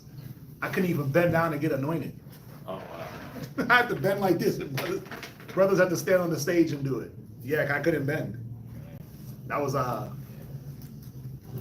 man, that was like 6 years ago though. Now my knees have been strengthened. Yeah. You know, they say about a good woman should strengthen your hands. Because they say a wicked woman will cause weak knees and feeble knees and weak hands. But a good woman, damn, it's like marrow to the bones. Well, Right. preach. Read. Hallelujah. Yeah. So, Amen. you know what I'm saying? You just got a little Lakeisha slide in there. Right on. She's already in there though, but I don't know. The results. Corey just a mean guy. No, man. I'm joking. Do I beat you? Wow, that's a crazy question. I mean, Yo, we on, hey, brother. I mean, but look, Hey, we online, brother. You can't be asking me that is crazy. They know I do that. When I get home, what if she said yes? Right. We all be wrapped up. Well, man, we just have to have counsel. Straight counsel right here. Right now, cutting the streets. He's at cut the street. It's like lock the doors. Yeah. What's going on? That was a wild question. Anyway, where we at? We are at Psalm 145, verse 10. Yeah, right? Yeah, go ahead. Psalm 145:10. Go ahead. All thy works shall praise thee, O Lord, and thy fame shall bless thee. They shall speak of the glory of thy kingdom and talk of thy power, to make known to the sons of men his mighty acts and the glorious majesty of his kingdom. Right. The kingdom, thy kingdom is an everlasting kingdom. A 1,000-year kingdom. An everlasting kingdom. It's gonna be for 1,000 years. Then the devil's gonna be loose, and then we gonna. An everlasting kingdom. Right. Go ahead. And thy dominion endureth throughout all generations. 1,000 generations. Throughout all generations. Come on, read, Corey. The Lord upholdeth all that fall. Right. And raises up all those that be bowed down. The eyes of all wait upon thee, and thou givest them their meat in due season. Thou openest thy hand. Thou do what? Thou openest thy hand. Come on. And satisfiest the desire of every living thing. And that's the thing. Who's opening their hand to you, though? Because Satan could open his hand too, and satisfy your desires. Fire and desire, baby. Right? Who's satisfying your desire? Who you allowing to feed you? Because Satan wants to give you something too. Power. He wants to give you all the things that the Most High wants to give you, but like you got to do nasty things to get it from Satan. And the first thing you got to do is give yourself up. Bow. I'll give you power. Didn't he? Matthew's the 4th chapter. Didn't we read that? If you bow to me, I'll give you dominion, power, this, that, and the third. I'll give you everything that. Didn't the Most High promise us dominion and power? He said, ask and I will give you the nations as your inheritance. Damn. He said, he shall break them with the rod of iron. And that's all New Testament stuff. But then here comes Satan like, yeah, just bow to me and I'll give you all that stuff. I'll even let you see it. I'll even let you see it first. You want to tell you, bird's eye view? Damn. I can see it. I can smell it. I can smell the ganja burning. Right? I can smell it. Baby oil. Slippery. All that. Damn. All the evil. Like, they got baby oil like it's evil now. Baby oil ain't wicked. Right? It's only only if you warm it up first. Right? But the point is, what? It's like, I'm gonna keep laughing about it because it's funny as hell. It's like Satan will give you a short pleasure that will torment you forever. Yep. But then you go through torments in this life which last for a moment, but then you'll have dominion under Christ forever. That's the point. You know? For your light tribulation. That light tribulation gets you the kingdom where not wanting to deal with anything and just have everything handed to you, that'll get you to damnation. Again, it's always a perfect balance of total opposites. You can feel something good for a while, or you can feel something good for a long time. It's just how you go about it. Go ahead, read on. Psalm 145, verse 17. Right? The Lord is righteous in all his ways and holy in all his works. The Lord is nigh unto all them that call upon him. Right? To all that call upon him in truth. In what? In truth. Psalms 119 and 147? 142. 142. That law is truth. Yep. Yeah, read it. Psalm chapter 119, verse 142. Right. Sanctify them through thy truth. Thy word is truth. He's nigh unto them that call upon him in truth. Well, what is the truth? Read it. Thy righteousness is an everlasting righteousness. Come on. And thy law is the truth. Doesn't it say that the law is our righteousness in the sight of the nations? Yes. Damn. Can't get around it. Can't get around it. It say the law is our righteousness in the sight of the nation. Right? This is your righteousness your wisdom and righteousness in the sight of the nations. Tells us that in Deuteronomy. Right? Let's jump back to Psalms. Psalm 145 and verse 19. So you're going to read the rest of the chapter. Go ahead. He will fulfill the desire of them that fear him. He also will hear their cry and will save them. The Lord preserveth all them that love How do him. we show the fear of the Lord? How do we show the fear of the Most High? By doing what? Keeping the law. Keeping his commandments. He said he'll give you your desires if you fear him. Right? If you follow him. Go ahead. But all the wicked will he destroy. My mouth shall speak the praise of the Lord, and let all flesh bless his holy name forever and ever. Right. Any questions? See, look how quick we got through those two readers. All right, next reader.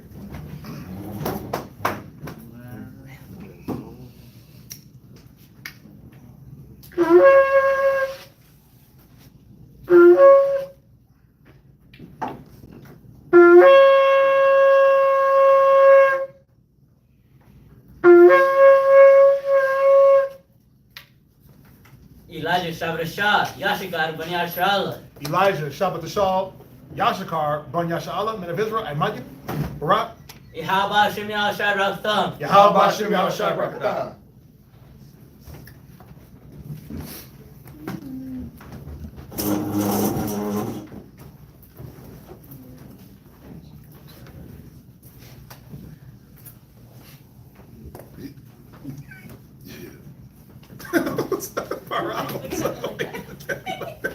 What I do? That sister looked at me like, I'm gonna get you. I'm telling my husband. Yo, you got another pack? That's crazy. 2020 Oh, throw that. You wanna ride down the block, hanging it out the window? These are insanely good. Spirits on them, don't it? Wow. Yeah, they good. They don't even get stuck in your teeth or nothing. Wow. Oh, this right here is about to be demonic. This got like the seasoning on it, Not on the outside. but it got some stuff on the inside. On the Though. inside, oh yeah. All demonic. Demon candy. Yeah, look at that. Was it Issachar candy? Tastes just like watermelon. Let's read on. Do Jamaicans that candy?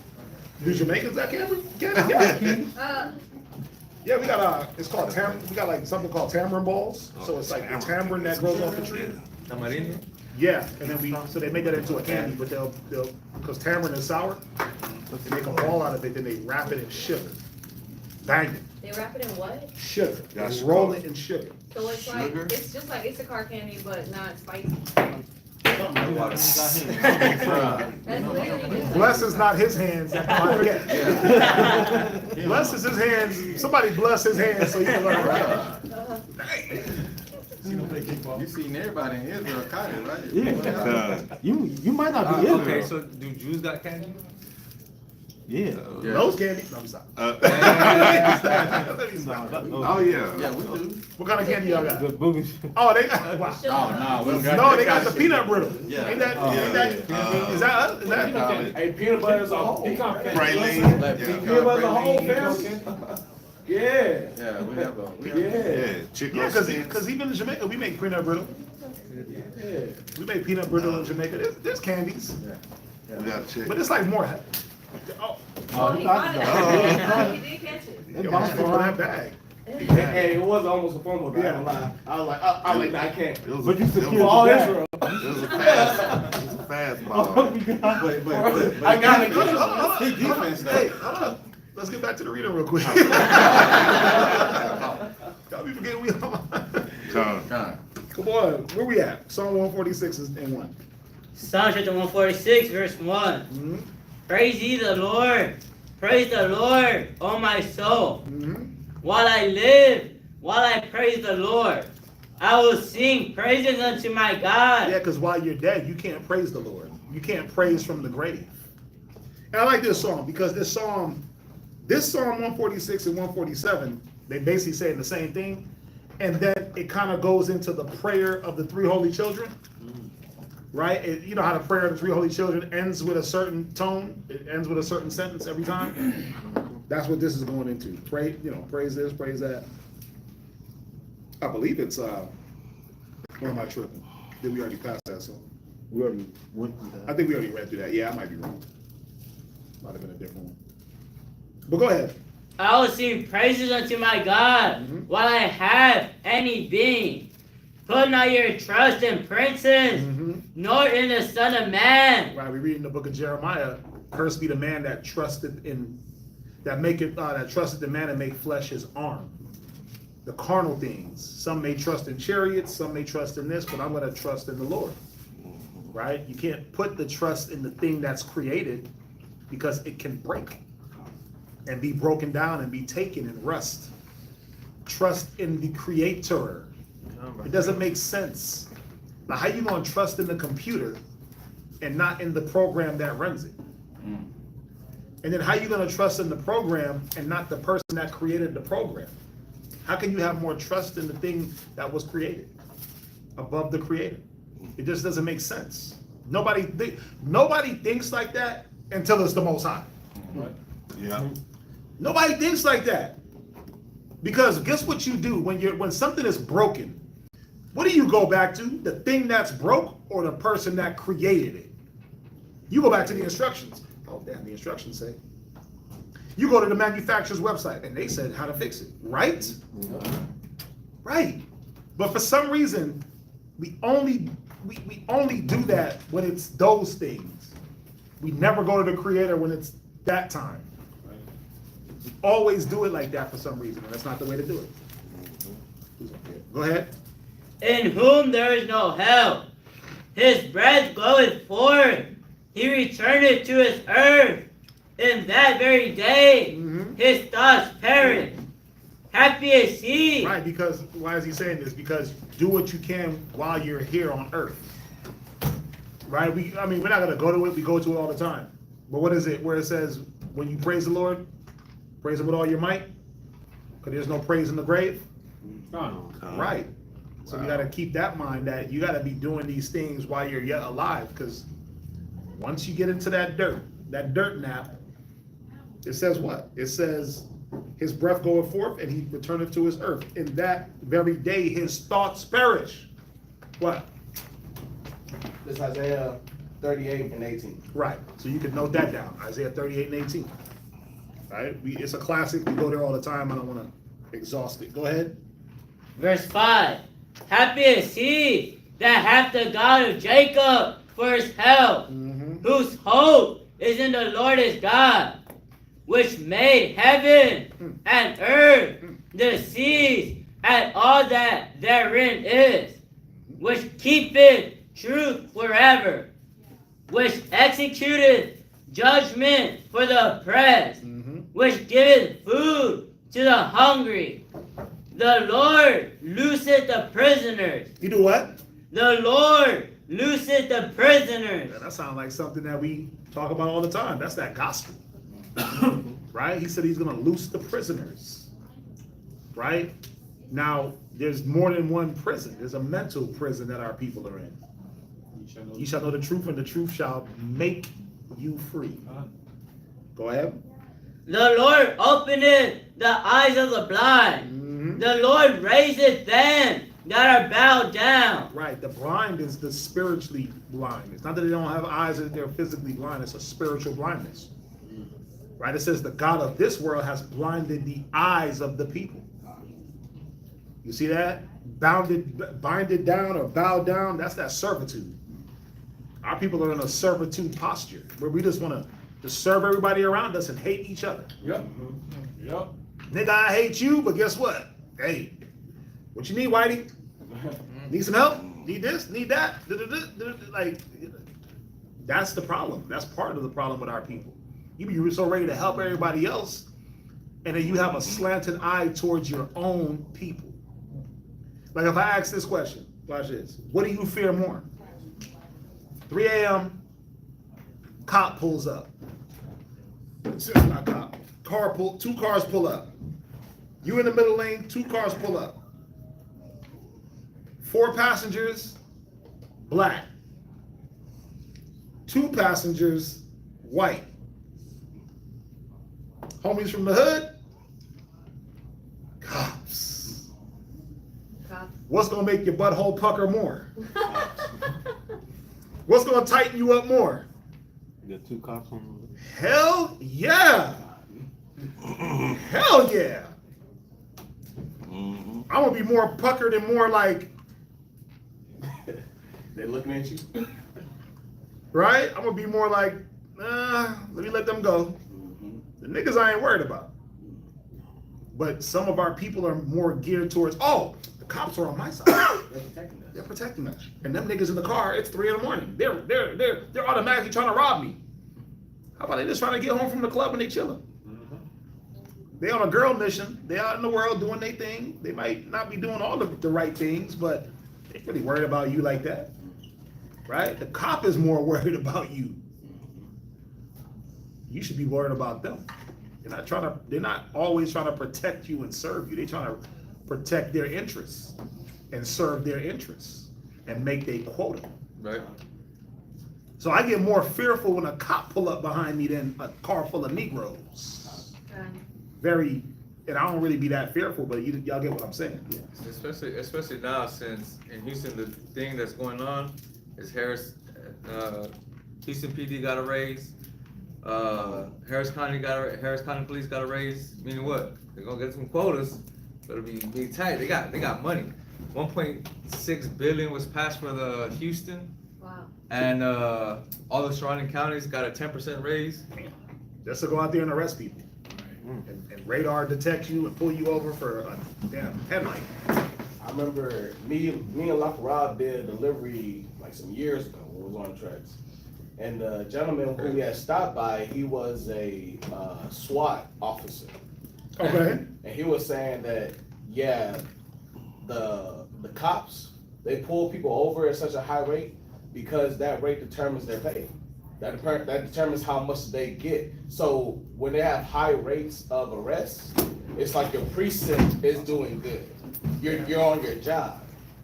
So it's like they're supposed to protect us, but they actually get more money off of us getting incarcerated. Right. Us getting locked up, right? Us getting when you have the tickets and stuff like that, it goes to them.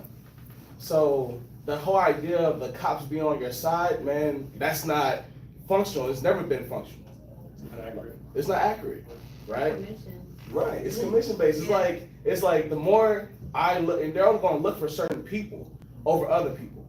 They're going to be looking for Israel. They're going to be looking for us over everybody else, right? They might let the Asian go as long as you get the black man because it's easier, right? 9 times out of 10, what's usually happening? Our people are smoking weed in the damn car, right? They have stuff that they shouldn't have on them, right? So now when the cops pull them over, what usually happens? Either they're going to try to do the race, they're going to try to run, or the smell alone is going to be something that the cop can get on. So it just goes to goes to them. But these are things that we got to consider. That's you know. And it's cool that we're talking about it now because it's not to install like a fear-mongering paranoia of anybody out in the world. It's we're correlating with scripture so we can have that wisdom of how do we have to move in general. Like, yeah, if something popping off, my house is on fire, if somebody kicked in the door, well, yeah, I'm gonna call the law, right? But still at the same time, still don't trust them. Yeah. Yeah, definitely don't trust them. Definitely. They're looking for something. They're looking for some way to convict you. Yeah. Where we at? Let's jump back. Use the tool. Yeah. Where we at? Psalms 146, verse 8, last precept. The Lord loveth the righteous. Verse 9. The Lord preserveth the strangers. He relieveth the fatherless and widow. But the way of the wicked, he turneth upside down. Yeah, those strangers are strangers of Israel. Because we have brothers and sisters of Israel estranged from Israel. Go ahead. The Lord shall reign forever, even thy God, O Zion, unto all generations. Praise ye the Lord. Where you reading to? Verse 1. Okay, go ahead.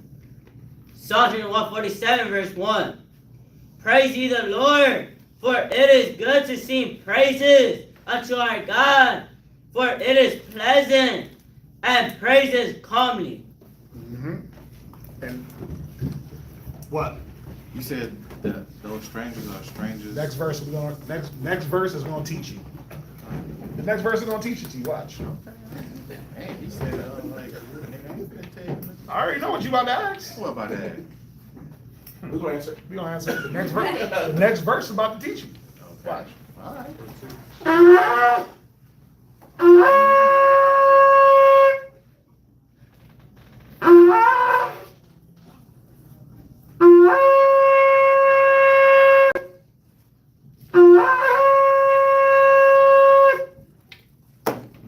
Don't see.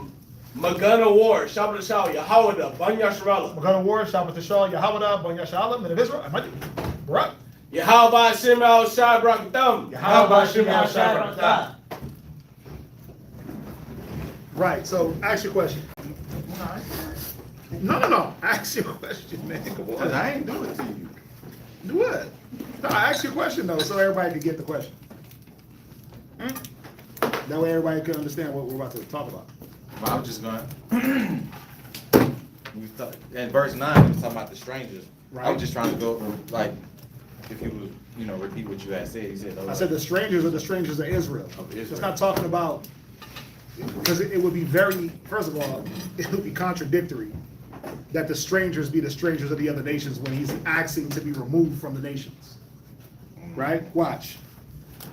The Lord preserveth the strangers. Uh-oh. Well, let me slide over here real quick. Let's slide back a chapter. Rid me, deliver me from the hand of the strange children. So strangers has a context, right? You had strangers, which were people outside of the nation of Israel. Right. And then you had strangers, which were people of the nation of Israel. They were just born outside the land. So strangers has a context. So in one breath, he's saying, deliver me from the strangers, but then save them. No, the strange children, the other nations. The Most High preserveth the strangers of Israel. That would be the context, right? But that's an ambiguous word that can apply to anyone. Just like Gentile, just like people, just like all, right? World, whomsoever, but they all have a context. And it's funny because no matter what commentary you go into, no matter what dictionary you go into, no matter what word etymology you go into, it tells you that these words have context. All don't mean all. I can say all, right? Does it apply to everybody? I can say all pertaining to us. Does it apply to everybody in the next room? No. So all has a context. I can use the word all. Does it apply to everybody outside? All has a context, right? But stranger also has a context. Even when you go into the law, it tells you that the stranger got to be circumcised for the Passover. The next verse says that the stranger cannot eat of the Passover. It does. It does say that because stranger has a context. The feast days ain't made for the other nations. They will be strangers. Get out. Israel was estranged because why? We were in other lands, dealing with other people. If we decided to sojourn back where the Passover or whatever was being kept, we could eat of it as a stranger and a sojourner, right? Abraham called himself a stranger, pilgrim, sojourner in the land. Israel was called strangers. The Most High called us strangers. I got there's many precepts I could go to, right?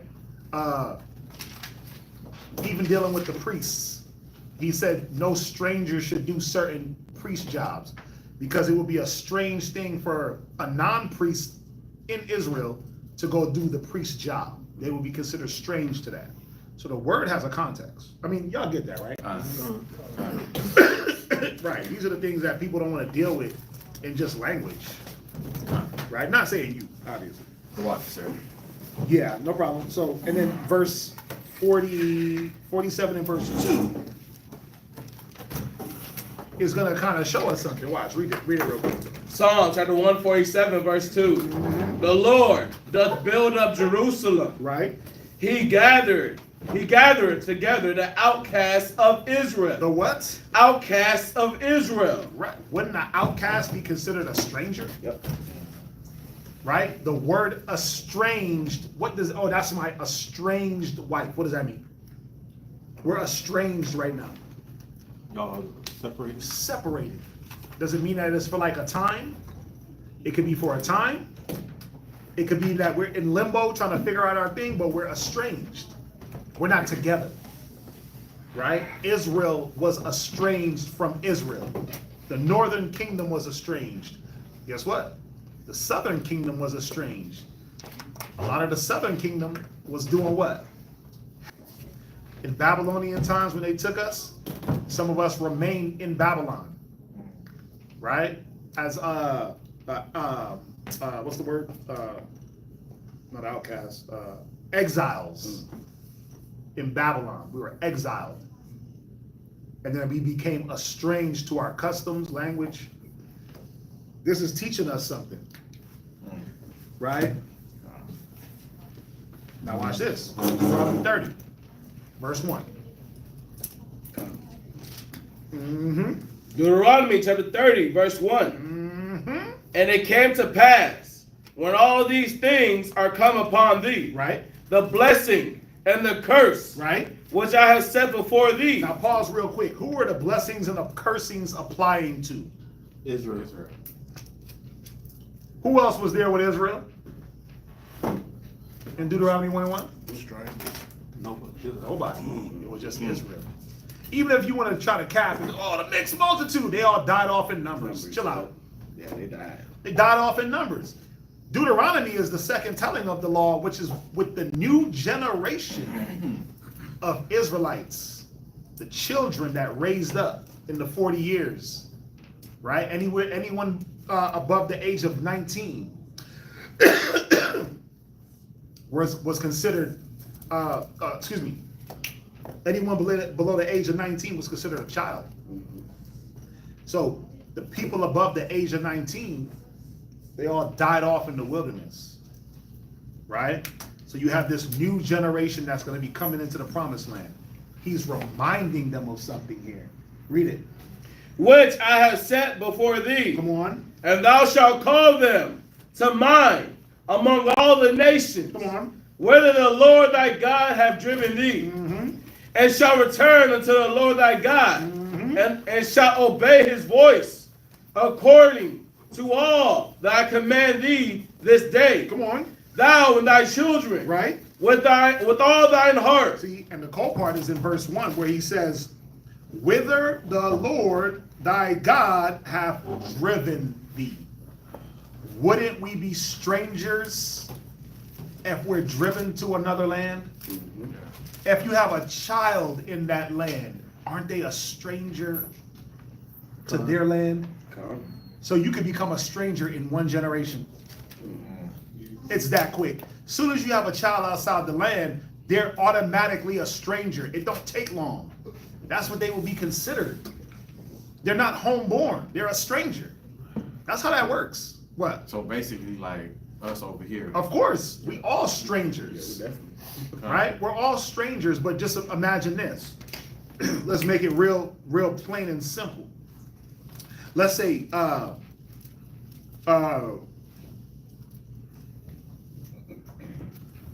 like for instance, Joseph's children, Ephraim and Manasseh, they were technically strangers because they were born in Egypt. What made them not strangers is because the nation was not developed to a point anyway, and they were the forefathers of the nation. They would be considered the forefathers. So the nation wasn't in its full nationhood. But let's say any children outside after the 12 that are born in different lands, you can consider them a stranger. Because now, if they're born in that land, what are they doing in the land? Like if you're in the land of Moab and you born there, what you doing in Moab? Aren't you doing what they do? Yeah. Customs. Even if you're not fully ingrained into their custom, you're still picking up certain customs, and then you're starting to syncretize your custom with their custom. That's what happened in Babylon. We went into Babylon, and then that's where you start to see a heavy, heavy Babylonian influence. That's where your first Talmud comes from, the Babylonian Talmud, where they start to philosophize on the law and come up with their own ideologies based on what they're seeing from the other people. And they're like, well, what is the Sabbath? What is the true Sabbath? What does it mean to be a virgin? What is it? And then here's my commentary, here's my commentary, here's my commentary. The law say one thing, but we're going to try to figure out what it's actually saying from our own commentaries and our own experiences. That's why you have a Babylonian Talmud, you have a Jerusalem Talmud. Babylonian Talmud was started in Babylon based on what was going on. The language changes because of Babylon, because of the fact that we were now so closely integrated into their custom. And remember, everyone did not leave Babylon. Everyone did not leave Assyria and go into this land in the Assyrian captivity. Some stayed back. Where did they stay? In Assyria, Turkey. Remember Aquila and Priscilla? Where was Aquila from? They were from, he was from Pontus. I believe it's Pontus, which is in Greece. But they went to Italy. Then they came back to Jerusalem. They was moving around. A lot of our people was in Greece and Italy, right? Turkey. Where was Paul born?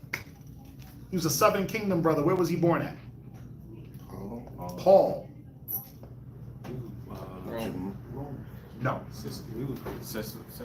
No. Y'all guess it. It starts with a T. It starts with a T. Tarsha. Greece. Turkey. I believe it's Turkey.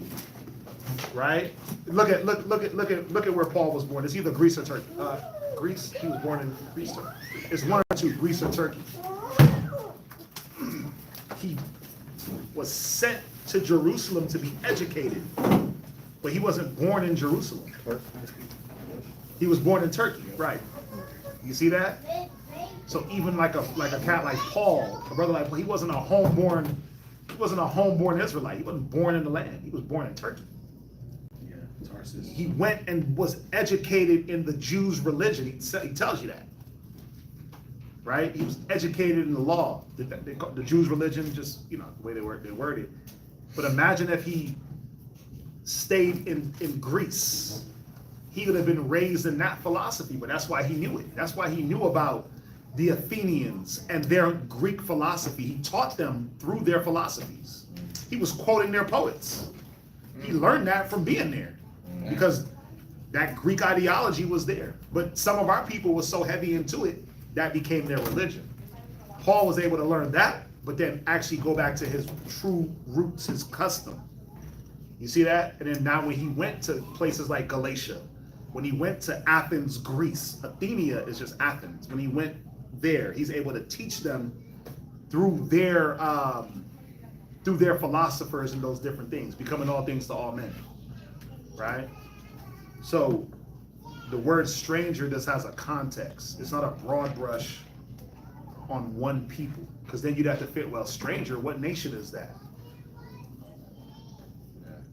What table of nations is stranger? Sis, and then I have a question. Yeah. So while we're talking about that, with Noah, his, right?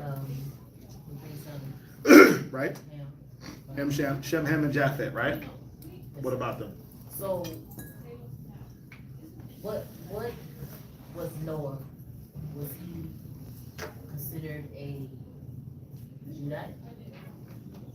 No. And my question, we'll get to the rest of my question. Okay.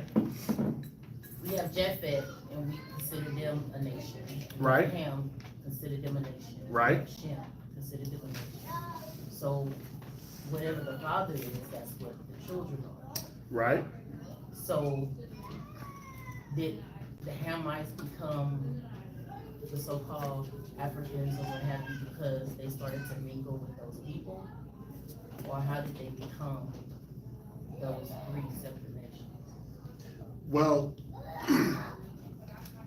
they were the progenitor of those nations. So when you look at like Jacob and Esau, they both came from Isaac. Mm-hmm. But it said that they were going to be two separate nations, right? So you, like, watch this. Is Esau an Israelite? Is Esau Israelite? Is Esau an Israelite? No. Is Jacob an Israelite? Yes. No. Yes, he is. That's No, the he's thing. not. He is. No.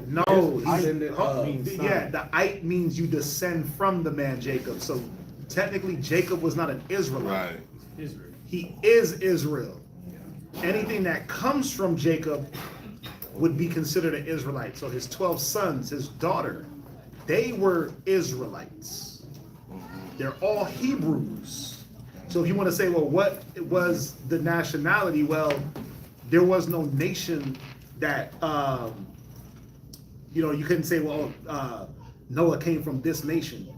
But at that time, before there was Israel, before there was Ham, before all that, there was two categories.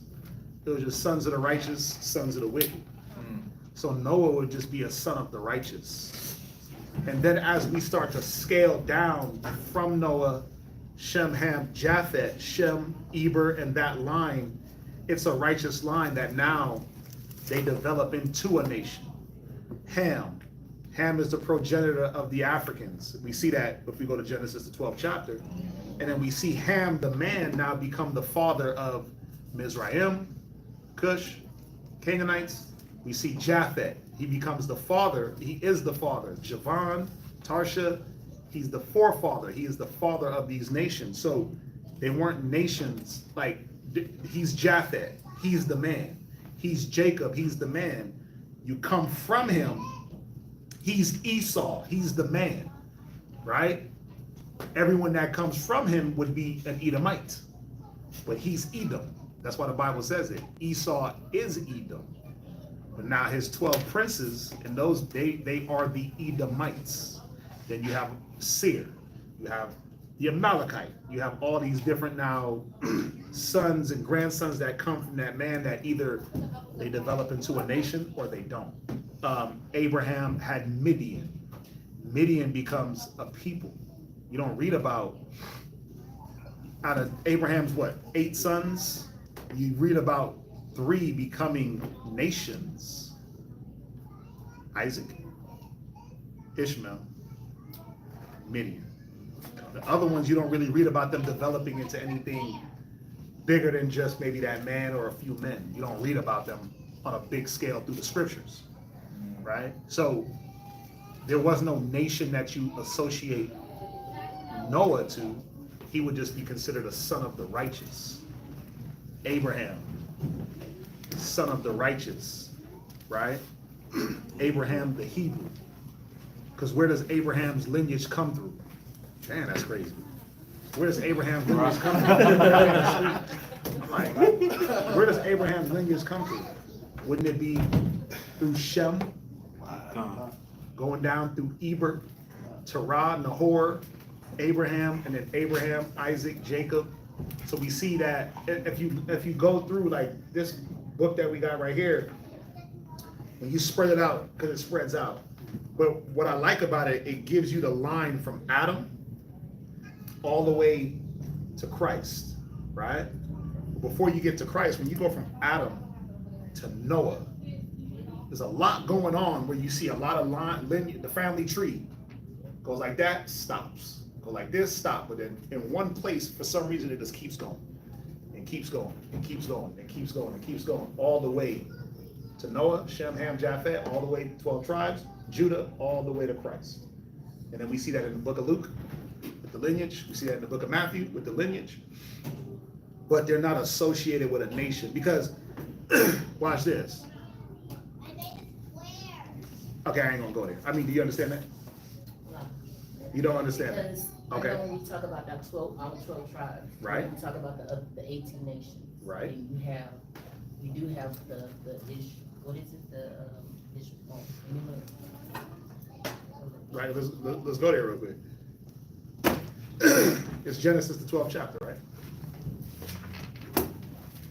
Abraham. The Table of Nations.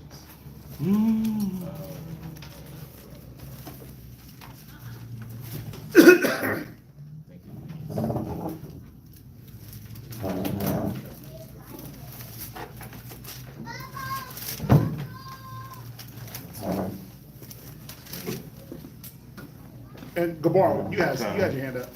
Yeah, so I had a question on it. Okay, no. Let's get through her question first. Because then we're gonna call 2 questions. Let me see to clear up. Let's clear up her question. So state your question one more time, so I'm clear. So when we talk about Noah, Mhm. Noah had the 3 sons, he had Ham, Shem, and Japheth. And you have, when you talk about Japheth, you consider them to be the Ishmael or Ishmaelites or another people. So I was asking, how did, like the Hamites and the Shem and Japheth, how did they become a separate nation if we are who our father is? Right, and that's why I used the situation of Esau and Jacob, because okay, what nation was Isaac?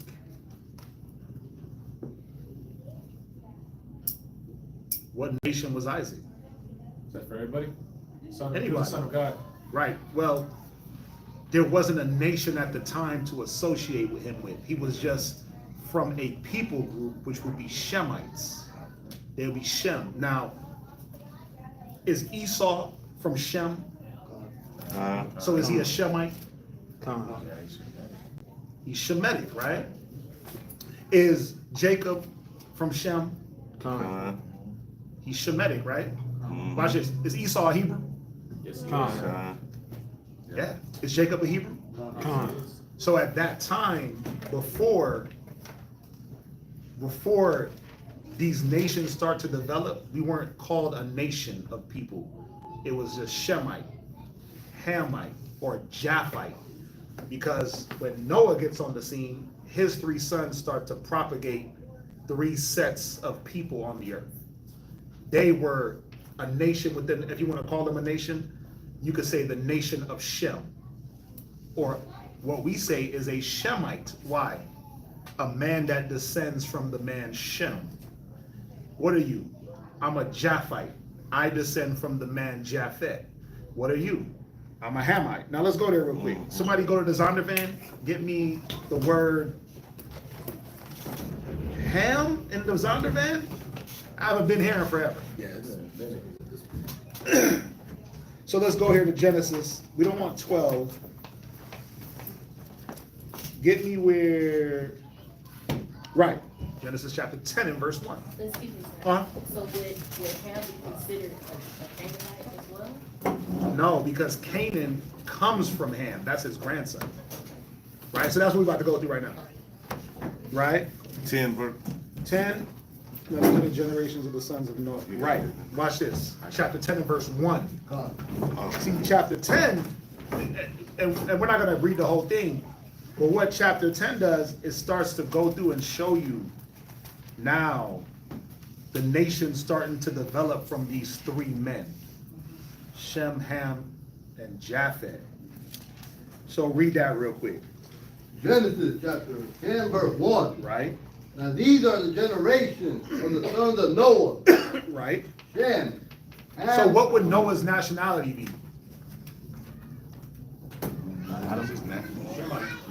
He would just be a son of the Most High. He'd just be a son of the righteous. You are my sons if you do whatsoever I command thee. Who all got killed in the flood? The sons of the wicked. The sons of the wicked. They all got drowned out. They got purged out. They got baptized. Right? So we got the sons of the righteous and we got the sons of the wicked. Right? Now, watch this. Did Noah have the law? God. Did he teach his sons? God. What do we read as we keep reading? 1 out of 2 sons did what? Kept the law. There it is. They made a choice. Oh, yes, look. 1 out of 3 sons kept the law. The law rested with Shem. That man, and he taught it, and they kept it going and they developed into the righteous line. Could Ham have kept it? Could Japheth have kept it? Did they choose not to? Yep. That's the point. They chose not to. You see what I'm saying? Remember, we just in Genesis, the 10th chapter. Ain't nothing happened yet. We haven't read about Abraham and his movements. We literally dealing with Adam, Cain, Abel. Now watch this. What nation was Adam from? Cain and Abel.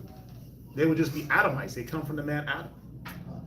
Right? They descend from Adam. Cain and Abel, Seth, Adamites. But then within that Adamite construct, there is a wicked and righteous that's happening simultaneously. Who was the wicked? Okay. Who was the righteous? Trick question. Abel and Seth. It was Abel first. He was killed for his righteousness. And then the Most High rested that, or that rested with Seth. Right? And Seth now does what? If you look at his line, who comes from Seth? Noah. Right? Noah comes from Seth. Right? Who comes from Cain? It don't matter because his lineage dies off. But then watch this. As Seth now develops a lineage, and then we have Noah, he has 3 sons. The wicked has died off, but then what happens with Noah's 3 sons? It brings you back. The balance is restored with one of these 3 sons is going to be righteous. 2 of these 3 sons could be righteous. Wait, damn, 3 of these 3 sons could be righteous, but one is not going to be, or one is going to be and 2 aren't. We see that, right? Because why? It's all about choices, what a man wants to follow. Yeah. Ye are my sons if you do whatsoever I command you. Noah was a son of God. That would have been his national. He was the righteous, right? You know why? This question. This is one of those trap. Not your question. I'm about to give y'all the question. Cause watch this. This is how Christians like to fight. Okay, so in the kingdom it's 12 gates. What gate is Noah going through? Yeah. Because there's no nationality associated in him. Well, what gate is Abraham going through? Because he wasn't an Israelite. Abraham wasn't an Israelite. Neither was Noah. But the kingdom is for the Israelites. But what gate? I got a scripture for it, y'all. It's gonna prove what I'm saying. It's nasty too. And I think we already read it. I think we read it in the last weeks. Right? But the Bible tells you that there's a gate for the righteous. That will be where Abraham, Noah, Shem. You think Eber, the keeper of the past, is going to be left out the kingdom? Yeah. There wouldn't be a people if it wasn't for an Eber. You think Abraham, being a man of faith and works, is going to be left out the kingdom? It's called Abraham's. Damn. He's going to be left out of the thing that's named after him. It doesn't make sense, right? Well, because we know that at one point it wasn't about nationality. It was about a righteous bloodline. And guess what? That righteous bloodline then in turn took on an actual nationality, right? Becoming the 12 tribes of Israel, because let's be real. Does Noah and Judah have the same blood? Of course they do. Right? Through Shem. Right? Through Shem. Noah and Judah have the same bloodline. Right? Yep. But they are the righteous line. That's the difference. Watch this. Does Judah and Esau have the same blood? Jacob and Esau have the same blood. They got the same mama and daddy, but wicked line, righteous line. So all you have to really do, this is what I would do. Noah, Shem, Ham, Japheth, and then write it out. And you'll see that the line just goes through all the way to Abraham, all the way to the 12. You'll see where Japheth becomes what they become. You'll see who comes from Ham. The Egyptians, the Canaanites, those Phoenicians that the Most High said don't deal with, those Hittites, Hivites, Perizzites, Jebusites, Jebusites. Philistines, don't deal with them. Why? Because immediately after Ham starts to have children, what do? They start to become idol worshipers, and they go away from the Most High.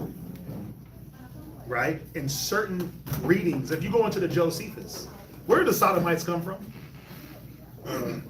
They come from Ham, right? God, Canaanite. When you read into Josephus, he articulates that the Sodomites, at one time, they believed in the Most High. They were pious, and then they went away and start doing what they were doing. So everyone believed in the Most High or had an understanding. Why do you think? Now watch this. The scriptures say that where there's no law, there's no transgression. Why were the Sodomites destroyed? They knew. Because they broke the law. They broke the law. If they didn't know it, they weren't taught it, then the Most High would have no grounds to wipe them out. Just think about it. They knew what was right and what was wrong according to what they were taught from Ham, but really from Noah. And what they do through time, it stops being distilled, like we just read. Teach it to your sons, your daughters. They stopped doing that. Japhet, they stopped doing that. Shem, he kept doing that. Not every single man kept doing it. Because we see a branch off. We see Peleg, we see Joktan, right? And then they branch off. And then Peleg, he goes, Joktan, he goes. One of them gets cut off. One of them goes into Terah, Abraham. But there's no nationality associated until we get to Jacob, Esau, and then the 12 as far as Israel. What's that? So, reading like in Judith chapter 5, Okay. it says that. Before you ask anything, sis, am I clearing it up? Somewhat. I mean, because even when we talk about, it's the nations, not so much as the nationality, because when we say, Japhet, and we say that that's a nation would be Ishmael, or we could say Ham, or we say Canaanite, that would be considered South African, that would be considered as another nation. So I guess I was just trying to understand how Right. the Arabs from the South Africans, from where did they come from? Came from one Well, remember, Ishmael comes from Shem. Right. Ishmael comes from Shem. So remember, after Ham is born and he starts to have children, they start to become nations. Right? I think the scripture even says that we were the last of the nations. Every nation developed before we did. That's the thing. Now watch this. In Egypt, who were we enslaved to? Now, how many people from Shem went down into Ham? A lot. Huh? A lot. No. How many people from Shem went down into Ham? Oh. It's kind of like a trick question. Yeah. No, watch. How many people from Shem went down into Ham? Watch this. How many people went into Egypt? Jacob and the how many souls? 78. So it was 70 of us, right? It was 70 from Jacob, from his house, right? Including some of his children. They went into Egypt, right? Egypt was already a fully developed nation. Everyone had a jump start on us. That's the point. I think that's the point maybe where you're saying, okay, when did they become nations? Well, they already had a jump start. Right after Ham, nation. Right after Japhet, they start becoming nations, right? After Shem, we didn't start just becoming a nation after Shem. That's the point. Like, let's go there real quick. What were you gonna read? This chapter 5, verse 6. Uh-huh. It says, this people are descendants of the Chaldeans. So, No, don't drop that real quick. Drop that real quick, because you're gonna take it somewhere else. I'm trying to keep it. Yeah. Watch, because that's gonna bring up, because even if you go into the Ur of the Chaldees, well, there was a mixture of people there, right? So just let's go here real quick. Go to Genesis the 10th chapter, and let's read. Let's just read the second verse, and let's just see something real quick. verse? Yeah, read that. Genesis chapter 10, verse 2. Right, The sons of Japheth, right, Gomer, right, and Magog. right. Gomer and Magog become major nations, just like that. Right? They are major nations. Gog, Magog, right? Go ahead. And Madai. Right. You don't really read about that man, Madai. But then who do you read of next? Read. And Javan. Javan. He becomes a major nation, a major people group. So in one generation, or just having a few kids, Japhet is already establishing themselves as a major nation with subgroups under it, right? Magog becomes a people. This is where we get these table of nations. Now watch this. Go to verse 6 real quick. Verse 6. And the sons of Ham. Watch this. Watch this. Read verse 5. Verse 5. By these were the isles of the Gentiles, divided in their land. Right. Every one after his tongue. After his what? After his tongue. So right here, they start having their own tongue. Go ahead. After their family. After their what? After their family. Go ahead. In their nation. In their what? In their nation. In their nation. You see that? So they start to automatically develop into a nation. Right? Now watch this. Or into nations. Right? Because we got Tarsha. We got Kittim.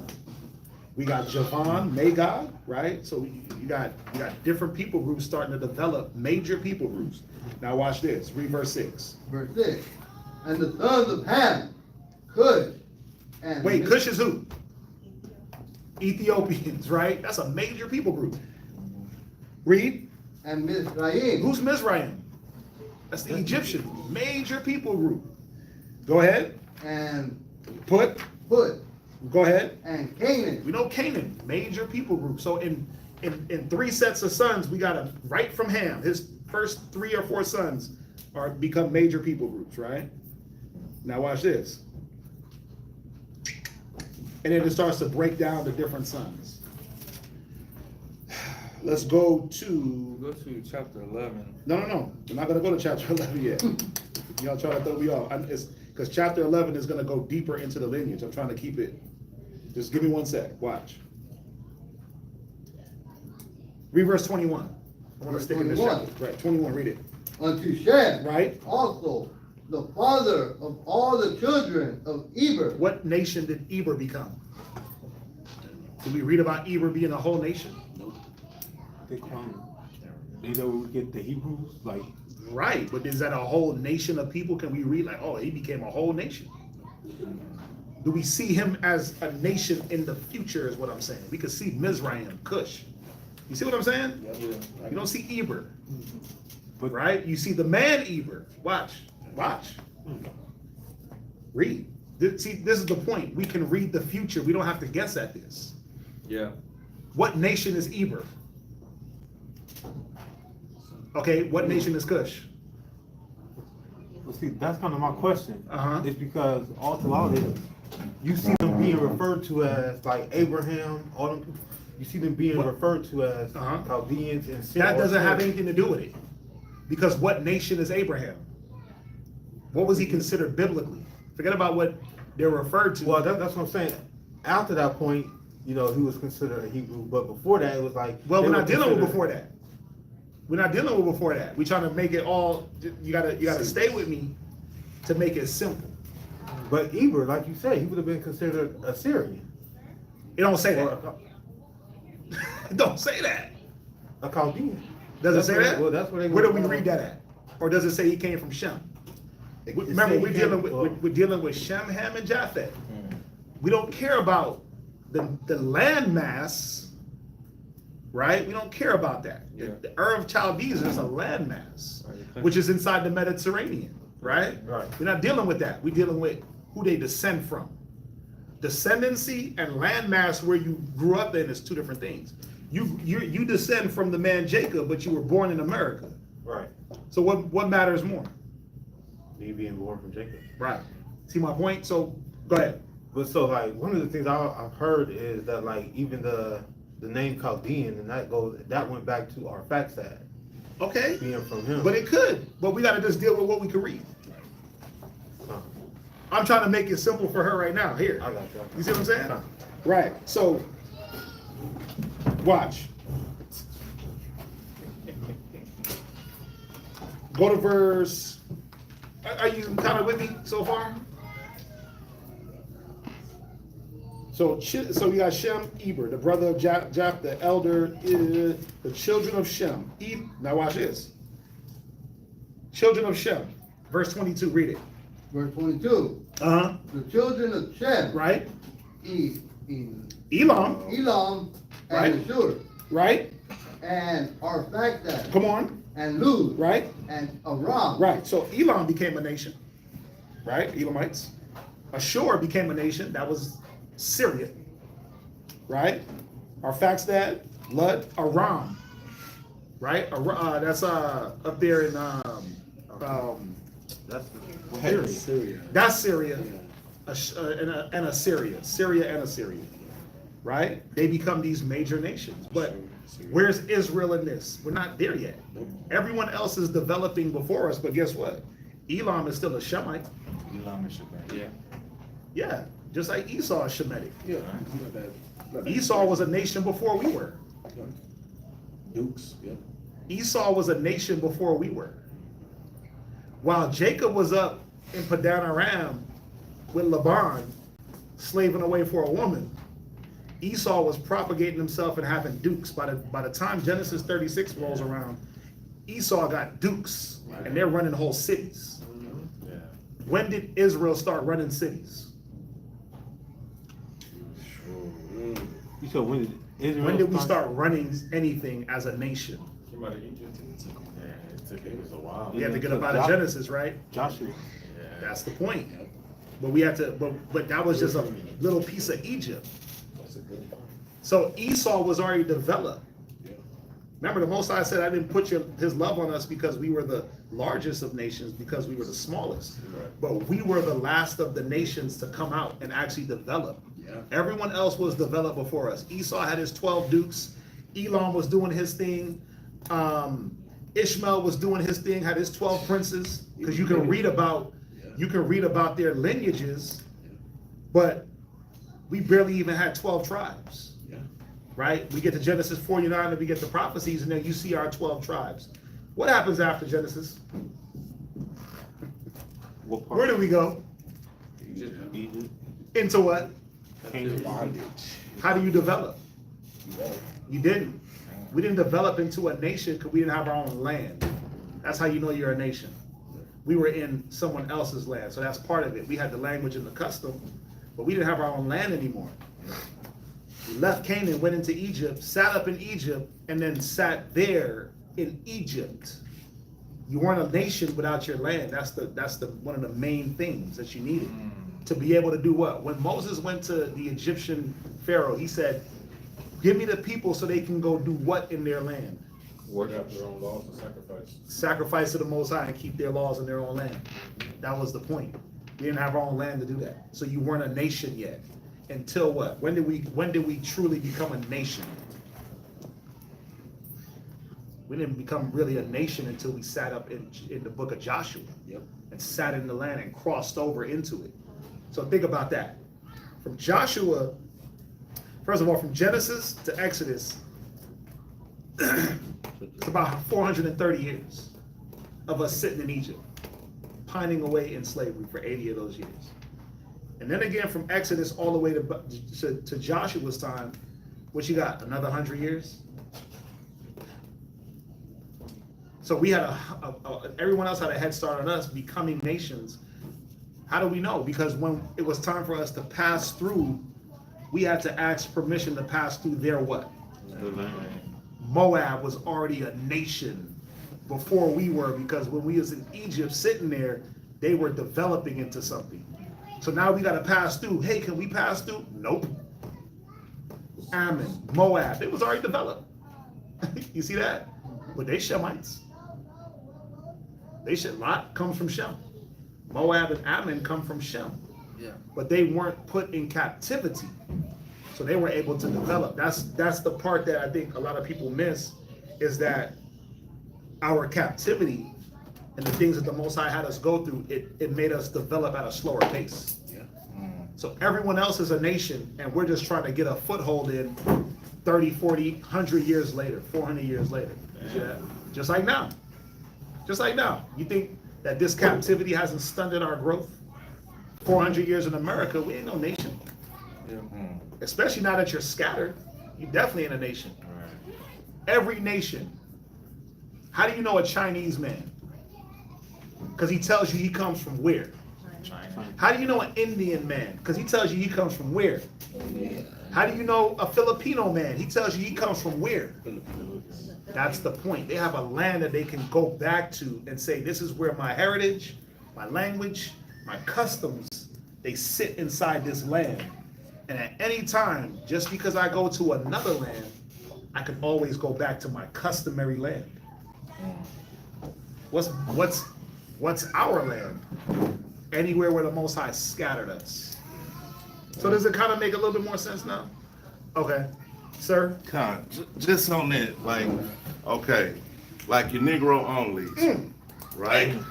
We get down to it, right? Get down to it. Let's get down to the brass it. tacks. Yeah, brass tacks of the thing. So, okay, go ahead.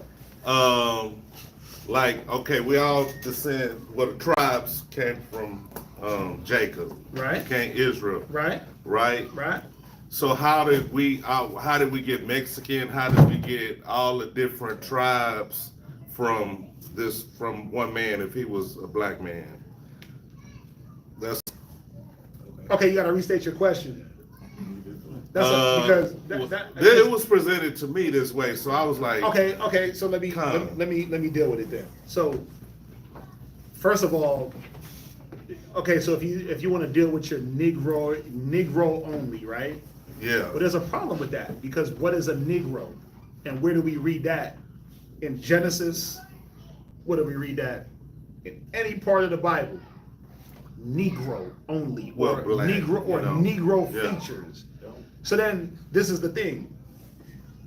If we're saying, well, why do the tribes look different? Well, I could go to a caveat of scriptures, a plethora of scriptures to show you. Ephraim mixed himself, Assyrian captivity, we mix ourselves with these different people groups. The only way for us not to look different would be that everyone looked the same. Right. And everyone was the same shade of brown throughout all countries. Now, does that make sense? No. Does that make, no, that don't make sense, right? Because you got some Africans that's blacker than some Africans. Yeah. What's that one tribe? They call them like the most beautiful. They're from, what country is it? Where they're like really black. Oh, yeah. But it's like, I mean, I ain't gonna lie, like, it's beautiful. It's beautiful. When they take care of their skin, it looks great. Yeah, it's like obsidian. They're from, I forget what tribe it is, but they're like, they're black, right? But then you got like the tents of Kedar, which was known as a very black people. Where does Kedar come from? If I'm not mistaken, those are Japhites. Yeah. But then why does Solomon have to say I'm black and then come back like the tents of Kedar? Because everyone wasn't the same shade of brown. That's the difference. That's the thing. So a Negro only would have to teach me, what does it mean to be a Negro? Well, your Negroid features. Well, what are those? What are Negroid features? Is it about a phenotype? Eye, hair, nose, skin color? That's where you lose that. Yeah. That's where you lose that. Because through the aisles of time, we see that everyone don't look alike, right? And then if we're scattered in the four corners of the earth, what are we doing as we scatter? Mixing England. Yeah. It says Ephraim has mixed himself amongst the people. So, well, you get Mexicans not because of anything but the landmass that they're in. That's it. Yep. Is every person from Mexico an Israelite? No. And that's where people be getting caught up. Like, it's Negro only. Every person from Mexico is not an Israelite. Every person from Jamaica ain't a Benjamite. Right? If you want to be technical with it, who was in Jamaica before Benjamin? It was the Tainos. The Tainos would be Ephraim. Right? So there was so many movements, and then you have the Arawaks, then you have the Caribs, then you have the Maroons. Those are 3 different type of people. Those are 3 different type of Israelites. Right? So if you get caught up in that, you're gonna. That's why the scriptures talk about like endless genealogies. Yeah. But this is the problem. People were constantly doing this, mixing, integrating. Right? If I teach you about the Maroons and how they were sent from Africa into Jamaica, from Jamaica to Panama, from Panama to Canada, back to Africa, back to Jamaica, you would say, well, damn, who did they pick up along the way?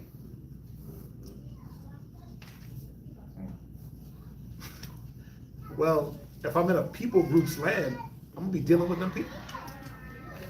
I'm gonna be picking up their customs, and we see it, right? We see it, Javan and Dan, it said that they were shipmates and they were traders. Well, what were they trading? Javan is from Japhet, Dan is from Shem. What were they trading? Everything. Customs, right? People, meaning I'll let your daughter marry my son, I'll let my son marry your daughter. Whose child is that? That's what I think. If he got a problem, he could come sit right at this podium. Don't need to be screaming like that, that's crazy. You see what I'm saying? So if we on the ship together and we sharing customs and this and that, we gonna be sharing people. I'm gonna let your daughter marry my son and vice versa, and then guess what? We ain't gonna look the same thousands of years later, right? So that the whole Negro only, because watch this. You know what came after the Negro only? Hispanic only. Yeah. You had this group of Hispanic brothers that say you niggas is too dark, and we can prove it. Let's go into the word Adam. Let's go into this. Let's go, and they was killing y'all. They was killing y'all Negro onlys. They was actually winning. It's the only time light-skinned cats was winning on this earth. That and when Michael Jackson and Prince was alive. That's it. That's it. But up until then, y'all was getting them. Negro only, and them niggas was like, wait, so we ain't good enough to be inside the tribes? And they started their whole own movement. Light skin or Hispanic only. Judah is Hispanic. Come on, dog. Come on, man. Judah? So Christ is walking around with the mariachi? Right. That was Right. The Son of Man come eating and drinking, and he got the maracas. That's not your house shot. That's Chewy. No, that's Jesus. No, that's Chewy. Let me set something straight. Oh, wow. I like black people. Yeah, we love you too. I like black people. But Christ. That's right. See, y'all back on this tribalist thing. You're right. But what I'm trying to show you is, to combat one thing, somebody came up with a whole nother thing. Right. Yeah, go ahead. And see, the thing is, they were trying to say, well, okay, well, your house shot came through Judah. You know, how did that, and you are what your father is, how did that not get tainted or mixed up? Because if we was going and mixing with different people, how did the line stay? You know, Because the line can never be broken unless it's broken with the man. Right. That's it. How can a line be broken with the man? The man dies. Right. Then there is no line. But anything that comes from that man is what that man is. You see what I'm saying? Right. Outside of the Esau, Jacob, Shem, Ham, Japhet, those were something different to set the stage for the nations. You see what I'm saying? When you wipe everybody off the earth, then you got to work with what you got left. But that's all the plan of the Most High. But if we just move away from those situations and say, well, every man that comes from your line is you, how can that be broken? So if I go and have kids with the nation, right? How does that break? It? And then it becomes like a girl child, right? And then she marries a man of that nation. Well, guess what? If you have a girl and no boys, your lineage is automatically broken. Okay. Your lineage is automatically broken. because the line can't be carried by a woman. Right. So besides yeah. death, having a child that's only having a girl, that's how the line is broken. You see that? But that's why I said every man that comes from you, how is it broken? It can't be. No. It can't be broken at all. Right? Okay. As long as the men Even are if having it's men, a nation. it don't matter Yeah. because the woman doesn't determine what that child is. That's what people like to move around that. She don't determine that. Right? And I'm not gonna be insensitive and say, well, she don't matter. No. People want to die. Oh, well, there's 23 chromosomes and you get half from mama and half from daddy. Who gives a damn? You get nationality from daddy. Everyone teaches that. Everyone knows that until it comes to the Bible. And they're like, well, you know, the Jews say you come from, because watch this. If we go deal with the Jewish man in Israel, he'll tell you that you are what your mama is. Now that poses a very, very, very, very deep conundrum. That's a pickle right there. Right? Because the bloodline is not carried by the woman as far as that nationhood. We know it. How do we know it? Because when you wanted to destroy a nation, who did you kill first? The men. And you took the women to do what? To bring forth your nation. Yeah. Because they were going to bring forth your seed. Right? So the analogy is this. If I take an apple seed, doesn't matter what dirt I put it in any country, it's still going to grow up as an apple seed. It's not going to be an African apple seed. Just because I planted it in Africa, it's still going to be what it was. A Washington apple. Right? Do they still call them Irish potatoes? No. Yeah, they do. They call them Irish potatoes. Ain't there such thing as an Irish potato? Irish potatoes. Yeah, my grandmother called them. Irish potatoes, Ice, right? Yeah, Irish potatoes. The point is, the seed don't change. The only way you could change that is if the man dies or if he don't have no sons to bring forth the seed. Where you at? I'm at Ruth. So Go ahead. yeah, not to say What are you about to read in Ruth? What chapter and verse? 4 and 13. Go ahead. So Boaz, Ruth chapter 4 verse 13. So Boaz took Ruth, and she was his wife. And when he went in unto her, the Lord gave her conception, and she bare a son. Now, the reason why I go here, right, is because wherever Ruth is, wherever that is, it's still going through the lineage of the man. Because who is Boaz in the lineage of David? That would be like his great-great-grandfather. So the nationality of the woman doesn't matter as compared to the seed from the man or who the man is. Let me make it real easy. Let's just do this real quick.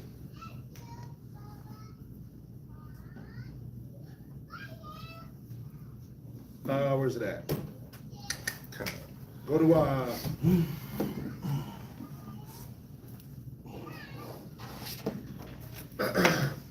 go to First Chronicles real quick. Now watch this. How many wives did Moses have? Two. Yeah, you say that number 2 with wives, their feelings start getting hurt.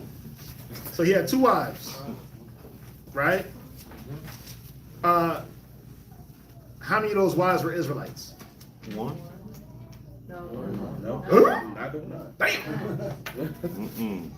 Moses had an Ethiopian wife and he had a Midianite wife. Yep. Go to First Chronicles 23 and verse 14. So all of Moses' sons are born from women that are not Levites, correct? Correct. First Chronicles 23 and 14. First Chronicles chapter 23, verse 14. Come on. Now concerning Moses, the man of God, Come on. his sons were named of the tribe of Levi. They were named of the tribe of what? The tribe of Levi. I got another one for you. You have Solomon's son, his only son. What was Solomon's son's mother? What tribe? She wasn't a tribe. Or, well, you're killing my answers. I want to see if they know.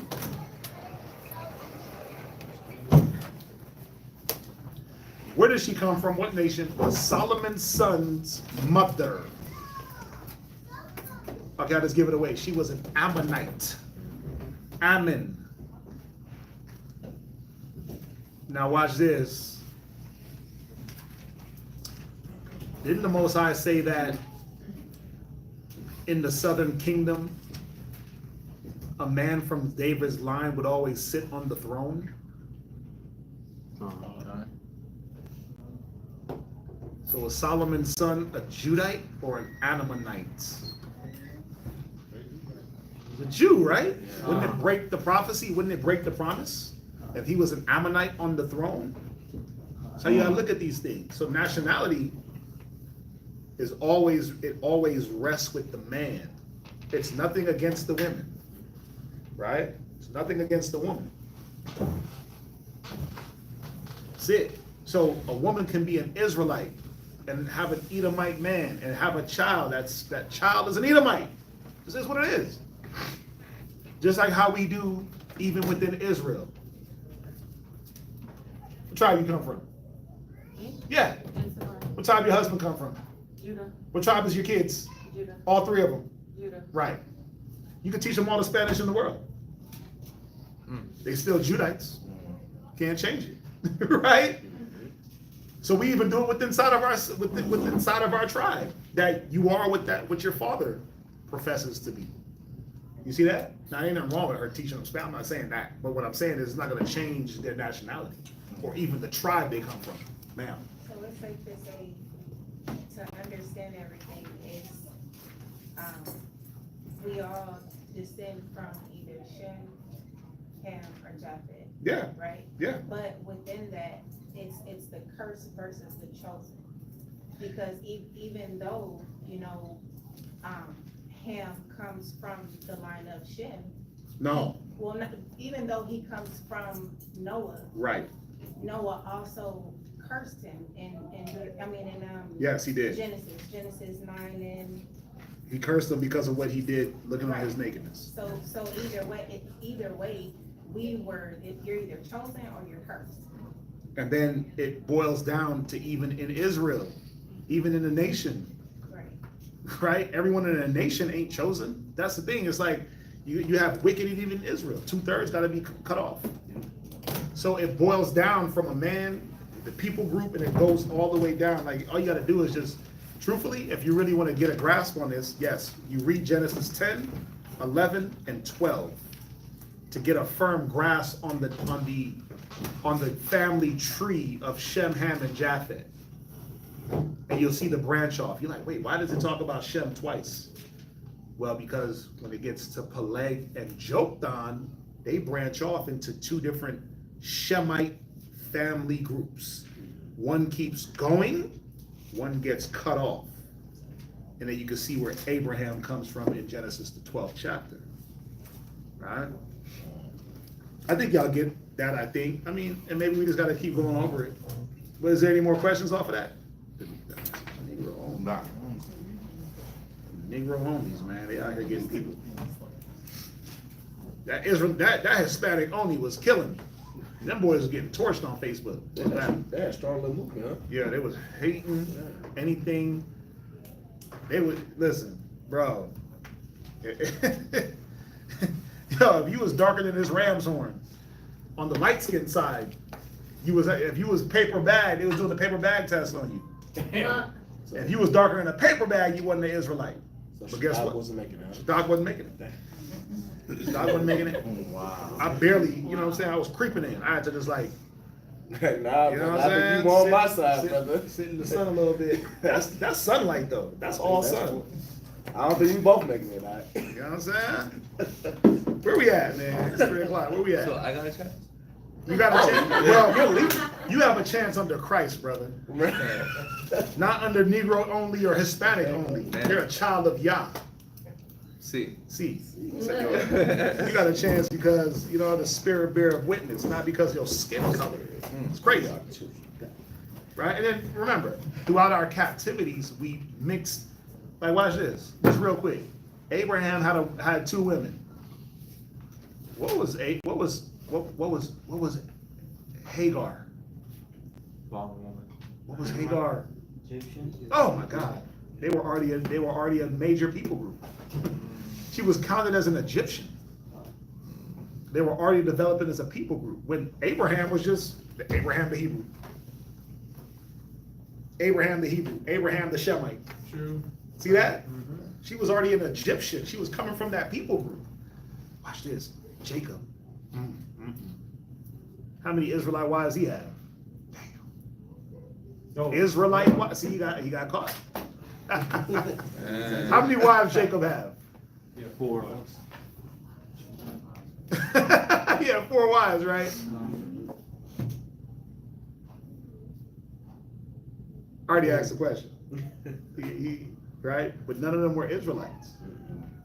Right? But remember, Rachel and Leah came from where? What were they? They were Shemites. Doesn't matter if they came from Padan Aram. Padan Aram is just a landmass, right, of people that were all Shemites.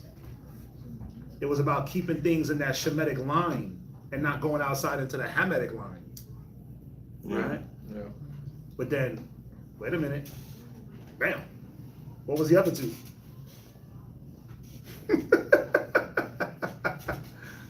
Wasn't they Ham?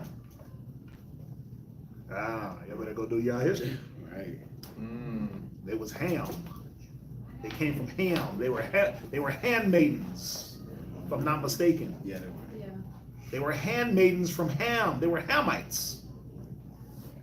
So just think about that conundrum.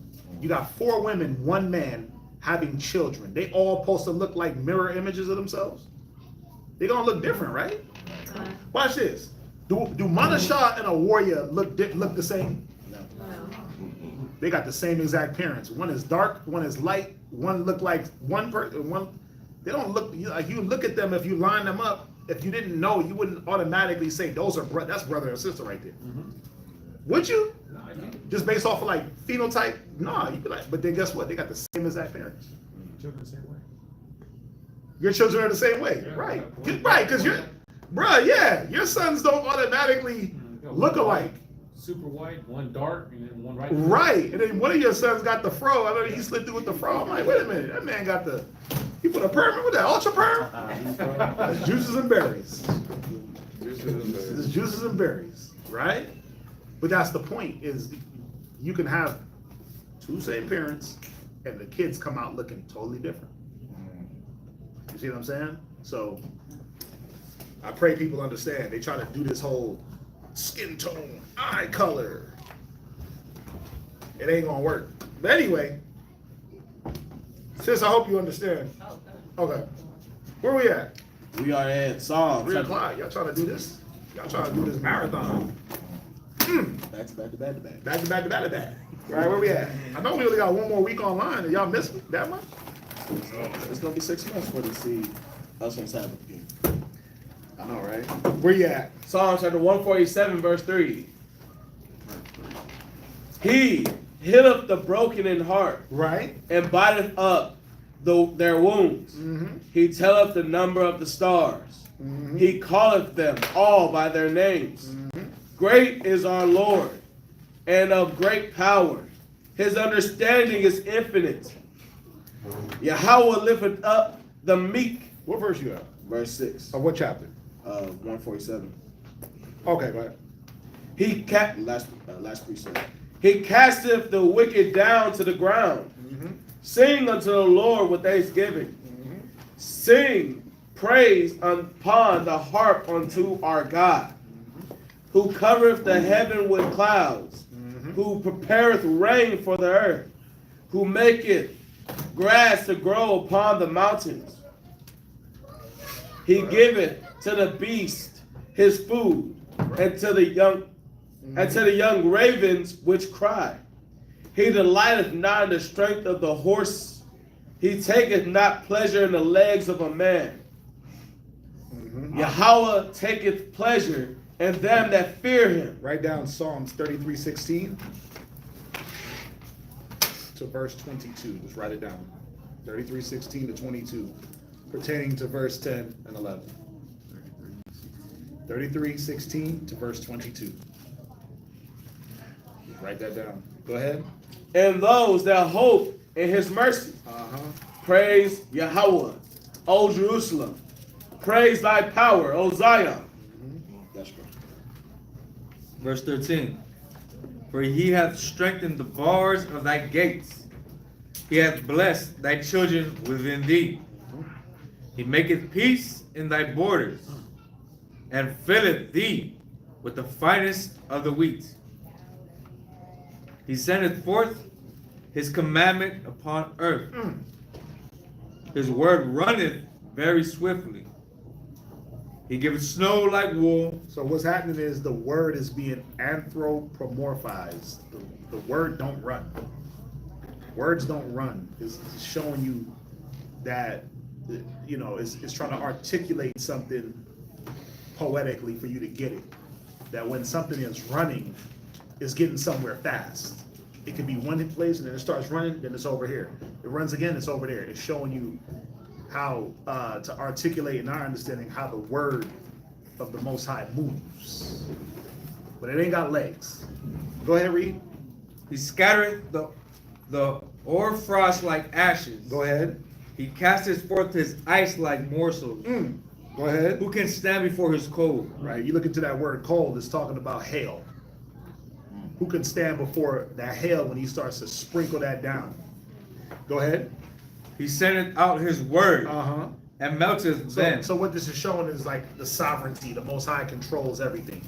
The weather, the elements. He can hail on you, and then he can give the command, and it's melted away. Go ahead.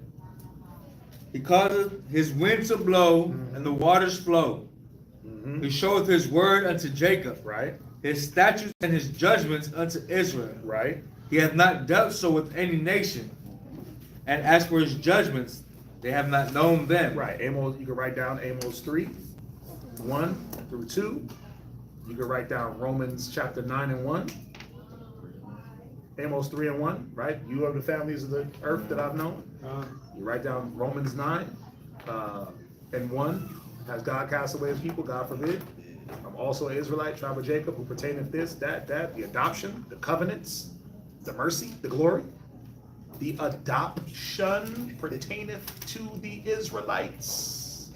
We were the ones that were going to be adopted back because we were strangers. Romans 3 and 1. Right? You can write down 2nd Ezra 3 and 28. To the end of the verse, to the end of the chapter, verse 36. Where it says, no nation outside of Israel has ever kept the covenants or the laws. So there's like 3 precepts to kind of articulate that he showeth his word unto Jacob. He has not dealt so with any nation. Right? Where we at? You're reading to verse, oh, you got it, verse 3. Go ahead. Verse 3. Right, 148 and verse 3, I'll take it. Praise ye the Lord. Psalms 148 verse 1. Right. Praise ye the Lord. Praise ye the Lord from the heavens. Praise him in the heights. Praise ye him, all his angels. Praise ye him, all his hosts. Praise ye him, sun and moon. Praise him, all ye stars of light. Read verse 3. Oh, you did. 4. Psalm 148, 4. Praise him, ye heavens of heavens, and ye waters. Oh, precept, that be above the heavens. That goes into your Genesis 1 breakdown. Let them praise the name of the Lord, for he commanded, and they were created. He hath also established them forever and ever. Meaning what? Sun, moon, stars, firmament ain't just gonna fall away. Like how they lied to you, the ozone layer is deteriorating. The moon and the sun is burning up, throwing heat rays down on the earth. But man, stop the madness. It's crazy. Said he established them forever. Stars are falling, right? He hath made a decree which shall not pass. They can't go with, they can't do what they want, right? They can't. These ordinances cannot do what they want. Praise the Lord from the earth, ye dragons and all deeps. Fire and hail, snow and vapor, stormy wind, fulfilling his word. See that? That goes with Ecclesiastes 38, 19, what is it? 39, 28. Yep. Ecclesiastes 39:28 down. Mountains and all, verse 9, mountains and all hills, for fruitful trees and all cedars, beasts and all cattle, creeping things and flying fowl, kings of the earth and all people, princes and all judges of the earth, both young men and maidens, old men and children, let them praise the name of the Lord. For his name alone is excellent. And when you go into that word name, what is that word name in Hebrew?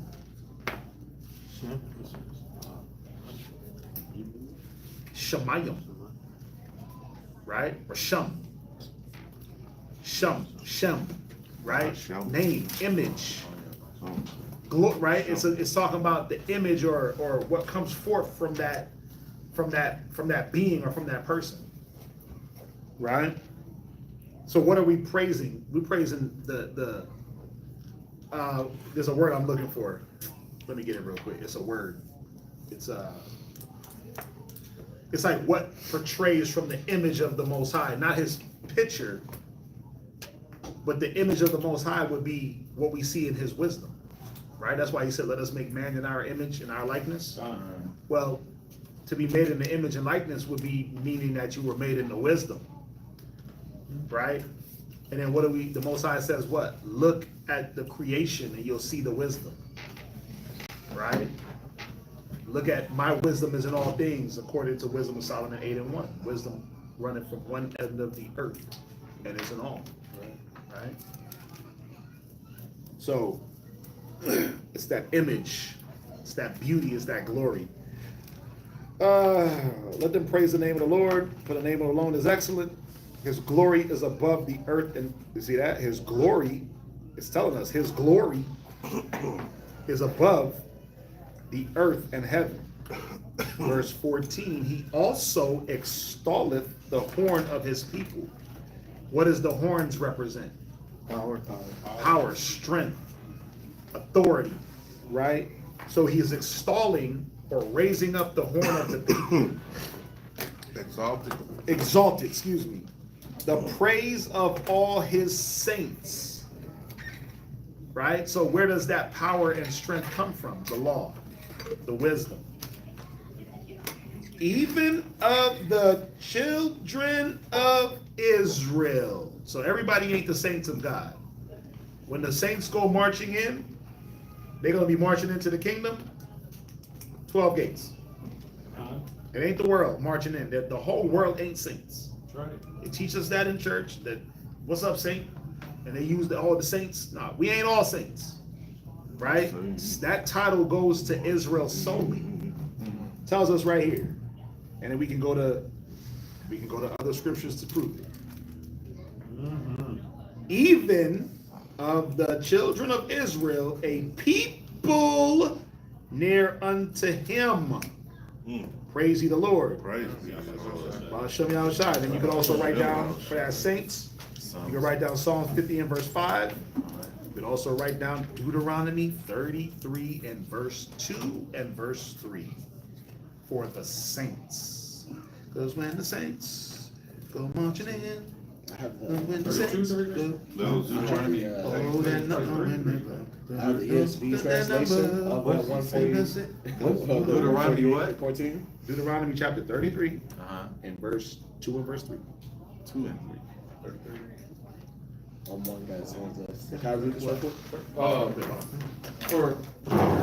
This is my precept towards Psalms 147 and verse 19 and 20, one of them. Right. It says in Ecclesiastes chapter 24, verse 8, it says, so the creator of all things gave me a commandment, and he that made me caused my tabernacle to rest, and said, let thy dwelling be in Jacob, and thine inheritance in Israel.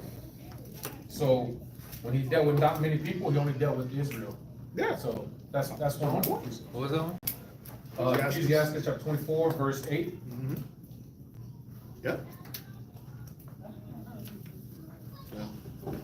Wow. What you got? So just for that, verse 14. This is the ESV translation of it. Says, he has raised up a horn for his people. Praise for all his saints. for the people of Israel who are near to him. I mean, that's plain as day. I mean, Yeah. the people of Israel. Cause I heard somebody try to make a separation between the praise of all his saints, even the children of Israel. Like they tried to do a Brother, separation. that little punctuation mark right there is kind of telling you what the last statement is talking about. So I just wanted I don't want to. to play those punctuation games either, but it's there. Yeah. Right? It's there. That was obviously that punctuation wasn't there in the damn scrolls. Right? But we get that, right? Two more books of Psalms and then we're gonna be marching in. Any questions? On the reading, off the reading? In the chat, on the chat. Right. It's like Caleb and Elijah. One light and one dark. Same thing. Yeah. Unfortunately, all my kids is light skinned. Except for Manashah.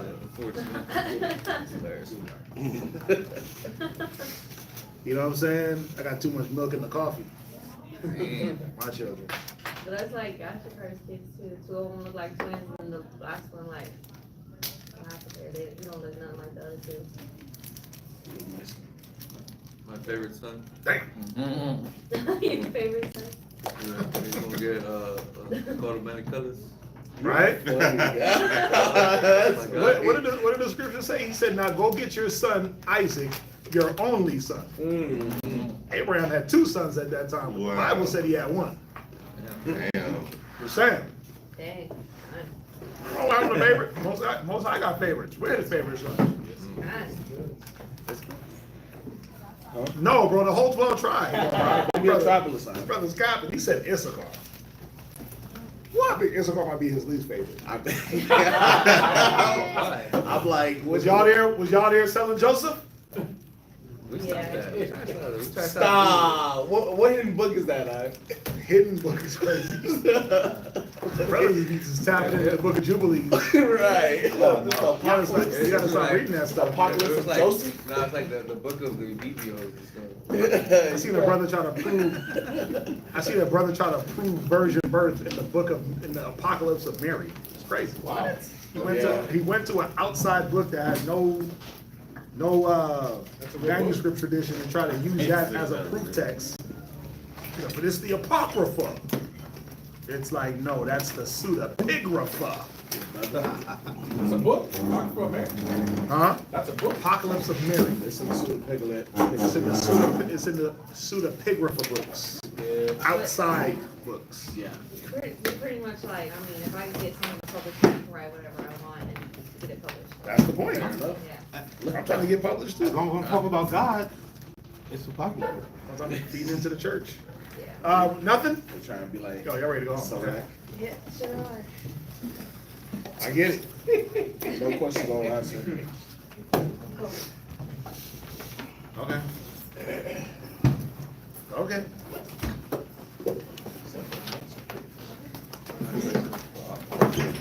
Okay.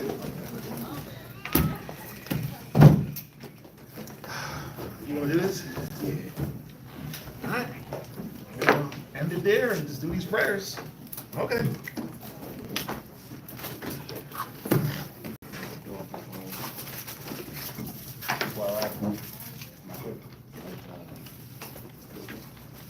Oh, okay. Very lost, but nah, I got it. Yeah. Yahweh. Yahweh. Bahashem. Bahashem. Yahushai. Yahushai. Baruchah. Baruchah. Shemai. Shemai. Nawa. Nawa. Aita. Aita. Shalach. Shalach. Ma'ak'ala. Ma'ak'ala. Waha. Waha. Alahayim. Alahayim. Lashamayar. Lashamayar. Barak. Barak. Rapah. Rapah. Hagan. Hagan. Wa. Wa. Aisha. Aisha. Chazak. Chazak. Ha'ain. Ha'ain. Shal. Shal. Yasharala. Yasharala. Come. Come. Shalach. Shalach. Al. Al. Nawa. Nawa. Rab. Rab. Ha. Ha. Kama. Kama. Rab. Rab. Daya. Bayat. Rab. Rab. Baya. Baya. Na. Na. Rab. Rab. Patience. Patience. Rab. Rab. I'm a one. I'm one. Rab. Rab. Akim. Akim. Wa, Wa, Ra, Ra, Aha, Aha, Bracha, Bracha, Allah, Allah, Wa, Wa, Salak, Salak, Call, Call, Shaw, Shaw, Cha, Cha, Ta, Ta, Nawa, Nawa, Yahweh Shai, Yahweh Shai, Ba'a, Ba'a, Aita, Aita, Kaya, Kaya, Ba, Ba, Ata, Ata, Yechol, Yechol, Shamyad, Shamyad, Wa, Wa, La'awala. La'olam. Yahweh, in the name of Yahweh Shai, please listen to us now, right now. Send Michael and the righteous angels to watch over, bless, heal, protect, and make strong the people of Israel. Also send unto us much wisdom, much knowledge, much understanding, much patience, much faith, much brotherhood, and much love, spiritual power, and forgive all of our sins. Yahweh Shai, come quickly, for in thee is our hope always and forever. Amen. Amen.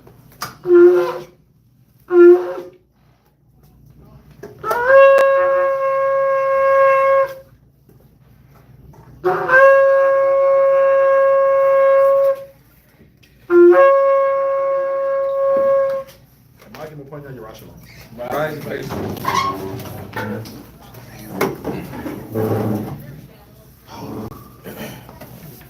I don't know, I like got a shoulder strain, muscle cramp. Barakatah Yahweh. Barakatah Yahweh. Bahashem Yahushai. Bahashem Yahushai. Bahawa'ah. Adonai. Hatawara. Blessed are you, Yahweh, in the name of Yahweh Shai that gives to us the law. Barakatah Yahweh. Barakatah Yahweh. Bahashem Yahushai. Bahashem Yahushai. Bahawa'ah. Adonai. Awar. Lara'ah. Blessed are you, Yahweh, in the name of Yahweh Shai that gives us the light to see. Barakatah Yahweh. Barakatah Yahweh. Bahashem Yahushai. Bahashem Yahushai. Bahawa'ah. Adonai. Hayo. Korah. Lakora'ah. Ha'ay. Blessed are you, Yahweh, in the name of Yahweh Shai that gives us the ram's horn to call the people. Barakatah Yahweh. Barakatah Yahweh. Bahashem Yahushai. Bahashem Yahushai. Bahawa'ah. Adonai. Shaman. Zayah. Amashah. Yasharallah. Blessed are you, Yahweh, in the name of Yahweh Shai that gives to us the olive oil to anoint Israel. If anybody would like to get anointed, we can do that after class. Psalms 92. It is a good thing. It is a good thing. To give thanks unto Yahweh. To give thanks unto Yahweh. And to sing praise to thy name. To sing praise to thy name. O Most High. O Most High. To show forth thy loving kindness in the morning. Show forth thy loving kindness in the morning. And thy faithfulness every night. And thy faithfulness every night. Upon the instrument of 10 strings. Upon the instrument of 10 strings. And upon the psaltery. And upon the psaltery. Upon the harp with a song sound. Upon the harp with a song sound. For thou Yahweh. For thou Yahweh. Hast made me glad through thy works. Hast made me glad through thy works. I'll triumph in the works of thy hand. I'll triumph in the works of thy hand. O Yahweh, how great are thy works, and thy thoughts are very deep. A British man knoweth not, A British man knoweth not. neither doth the fool understand this. Neither does a fool understand this. When the wicked spring as the grass, When the wicked spring as grass. and when all the workers of iniquity do flourish, And all the works of iniquity do flourish. is that they shall be destroyed forever. Is that they shall be destroyed forever. But thou Yahweh, Thou Yahweh. art most high forevermore. Art most high forevermore. Put low thy enemies. Put low thy enemies. O Yahweh, Yahweh. put low thy enemies shall perish. Put low thy enemies shall perish. All the workers of iniquity shall be scattered. All the works of iniquity shall be scattered. But my horn, my horn shalt thou exalt, thou exalt. like the horn of a unicorn. Like the horn of a unicorn. I shall be anointed with fresh oil. I shall be anointed with fresh oil. My eye also shall see. My eye also shall see. My desire of my enemies. My desire of my enemies. And my ears shall hear. And my ears shall hear. My desire of the wicked that rise up against me. My desire of the wicked that rise up against me. The righteous shall flourish like the palm tree. The righteous shall flourish like the palm tree. He shall go like a cedar in Lebanon. He shall grow like cedar in Lebanon. Those that be planted in the house of Yahweh Those that be planted in the house of Yahweh shall flourish in the course of Yahweh. shall flourish in the course of Yahweh. They shall still bring forth fruit in old age. They shall still bring forth fruit in old age. They shall be fat and flourishing. They shall be fat and flourishing. To show that Yahweh is upright. To show that Yahweh is upright. He is my rock. He is my rock. And there is no righteousness in him. And there is no unrighteousness in him. Psalms 133. Shayar. Shayar. Hamalawat. Hamalawat. Ladawat. Ladawat. Hana. Hana. Ma. Ma. Tawat. Tawat. Lama. Lama. Dayam. Dayam. Shamat. Shamat. Akim. Akim. Gum. Gum. Echad. Echad. Hashaman. Hashaman. Hatawat. Hatawat. Al. Al. Harash. Harash. Yarad. Yarad. Al. Hazakwan, Zakwan, Aharan, Shayarad, Al, Haya, Adawatwa, Kato, Harmon 1, Shayarad, Al, Auraria, Keziah 1, Haya, Shem, Tazawa, Yahweh, Habaraka, Chayayim, Ma'awala. Psalms 133.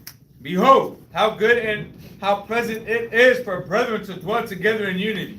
It is like the precious ointment upon the head that ran down upon the beard, even Aaron's beard, that went down to the skirts of his garments, as the dew of Hermon, and as the dew that descended upon the mountains of Zion. For there the Lord commanded the blessing, even life, forevermore. Ba'ashem Yahushai. Ba'ashem Yahushai. Luwada. Tabiat. Aman.